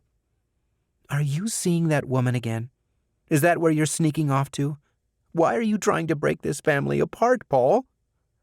Hartman grabbed his wife and spun her around so that she was no longer blocking him from the door. "Will you let that go? I told you, it was a wrong number. I need to leave now. I'm going to be late." "Leave? For where? Who sneaks out of their house at 5 o'clock in the morning? Cheaters! That's who." "Keep your voice down. You're going to wake up Bella," said Paul, staring down his wife before pulling the door open and walking to the foyer to find his shoes. Hartman sat at the end of the stairs as his wife followed him and again blocked him from leaving as he finished tying the other shoe and stood to leave. "I'm not going to let you do this. If you walk out this door, don't expect me to let you back in." For a brief moment, Paul hesitated and considered telling Judy the truth. It would have made things a lot easier for him. But he decided that keeping his wife in the dark would help keep Judy and Bella safe. "Not sure when I'll be back. We have another job out of state to handle," said Hartman as he stepped outside and climbed into his truck. "I'll call later tonight, so I can talk with Bella before she goes to bed." His wife followed, pulling her light blue robe tight against her body and trying to stay warm. Before she could decide what to do, her husband had already backed out and started driving away from their home. Judy Hartman stood at the edge of the driveway, watching the fading glow of the brake lights as her husband turned the corner at the end of their street and disappeared. As soon as her husband left, Judy walked back inside and locked the door behind her. She picked up her cell phone and activated a program for locating family members that she had also installed on her husband's phone several weeks before, the last time he disappeared after she caught him talking to another woman. She grabbed a blanket from a downstairs closet and sat down on the couch, holding the phone with both hands. She watched the marker that represented her husband move across the map on her phone screen. "Where are you going? And why are you doing this?" Judy whispered as she watched her husband maneuver the icy streets of Chicago, leaving their Oak Park neighborhood, heading toward downtown. 20 minutes later, the marker representing Paul stopped moving. Judy almost didn't notice it, as she had spent the last several minutes in what felt like a trance, trying to figure out where he might be going. When she realized that her husband's truck had stopped, she zoomed in on the screen to find his location. Paul was driving slowly on Congress, heading east. Judy decided that Paul must be getting close to his destination and had an idea. "I'll go find him." She ran up the stairs and flipped on the light in her bedroom. "Mommy?" said Bella as she squinted her eyes and was blinded by the bright light shining in her face. "Where's Daddy?" Judy ignored her daughter, removed her robe, and started getting dressed. "Come on, baby girl. We have to get going," she said, as she picked up her daughter and started walking toward the stairs. When she finally got her daughter into the minivan that had been parked in the driveway next to Paul's truck, Judy looked back at her phone again. The marker, representing her husband, was gone. Judy sat, motionless, trying to figure out what had happened. After a few seconds, she called her husband, but the call went straight to voicemail. She tried to access the tracking application from her phone again and confirmed that her husband could not be located. "Why'd you turn your phone off?" "Mommy, I'm tired," said Bella from the back seat. "I want to go back to sleep." Judy Hartman unbuckled her seatbelt, stepped outside the car, and opened the door to let her daughter out. They carefully climbed the icy driveway and stepped into the house. "Pick me up," demanded Bella, and her mother carried her up the stairs and tucked her back in bed. Judy turned the light off, sat down next to her daughter, and stared out into the darkness of her room, waiting for her eyes to adjust. "I want Daddy," said Bella, and Judy turned to rub the little girl's back. "I know, sweetie. Daddy will be home soon. Just close your eyes right now and go back to sleep."